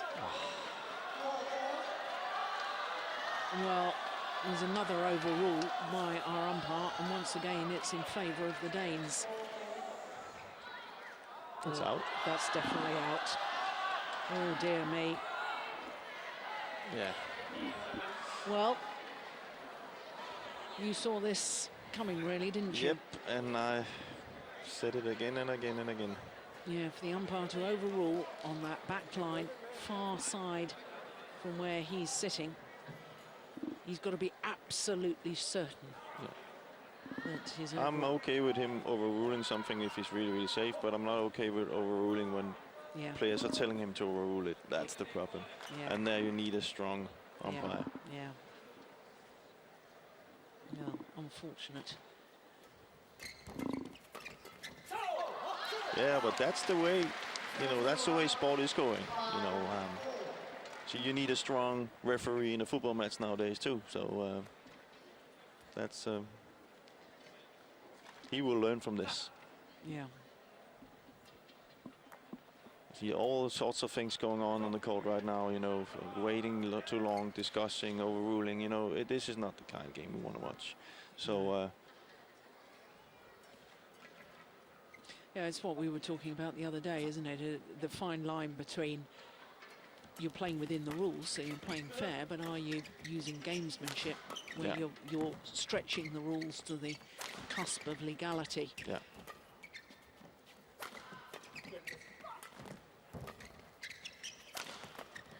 A very blurred line it is too between sportsmanship and gamesmanship. Yeah. Yeah, but you can say it's also, you know, if you, I like players with attitude, and don't get me wrong, I don't want players to go around breaking rackets and these things, but I like players with attitude. I like players who come with reaction when they won a rally or they don't feel it's working that day. You see some expression, some feelings. That's good to see. Yeah, I agree. But you're not allowed to do that. Then you get a card for shouting or whatever, you know. But you're not getting anything for these things that's happening there. You know, I want the other way around.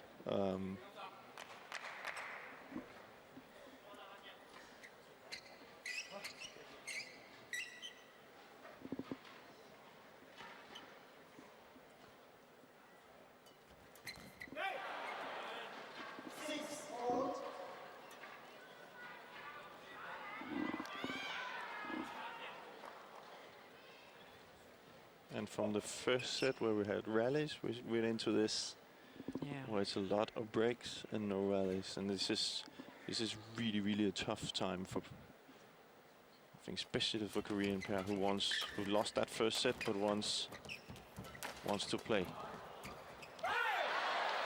And you can see they just do simple, easy mistakes now.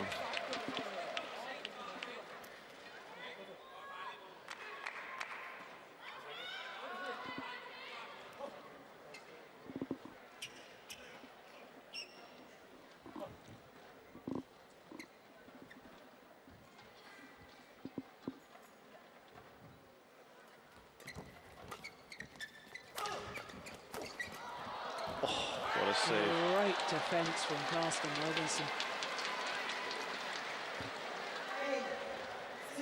Fantastic save by Carsten. He is capable of doing that every single match. He keeps making those saves.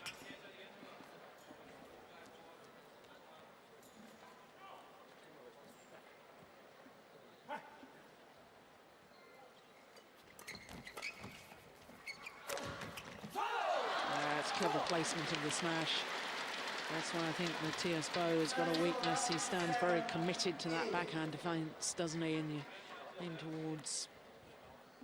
You can see if you were the Koreans right now, you just hit the biggest smash you could from the middle of the court on Carsten, and he saved it, and you've hit a smash from the back court down on Mathias. So it should give them some kind of an indication of maybe who would be best to hit on.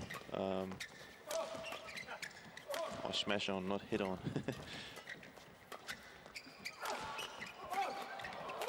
Yeah, very good.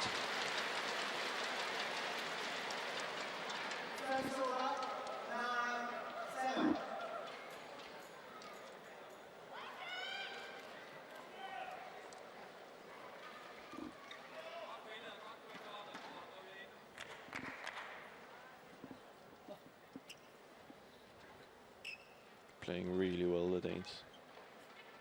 That attacking game is fantastic today.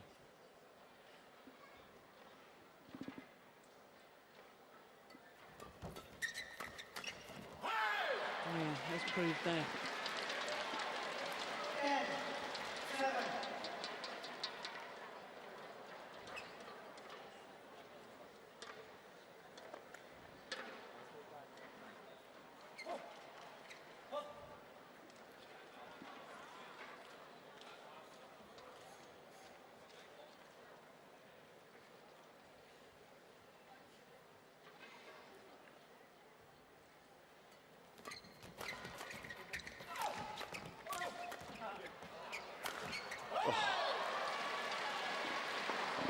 To the mid-game interval, and a new racket will be required by Carsten Mogensen. Broken strings there.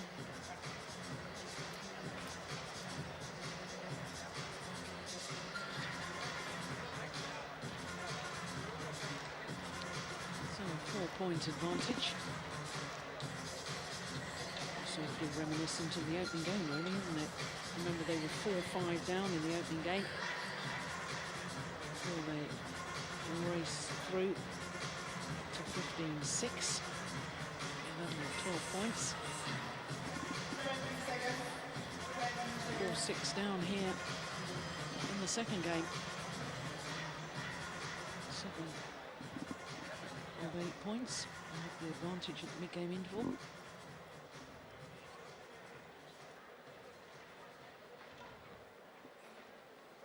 They're looking very solid, the Danish pair. Good in the service situation, good in defense today, and even more impressive in their offense. So your money's on them then? Yeah, I must say I'm very impressed by them. It's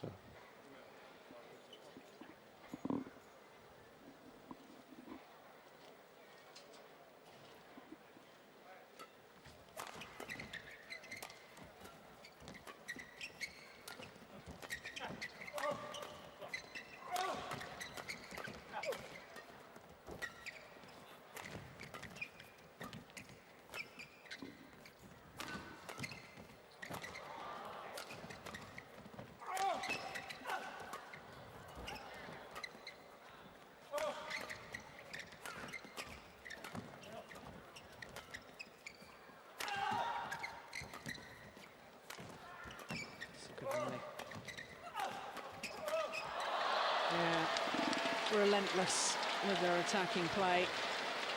Don't get through, doesn't matter. definitely a weakness in the Korean side is I can see Carsten and Mathias is using. They keep using Ko in the defense, keeping Yong away from creating anything. So that's something he needs to go back and work on if this Korean pair is to be successful, because they definitely shown in their weakness today in the Korean pair. Clever play by the Danes.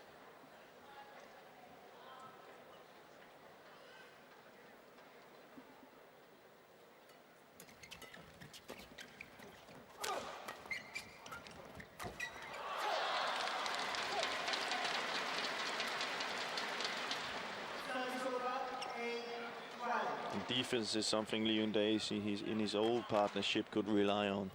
So for him it's also a new thing that he can't really rely on that. So something to go home and train for the Korean pair.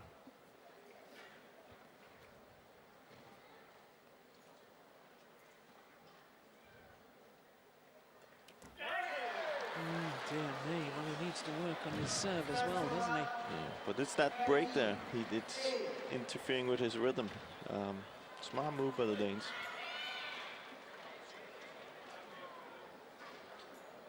Well, maybe we should change it to the servers. So you could serve when you wanted to. That would speed it up.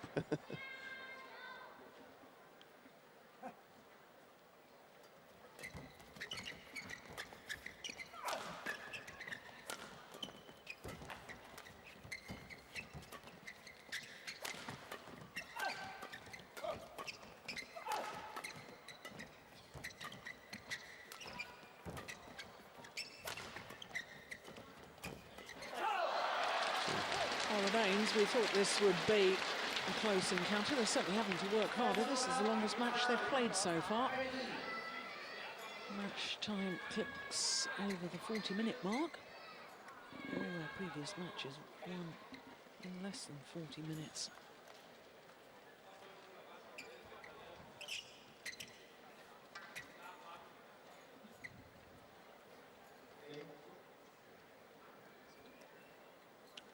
So it's not forever under 40 minutes either. Now, you know we're going to have people writing in about this now.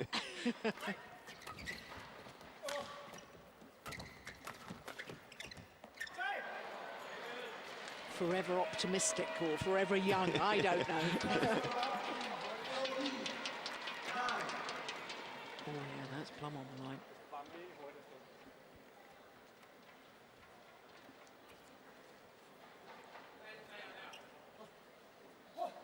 It's almost as if there should be more, shouldn't they, on the tattoo, shouldn't there? It's very interesting, I know. Well, maybe there's a special one out there that will get the name on. I don't know. Yeah, well, as I say, that's your task, to find out the real scoop on it all. Yeah, good variation. Attack straight down the line. Suddenly there's one across court. Yeah. Oh, and from there, Carsten, it's over to Mathias's forehand. Yeah. That's why he's hitting it cross. But so if they come with a straight lift, there's another forehand. And it's that rotation they constantly work in. And you can just see that the Korean pair is definitely not used to that pressure that have been put on there.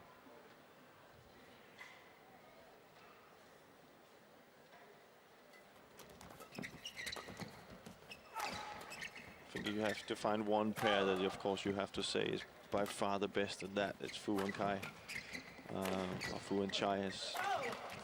Oh, called over.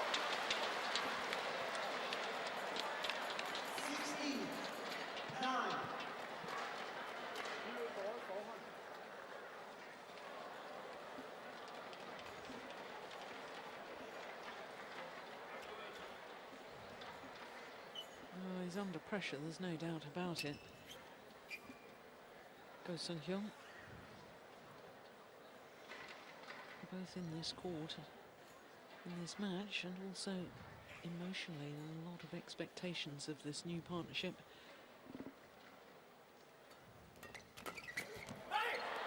Yeah. But at the moment, they're being found wanting. Danes are playing just too well. If Ko's want to challenge Carsten and Mathias, there's some areas he has to be much better at. First, the service situation. Serve has to be much better. Returns, he's not using that many variation in returns.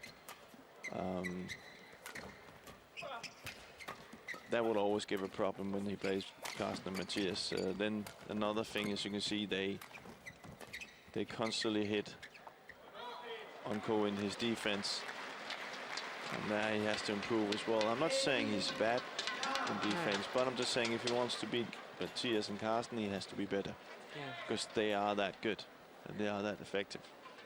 3 points away, the Danes from retaining their title. What would be their first Super Series title of 2012? It's gone wide.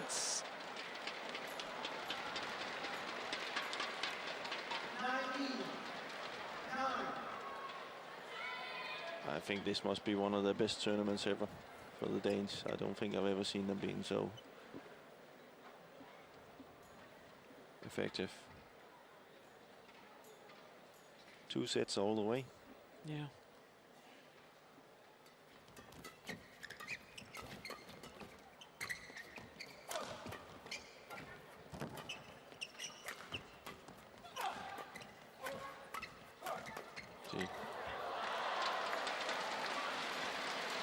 Constantly using Ko in the defense. That's something he has to go home and, or as a pair, they have to work on. How do they improve in that?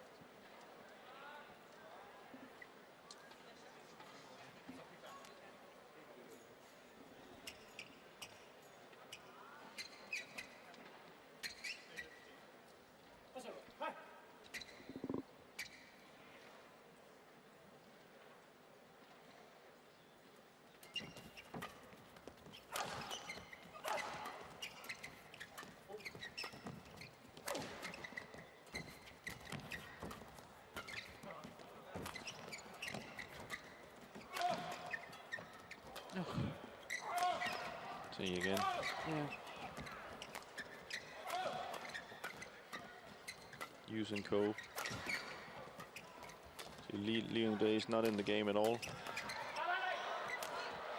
Oh, well, there was a call from Mathias to his partner to leave it, but Carsten was right. It was going to land in. Well, by the time he decided to play it, it's too late. Made the error. I think out of 10 shots, 8 of the shots are going to go at the minute, so.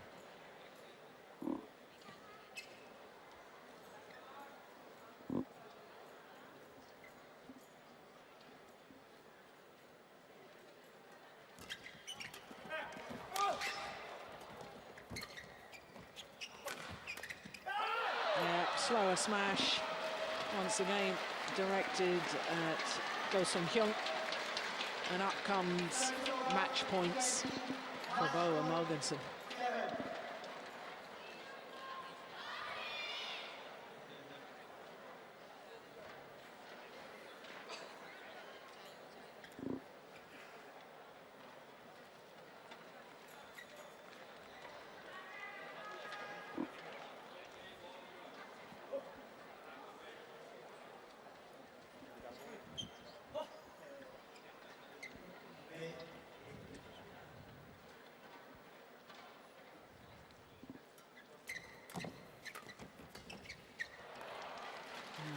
Most of the match points has been saved.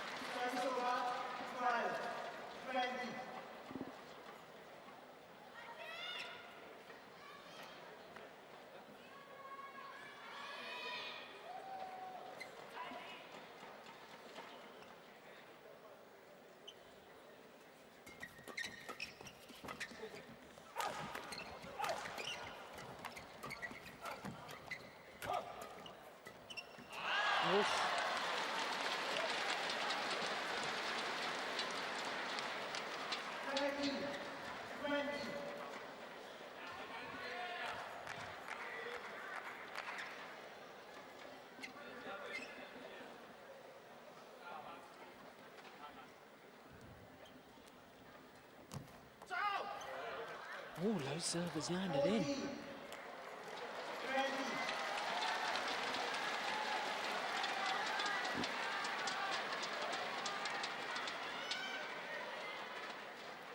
Not quite sure what the umpire and Li-Ning were talking about there. Yeah, that was clearly in. Yeah. But he said that they tried to change it again. Yeah. So he's actually pointing out what we spoke about. Yeah.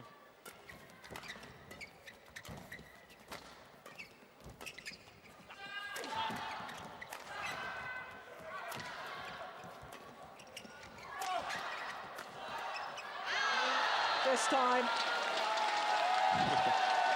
and the Danes retain their title here at the China Open. 21-15, 21-14, a convincing victory. 49 minutes of play, and they were today. There we go. Zhengming style celebrations. Well, I'm gonna have a happy flight trip home, so that's good. Yeah. No sad players. Yeah, I don't want too much celebration from you on the aeroplanes, though, sharing a flight with them. Well, spare a thought for the Koreans, because they had a wonderful tournament themselves, dispatching the Olympic champions in the quarter-final stage. But today, the Danes were just too good. Very, very good tournaments by the Danes.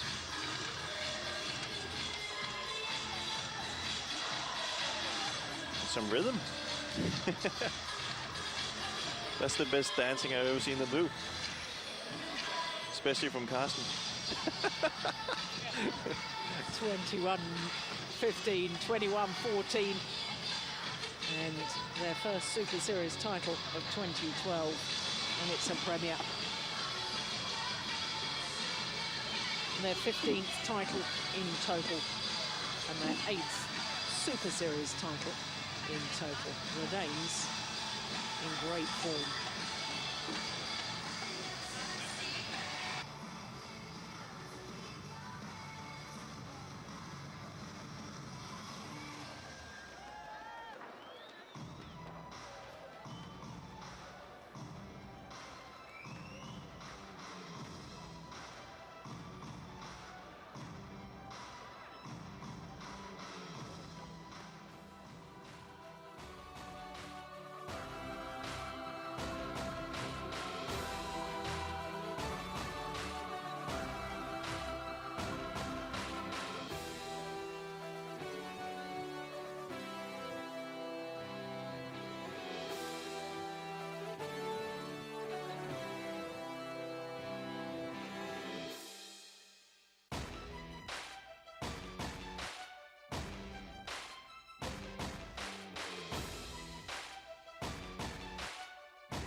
So there's confirmation that our first 4 finals have been done and dusted in 2 straight games. Goodness me, well, when you think back to Thursday, and all of our matches bar one went the full distance. Well, the Danes retaining the title that they won 12 months ago. The 3 other titles so far going to China. And of course, China will take the last final this afternoon because it's an all-Chinese affair.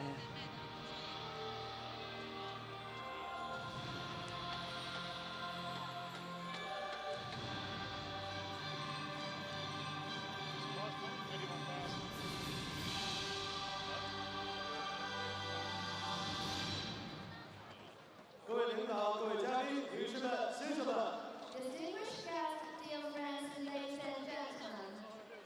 Li-Ning2012中国羽毛球公开赛奥盛世界羽联超级系列赛顶级赛浦东新区杯男子双打颁奖仪式现在开始。 Good afternoon, welcome to 2012 Li-Ning China Open. OSIM BWF World Superseries premiere. The award ceremony for men's doubles will start shortly. 有请获奖运动员入场。 Please welcome the players.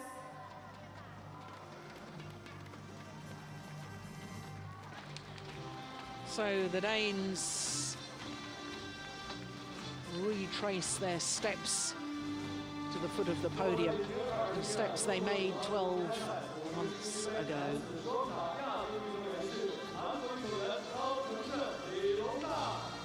Runners-up, Carsten Li Yong from Korea.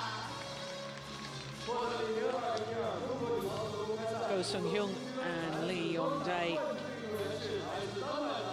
having won the French Super Series, have to settle for second best because Mathias and Carsten Mogensen from Denmark, the world #1 ranked pair today, were absolutely superb. Ying, Councilor of Shanghai Administration of Sports, Executive Director of 2012 Li-Ning China Open.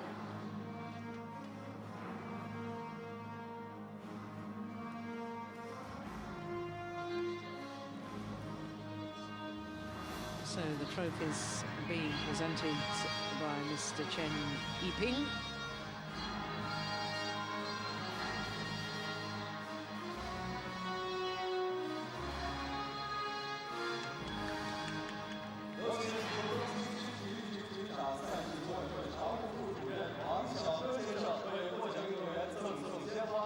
We now invite Mr. Wang, Director of Regulatory Area Sports Bureau, Executive Deputy Director of 2012 Li-Ning China Open, to present bouquets of flowers to the players.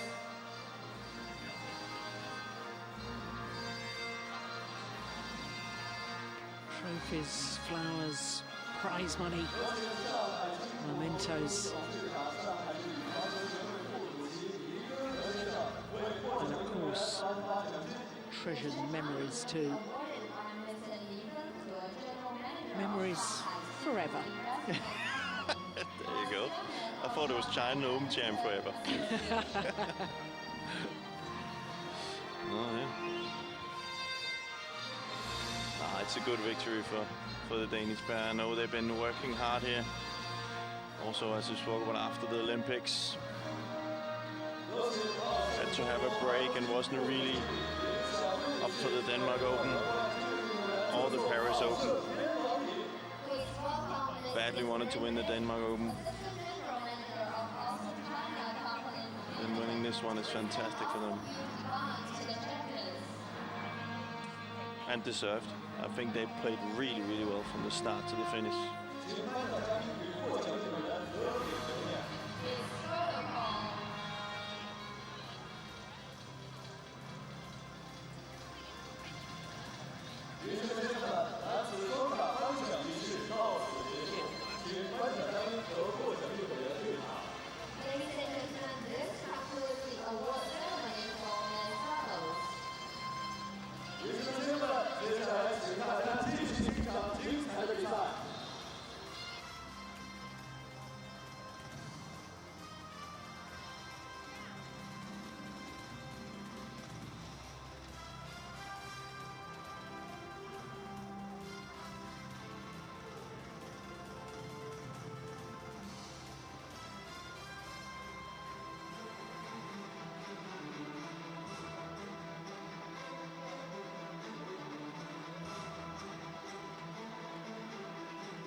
So just one more final to come from the 2012 Li-Ning China Open. It is men's singles. It is the former champion Chen who won the title 2 years ago, beating Bao Chunlai in the final. He was a beaten finalist last year, though, was Chen Long. Lost out to the Olympic champion, Lin Dan. Third consecutive year in the final of this particular tournament, up against his teammate, Wang Zhengming. Ladies and gentlemen, welcome to 2012 Li-Ning China Open, OSIM BWF World Superseries premiere. The final of men's singles is about to start. 欢迎裁判员、司线员入场。 Please welcome the line judges.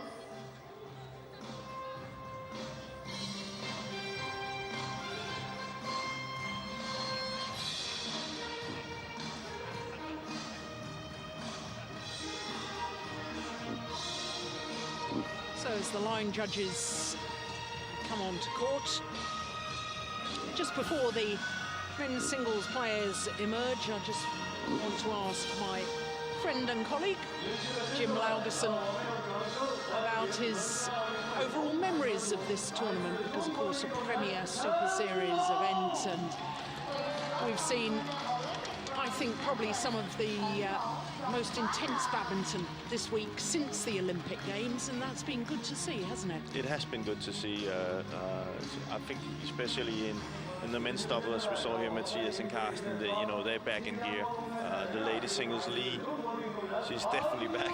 Exactly. And we've seen Chen been playing really well. And of course we've seen women's doubles world champions who we thought were going to retire. Yeah, and now but they're back. They're in gear. So I think we're beginning to getting back to normal standards of their play. And from here on in, it's all about building up to the next World Championship, I think. But it's been we've been seeing some class badminton, and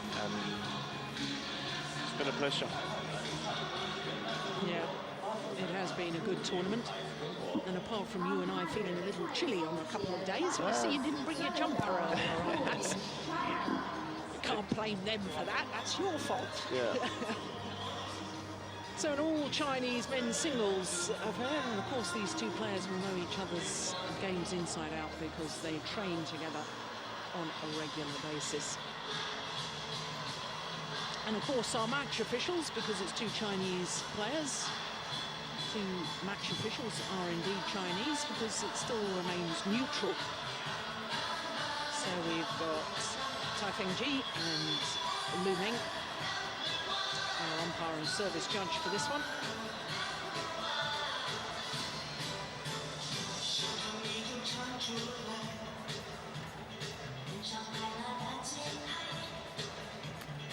So it's a healthy situation still for China as far as badminton is concerned, because this all-Chinese affair will guarantee that they've won 4 of the 5 titles this year here at the China Open. Looking at the younger of the two men, but only just a little younger, 22 years of age, Wang Zhengming from Guangdong province. 17 in the world ranking, down 3 places actually from a week ago. And there you can see how much he struggled in his first 2 matches. First of all against Vladimir Ivanov of Russia, and then against Sonny Dwi Kunchoro of Indonesia, who of course disposed of the number 4 seed Du Pengyu in the first round. Of course, he didn't have to play a semi-final. He was given a walkover yesterday, was Wang Zhengming against the number 2 seed, former world champion Chen Jin. Now to Chen Long, the former champion, as I say, champion 2 years ago, beaten finalist last year. Currently a number 3 in the world, but he has been as high as 2. And his win-loss record for the year translates into just 1 title, and that was also here in China. The China Masters, first Super Series event post the Olympic Games. Won all of his matches in 2 straight games, and he seems to have got better and better as the tournament progressed. Because in the quarter-final, he beat the number 5 seed Kenichi Tago 21-13, 21-12. And then in the semi-final, disposed of Peng from Malaysia 21-6, 21-7. So this is the 4th meeting between these 2 men. And if you're a Wang Zhengming fan, that statistic will be a little ominous, because all 3 previous meetings have been won by Chen Long. The last occasion was the 2nd round of the recent Denmark Open Super Series event. The 4th of the premier events of the year. This, of course, the China Open, is the 5th and final premier event. And just 1 more Super Series event to come. Next week, the tour moves on to Hong Kong. And then, of course, early December, we'll have the Super Series Finals. So plenty more badminton to look forward to.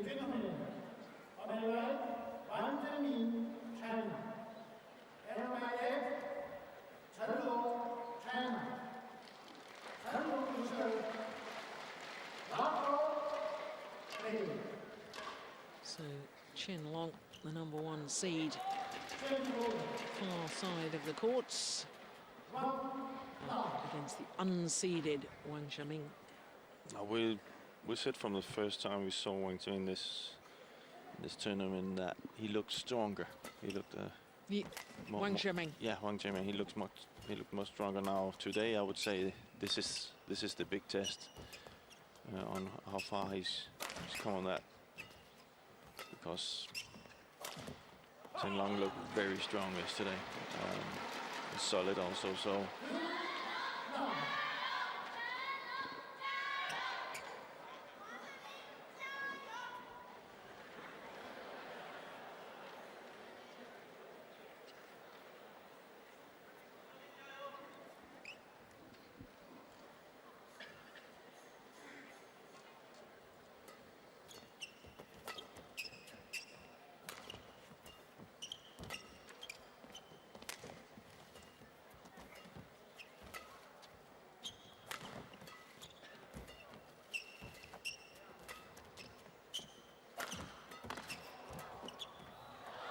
Oh, it's just wide. Well, perhaps more incentive for the younger man, this man, Wang Zhengming, by virtue of the fact that he's never won a title, let alone a Super Series title. Been in 1 final, that was the Singapore Super Series earlier this year when he lost out to Boonsak Ponsana. But this is first ever Premier Super Series final.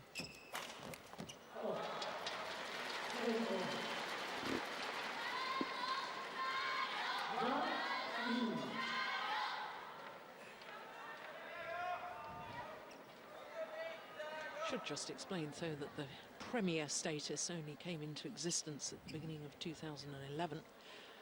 So once this year's Super Series has concluded, we'll have only had 2 years of Premier status events.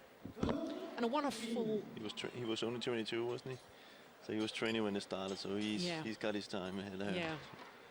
But I think it's been a wonderful innovation by the BWF, the Badminton World Federation, to place 5 of the 12 Super Series tournaments to an even higher status. Yeah. Definitely. Gives something special to it. It's a good tradition to start, I think. Yeah.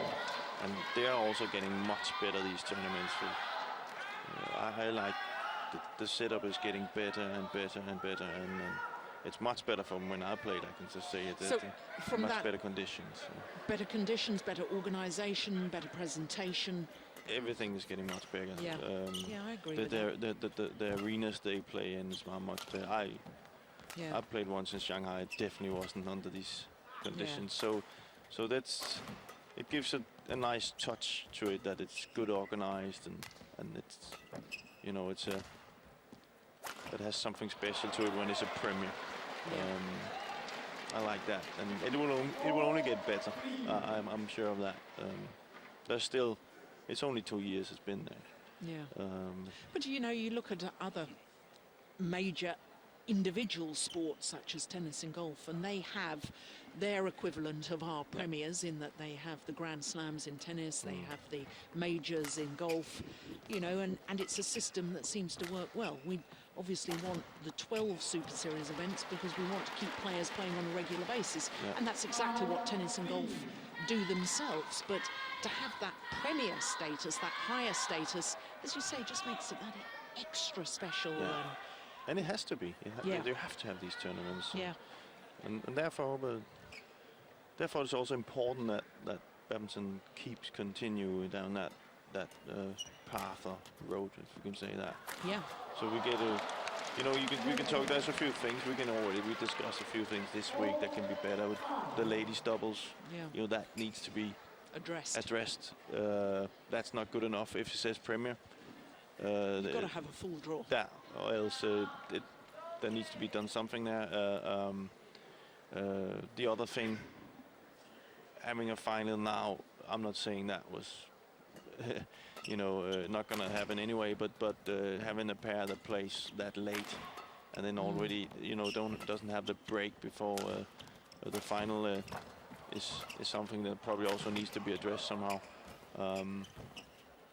But all in all, it's much better. A huge success. The whole Super Series, the Premier status now. Yeah, well, I can see it in the players. Progress. You know, I can see it in the players. They also get that extra motivation when it is a Premier, because they feel, you know, this is okay, this is special. And the better we see that get, the more you won't see these reactions after an Olympic, I think, because still for badminton players to go to the Olympics the way that is, you know, the way that the rules they have in an Olympics, the standards of an Olympics is still the highest you can get, and we need to get it as close as possible to that for the Premiers also. And I think, you know, if you take the Wimbledon, I think that's, you know, for tennis players, Wimbledon, Olympics, that's, you know.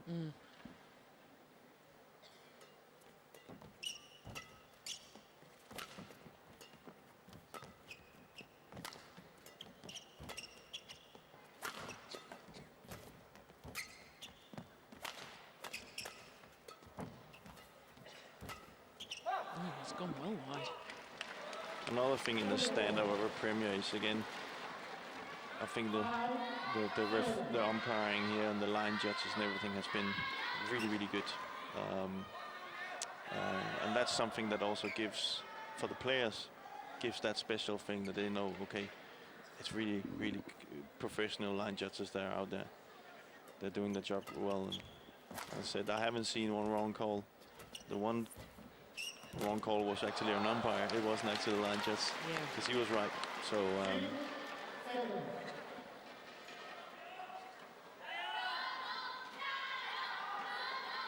And then maybe some more heat. But that's just for us, maybe.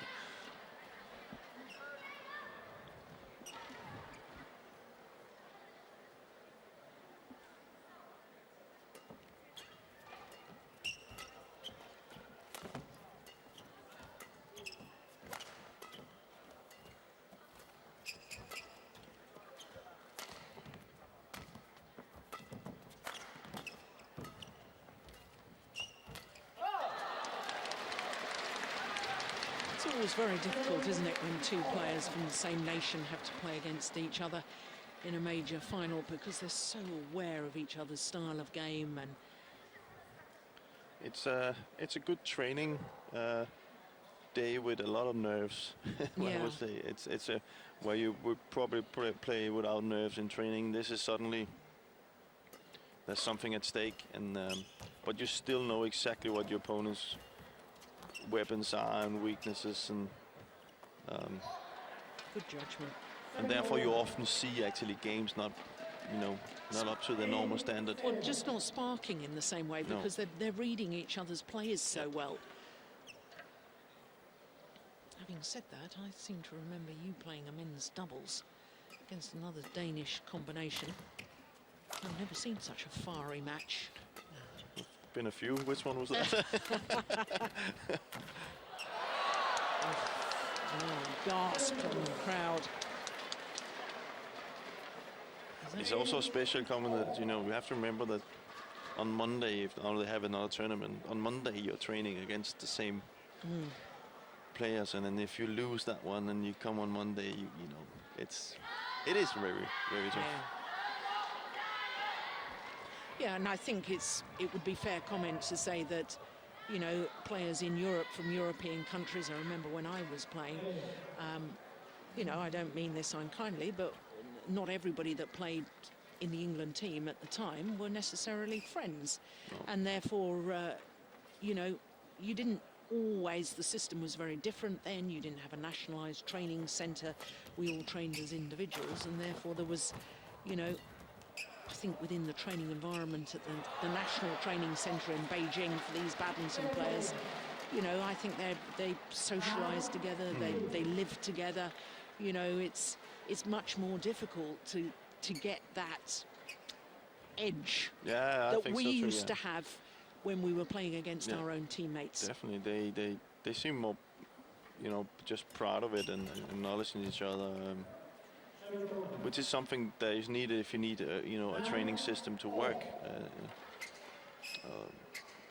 For me, it looks like the Chinese men's singles have realized that the better they can make training work, the better it is for everybody. Instead of one of the players going in one direction and one in the other, together. Yeah, it might be that Lindan wins the most, but by sacrificing at training for each other, then there will only be good results for everybody, Yeah, that's a lovely backhand.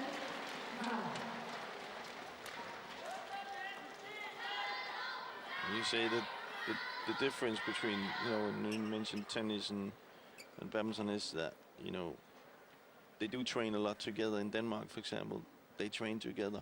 Where in tennis, you're much more individual in your training, and would probably be training with different countries. We don't do that so much in badminton. It's all the countries trains for, with each other. Charles Ranger, the men's singles coach, sitting back and just enjoying watching this from the stands. He's done his job. Yeah. And he's done it well. Maybe it's time to sneak down and get a few advices.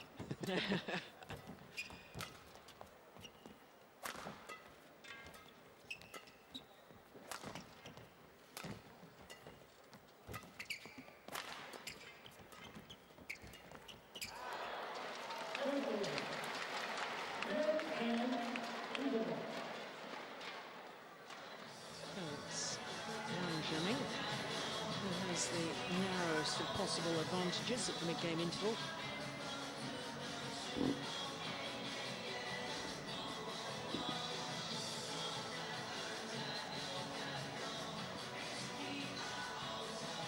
And you also see here no coaches, not no national coaches, but no other players going in who might be better friends, not helping. You know, it's very neutral.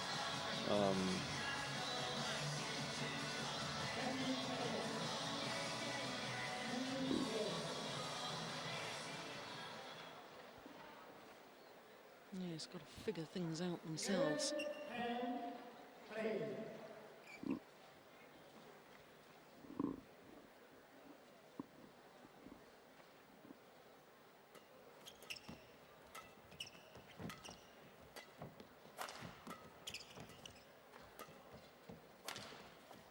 Missed it.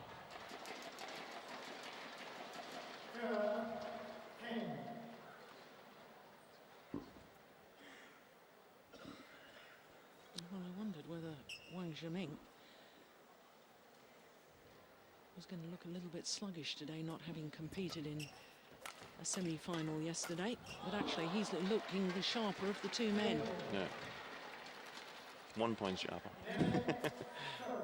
Well, he's actually looking good. I'm surprised by him here. At the start, he looks...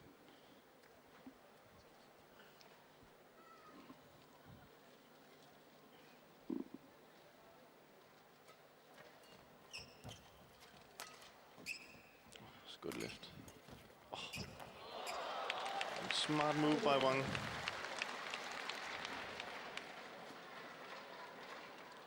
See it again, you can see it's good from a good lift. He stays forward. Look how far up he stands on the court. Almost like he knew that drop shot was going to come. Yeah, well, that's just really emphasizing the point we were making earlier, that they know each other's games so well. Yeah. No real surprises.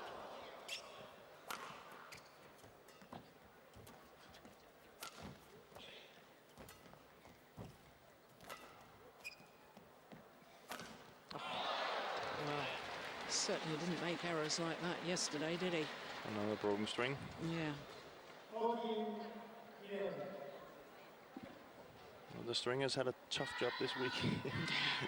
I'd love to know how many rackets they've restrung. Normally at tournaments, and able to talk to some of the stringing team, and they usually do an average of at least 500 rackets in the week. This has been higher. Yeah, I'm sure.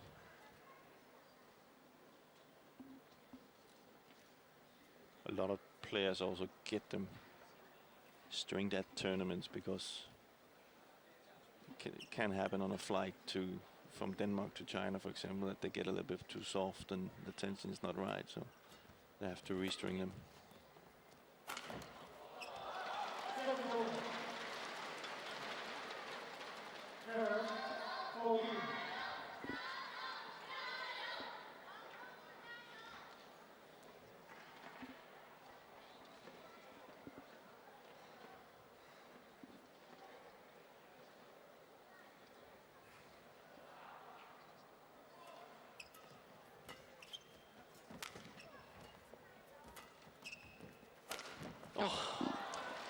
That's more like the Chen we're used to seeing.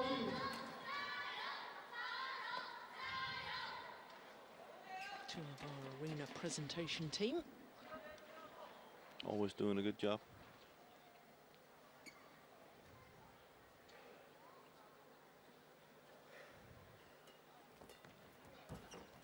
Good net shot. Apologises for the good fortune. You should see it again on the replay. You can see that Wang Zhengming is already almost, you can't see it here, but he's almost standing over there. You see why it's kind of, he knew where that was going to come, that shot. So if it hadn't been a net cord.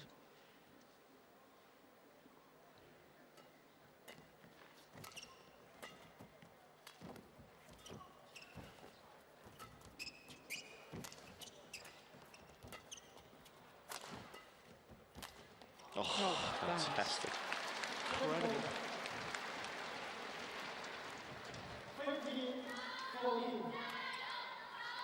Look there, he cuts it. You see the angle of Chen Long's racket is that he thinks it's coming straight, and instead he cuts it at the last second, and the deception, he fools him the other way. Very smart shot. There's a lot of battle for the front court right now. Both players are really standing high on the court when the other one is on the back.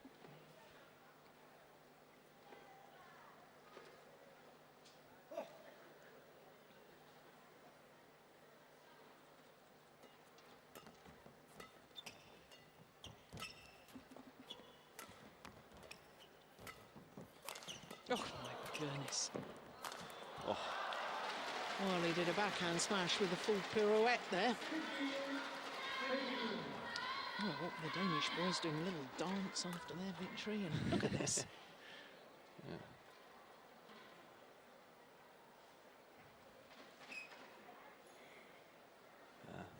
Strong, strong legs.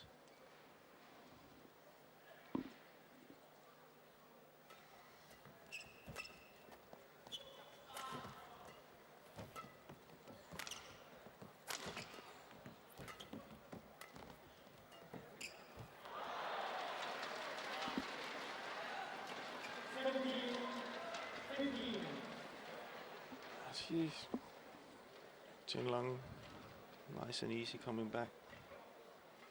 Yeah, I just get the impression that Chen Long has just upped his intensity a little bit. Yes. It does look like that strap he has is falling apart in a minute. So. On his right knee.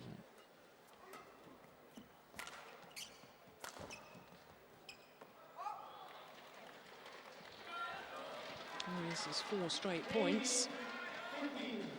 14-15 adrift.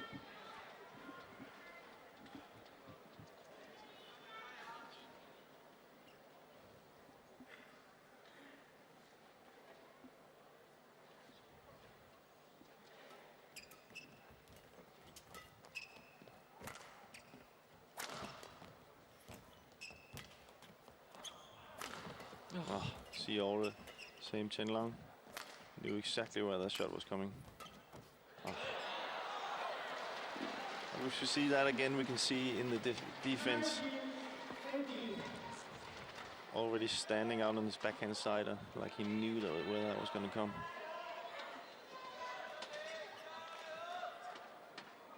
And of course, that's frustrating to play against. You know, that means that you will have that little bit of a doubt every time you hit the smash. Is my opponent already standing there? And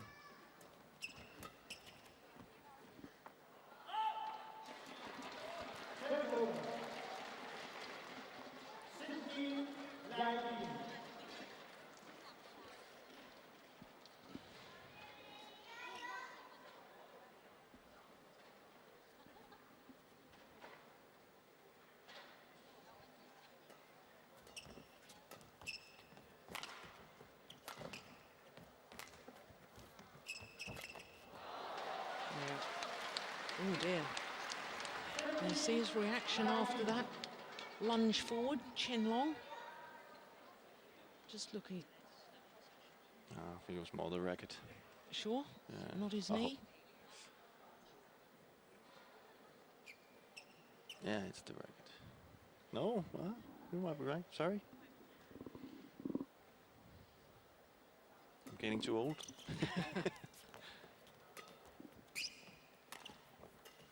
He is a big strap he has on.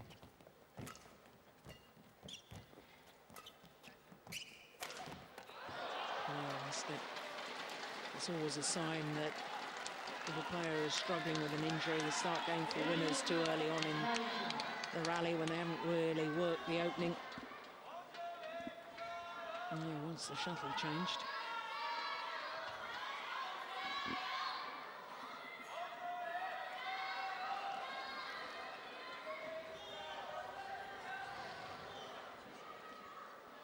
Just 1 point in it.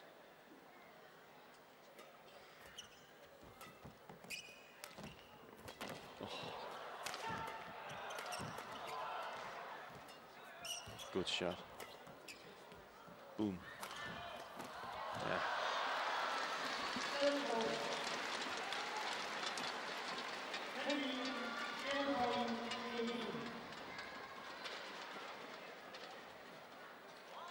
We'll need the court moppers on after the dive from Zhengming. Never seemed to move his feet, did he? He seemed too content just to dive rather than...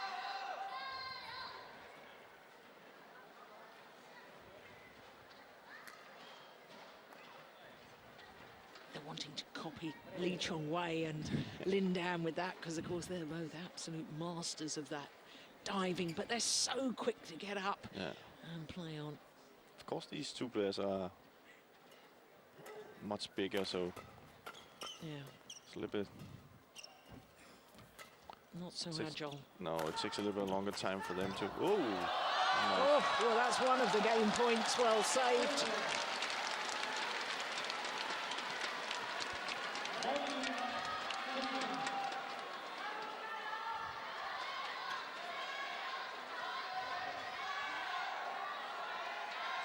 Again, Wang Zhimin reading Chen Long's attack.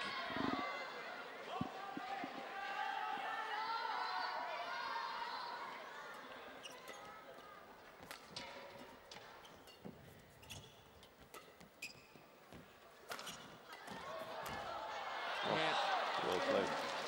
The angle across court, the dive, and once again, as you've described, these two athletes too big to be diving and getting up quickly again. He's too slow. Quick he comes back to the net there. Yeah. So the opening game to the former champion Chen Wang, 21-19.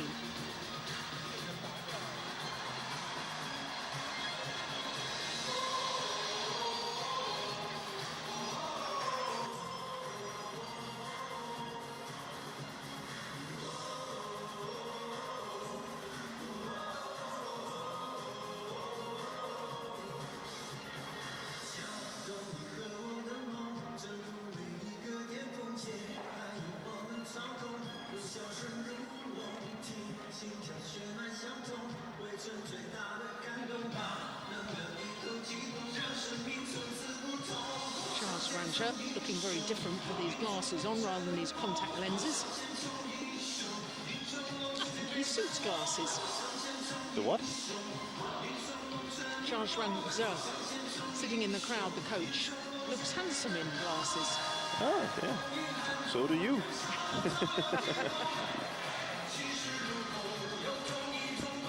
Flattery will get you everywhere.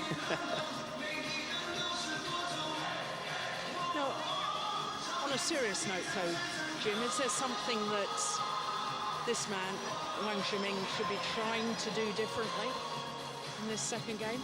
I think he played well in the first set. He just had that, you know, a little bit where Chen Long changed the tempo a little bit. He wasn't really ready for it, but I think he's played kind of the right tactic. I think he's really good at the net, Wang Zhimin. So maybe I would try and do some of these cross net shots to get the lift a little bit more than Chen Long being in the attack. But other than that, just continue what he's doing.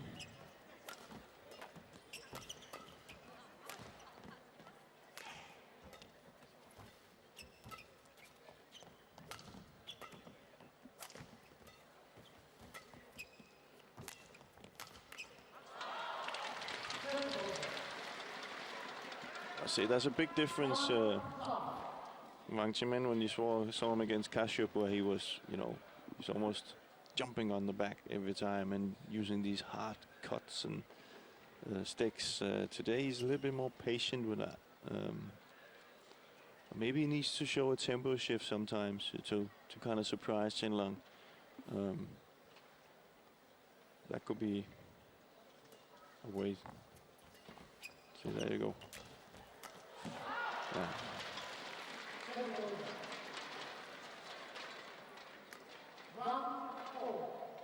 It's a good net cross, but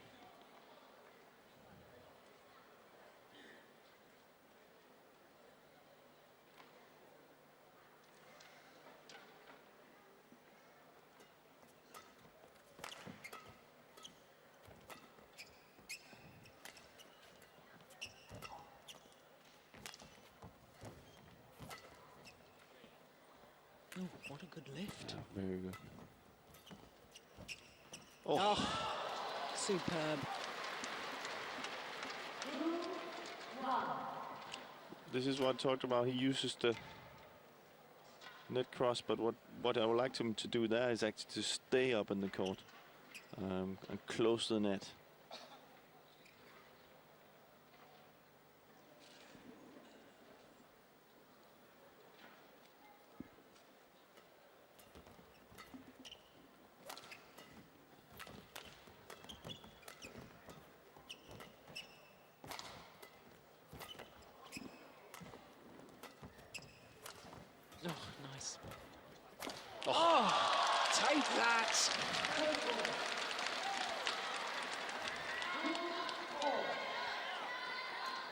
The sort of agility that we witnessed certainly in his quarter-final against Kashyap Parupalli. And the change of tempo.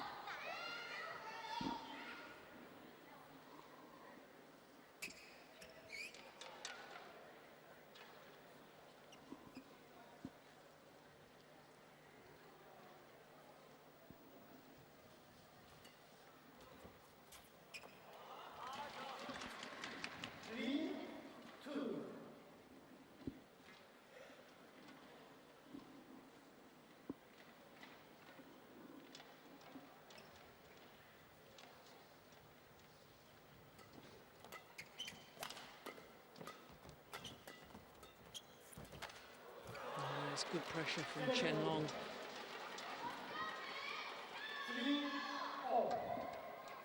See, stays in the front court.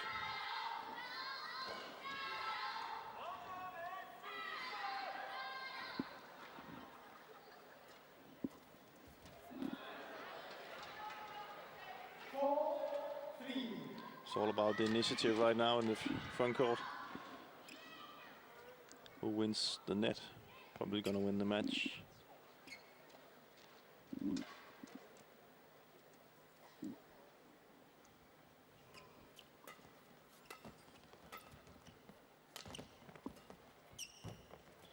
Oh, that's amazing net control. Incredible spin by Chen Long.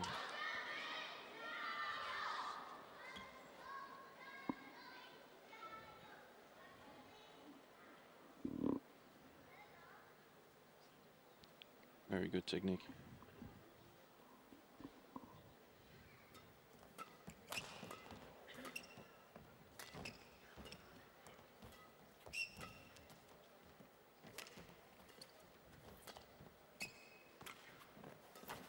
Oh, good.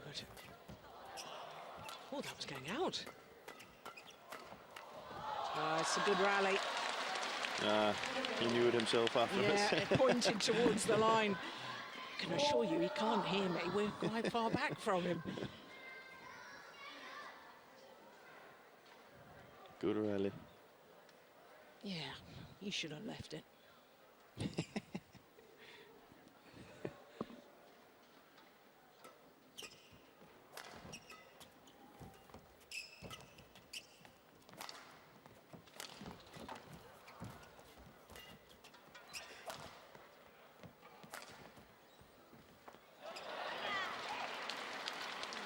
It's a bizarre choice, isn't it? Takes one that we were convinced was going out and then leaves one that's very, very clearly in.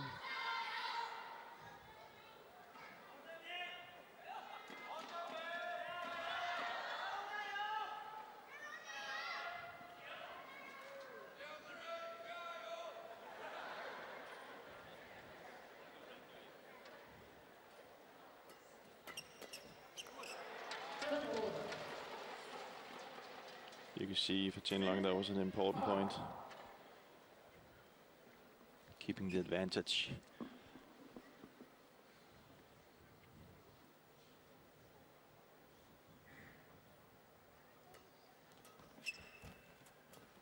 Oh.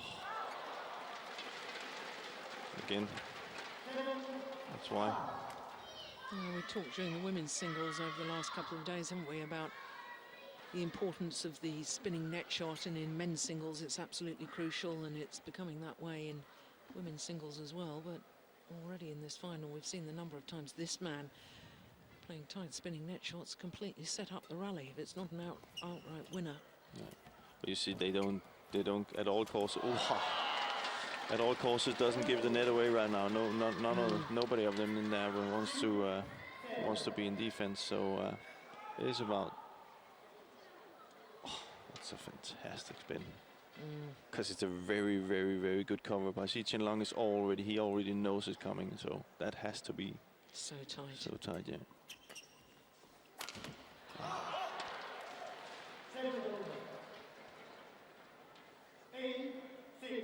And this is now we're into this. Friends playing against each other. No really rallies right now. They know each other in and out. So sometimes it doesn't give the best rallies. Oh, long rallies, I wouldn't say it's bad. They're showing very good badminton. Yeah, like that shot, yeah. So I don't mean it's not good badminton. It's very good badminton and good quality shots. But we don't see these rallies like you see, for example, Lindan and Li Chengwei. Yeah. And of course, you've got to add into the mix the fact that the fans here in Shanghai probably don't know which player to cheer for, because they're, you know, they like both of the Chinese players. Yeah. Although I think Chen Long is from this area, isn't he? Pretty certain he is. Yeah, but I think China is when we are at this stage, China is China, of course. So you can also hear they don't really know who to cheer for. Yeah. I just think they want to show Chinese badminton for their best, and that's good badminton play, and they're doing that. I like actually like they do try to make some of these difficult shots. They could also be chosen just to try and run each other down, and that sometimes doesn't give the best badminton, I think. So here they're trying net shots, difficult cross cuts and stuff. So yeah, being adventurous. Yeah. Yeah. So.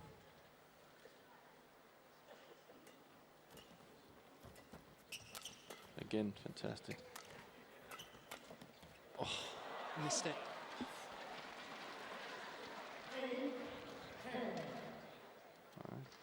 Zhengming is not going anywhere. No. Chen Long beginning to get a little bit frustrated.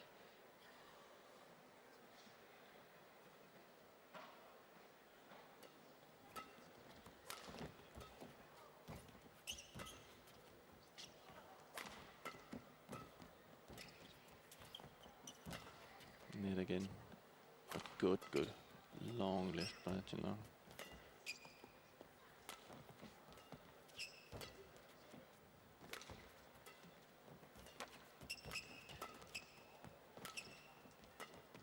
It's going wide. Oh my goodness. Oh, he got away with that. It keeps it exciting. So the advantage once again to Chen Long. And here's the strap. I think he's not. Did he fix it? Yeah, he did. Nah, yeah, he did.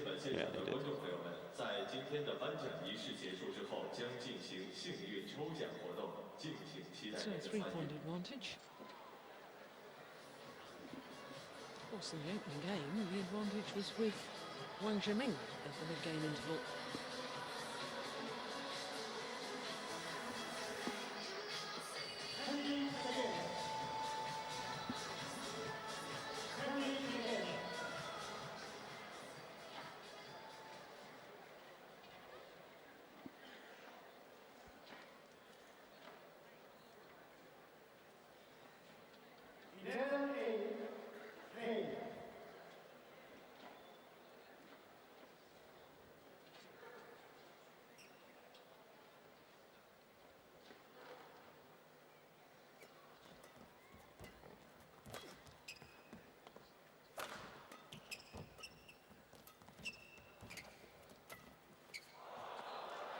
Oh, unlucky. That is unlucky. It was clever.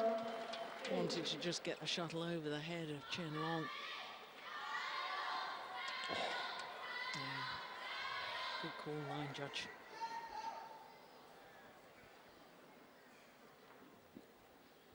Both these players former world junior champions. Chen Long in 2007 in New Zealand. Wang Zhengming a year later, 2008 in India.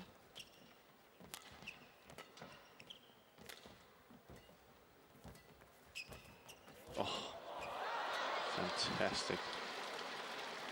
A lot of net today. And the World Junior Champion a couple of weeks ago in the men's singles, boys singles. Momoto. I think I'm pronouncing it right. Momoto. Yeah, because it sounds like a motor. So it's Momoto.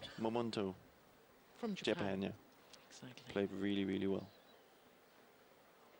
Japan, is there a shift of power in badminton, I wonder? Japan winning both the boys singles and girls singles at World Junior Championships.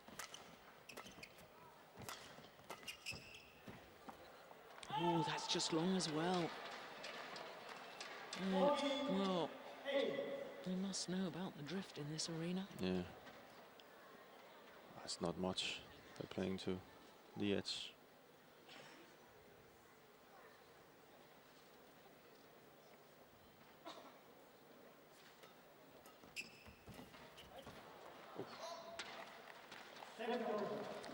He's definitely feeling that right knee, isn't he? A couple of times he's just sort of bent the knee after the rally and... He's taken the strap off, hasn't he? Yeah, he has. Yeah.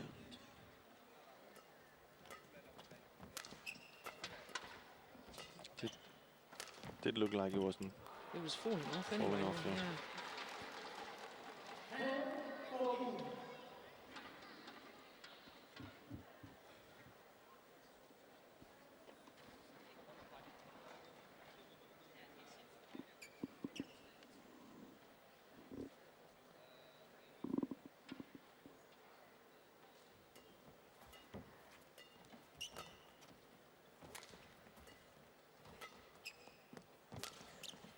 Good backhand.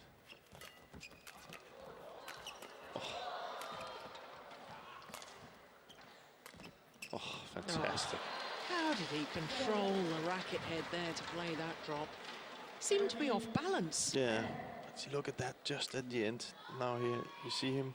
He just waits and waits and waits and then soft. And it looks so easy, but it's so difficult. Yeah. Such a good shot.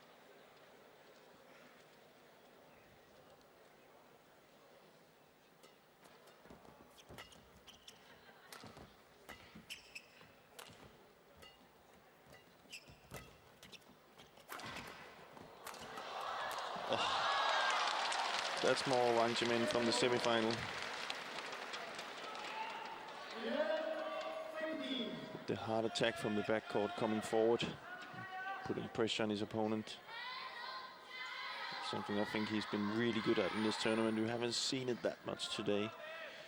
But of course that could also be Chen Long preventing it. Preventing it, yeah. So, but he definitely has a good tempo shift. Oof.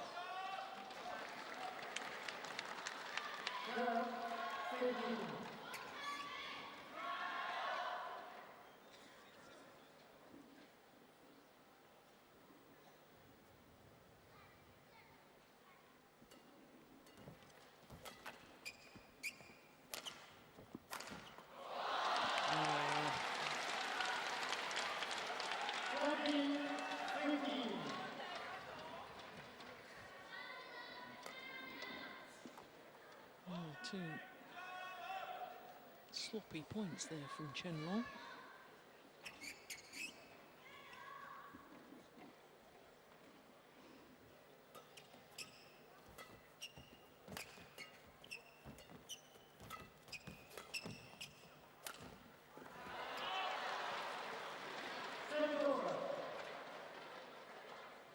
The court will need to be mopped.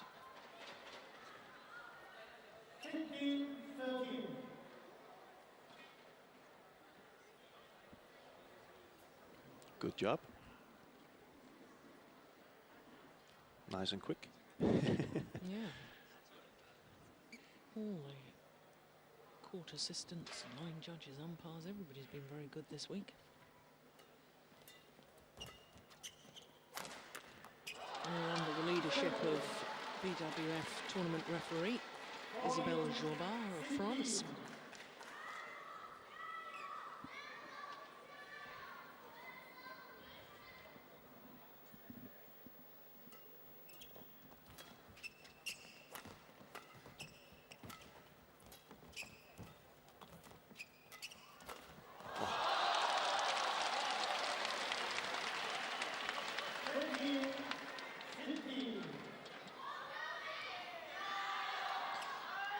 7 of the last 8 points have just gone to Wang Zhengming.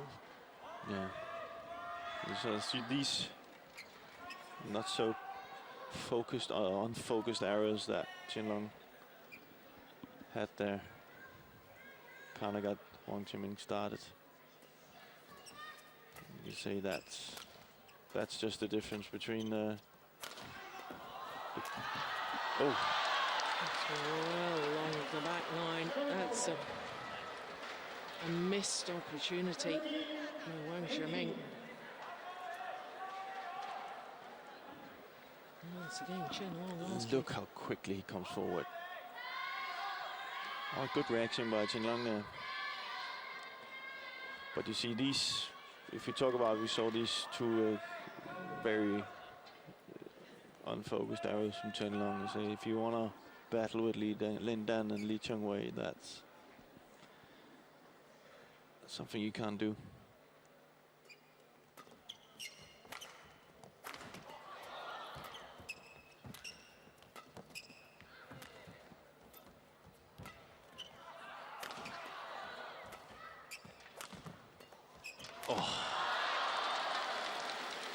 Fantastic.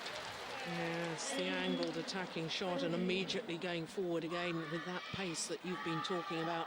In he goes. Yeah, and in that smash there, he maybe uses 80% of his power and more, playing it more precise to the line. That means he's already moving forward. He's not, he's not using 100%, so he's standing still. He's using an 80% to follow up on the shot. And something you see most men's singles players do nowadays. That means that the opponent in defense has to generate the power himself, and that sometimes coming forward now. He took it to a different gear now, Qianlong. Yeah. One always sensed, I can remember saying just a moment or two ago, he played a couple of sloppy points, but he has that ability to suddenly up the intensity again. We all know that Qianlong can do that. I'm just saying, if he's to battle with Lin Dan and Li Chengwei, you can't have sloppy points. No, exactly. Yeah, I agree totally. And I'm pretty sure that's where he wants to go. He wants to challenge those guys. Well, he missed with his backhand kill just a moment ago. That time, Wang Zhengming bringing it down much steeper, so steep it bounced on the top of the tape before going over.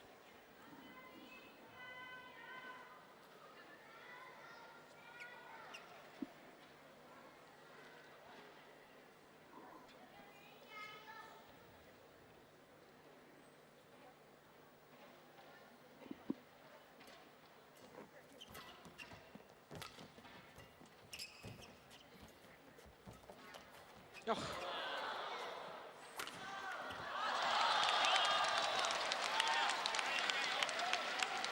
Oh, what an incredible net exchange.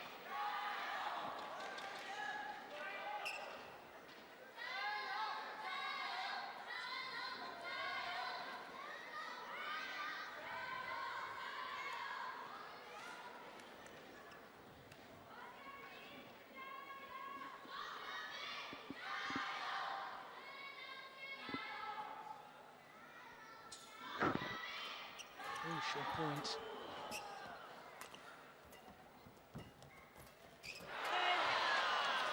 And the error.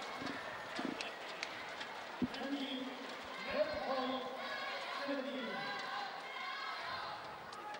error on the net shot means that Chen Long has 3 match point opportunities.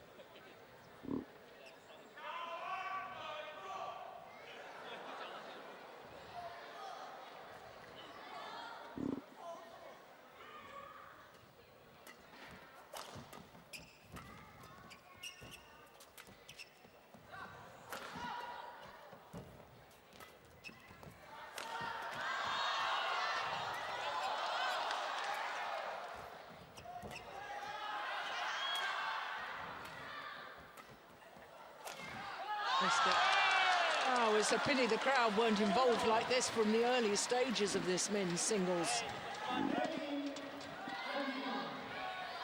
Yeah, Crowd loving that rally. it's a good rally.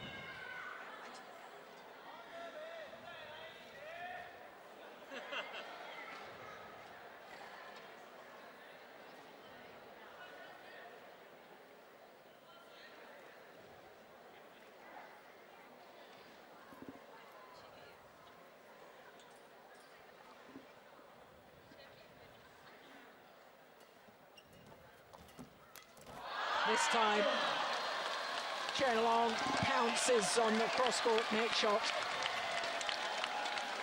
21-19, 21-18 in 47 minutes.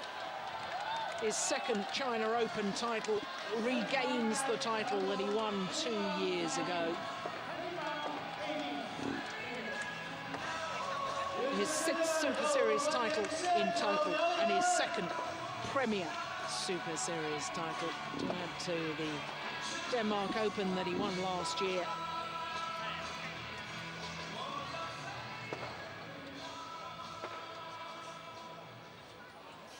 So the Olympic bronze medalist Chen takes the title here at the Li-Ning China Open against teammate Wang 21-19, 21-18.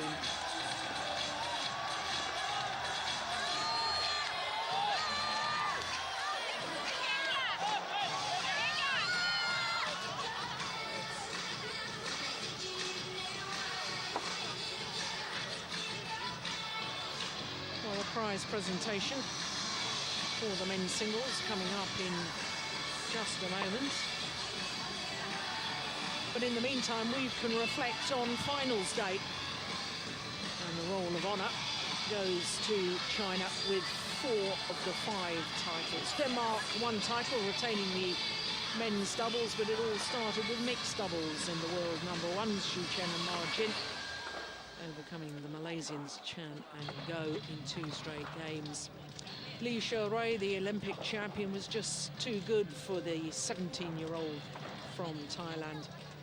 And Wang, Xiaoli and Yong, nice to see them back in badminton and nice to see them winning again. They play a very aggressive, adventurous style of play. And as for the Danes, well, they really did play with superb form throughout the entirety of the tournament, retaining the title that they won last year. And in the men's singles, Chen, well, on the crucial points, he was just too good for Wang Zhengming, and as you saw, 2 straight games. So we're ready for the prize presentation now of the men's singles.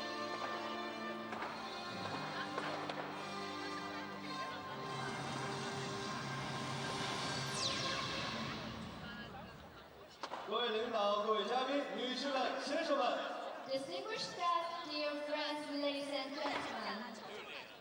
2002中国羽毛球公开赛奥盛世界羽联超级系列赛顶级赛金补杯男子单打颁奖仪式现在开始。 Good afternoon, welcome to 2012 Li-Ning China Open, OSIM BWF World Superseries premiere. The award ceremony for men's single will start shortly. 有请获奖运动员入场。 Please welcome the players. So the players are invited to step forward for the prize presentation. 2 fine athletes from China. 男子单打亚军的运动员是来自中国的王征明。 The runner-up, Wang Zhengming from China. Wang Zhengming. 2 Super Series tournament finals he's appeared in this year, and twice that he's had to settle for second best. For Chen Long, his 2nd Super Series title of the year. Both of them now having been won on home soil here in China. Presented by Mr. Yong, Director General of Table Tennis and Badminton Administrative Center, Vice President and Secretary General of Chinese Badminton Association, Director of 2012 Li-Ning China Open.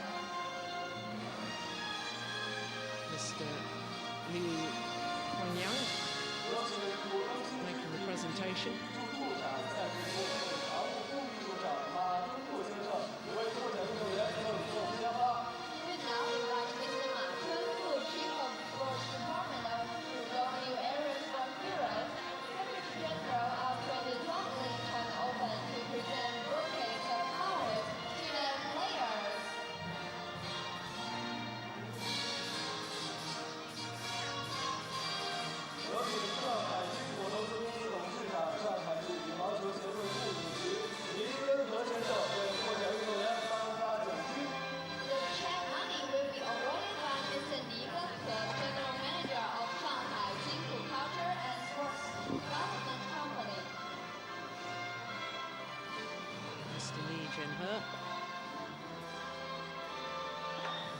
Presenting the checks and prize money.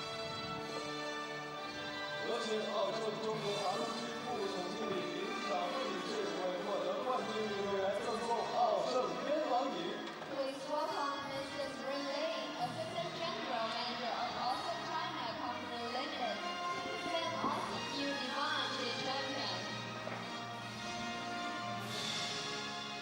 请颁奖嘉宾与获奖运动员合影留念。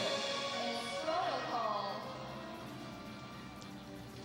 So as the men's singles finalists pose with the dignitaries in the prize presentation of the men's singles, time for us to reflect on a wonderful week here in Shanghai.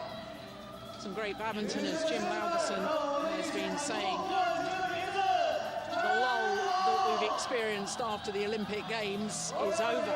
We have seen badminton at its very, very best.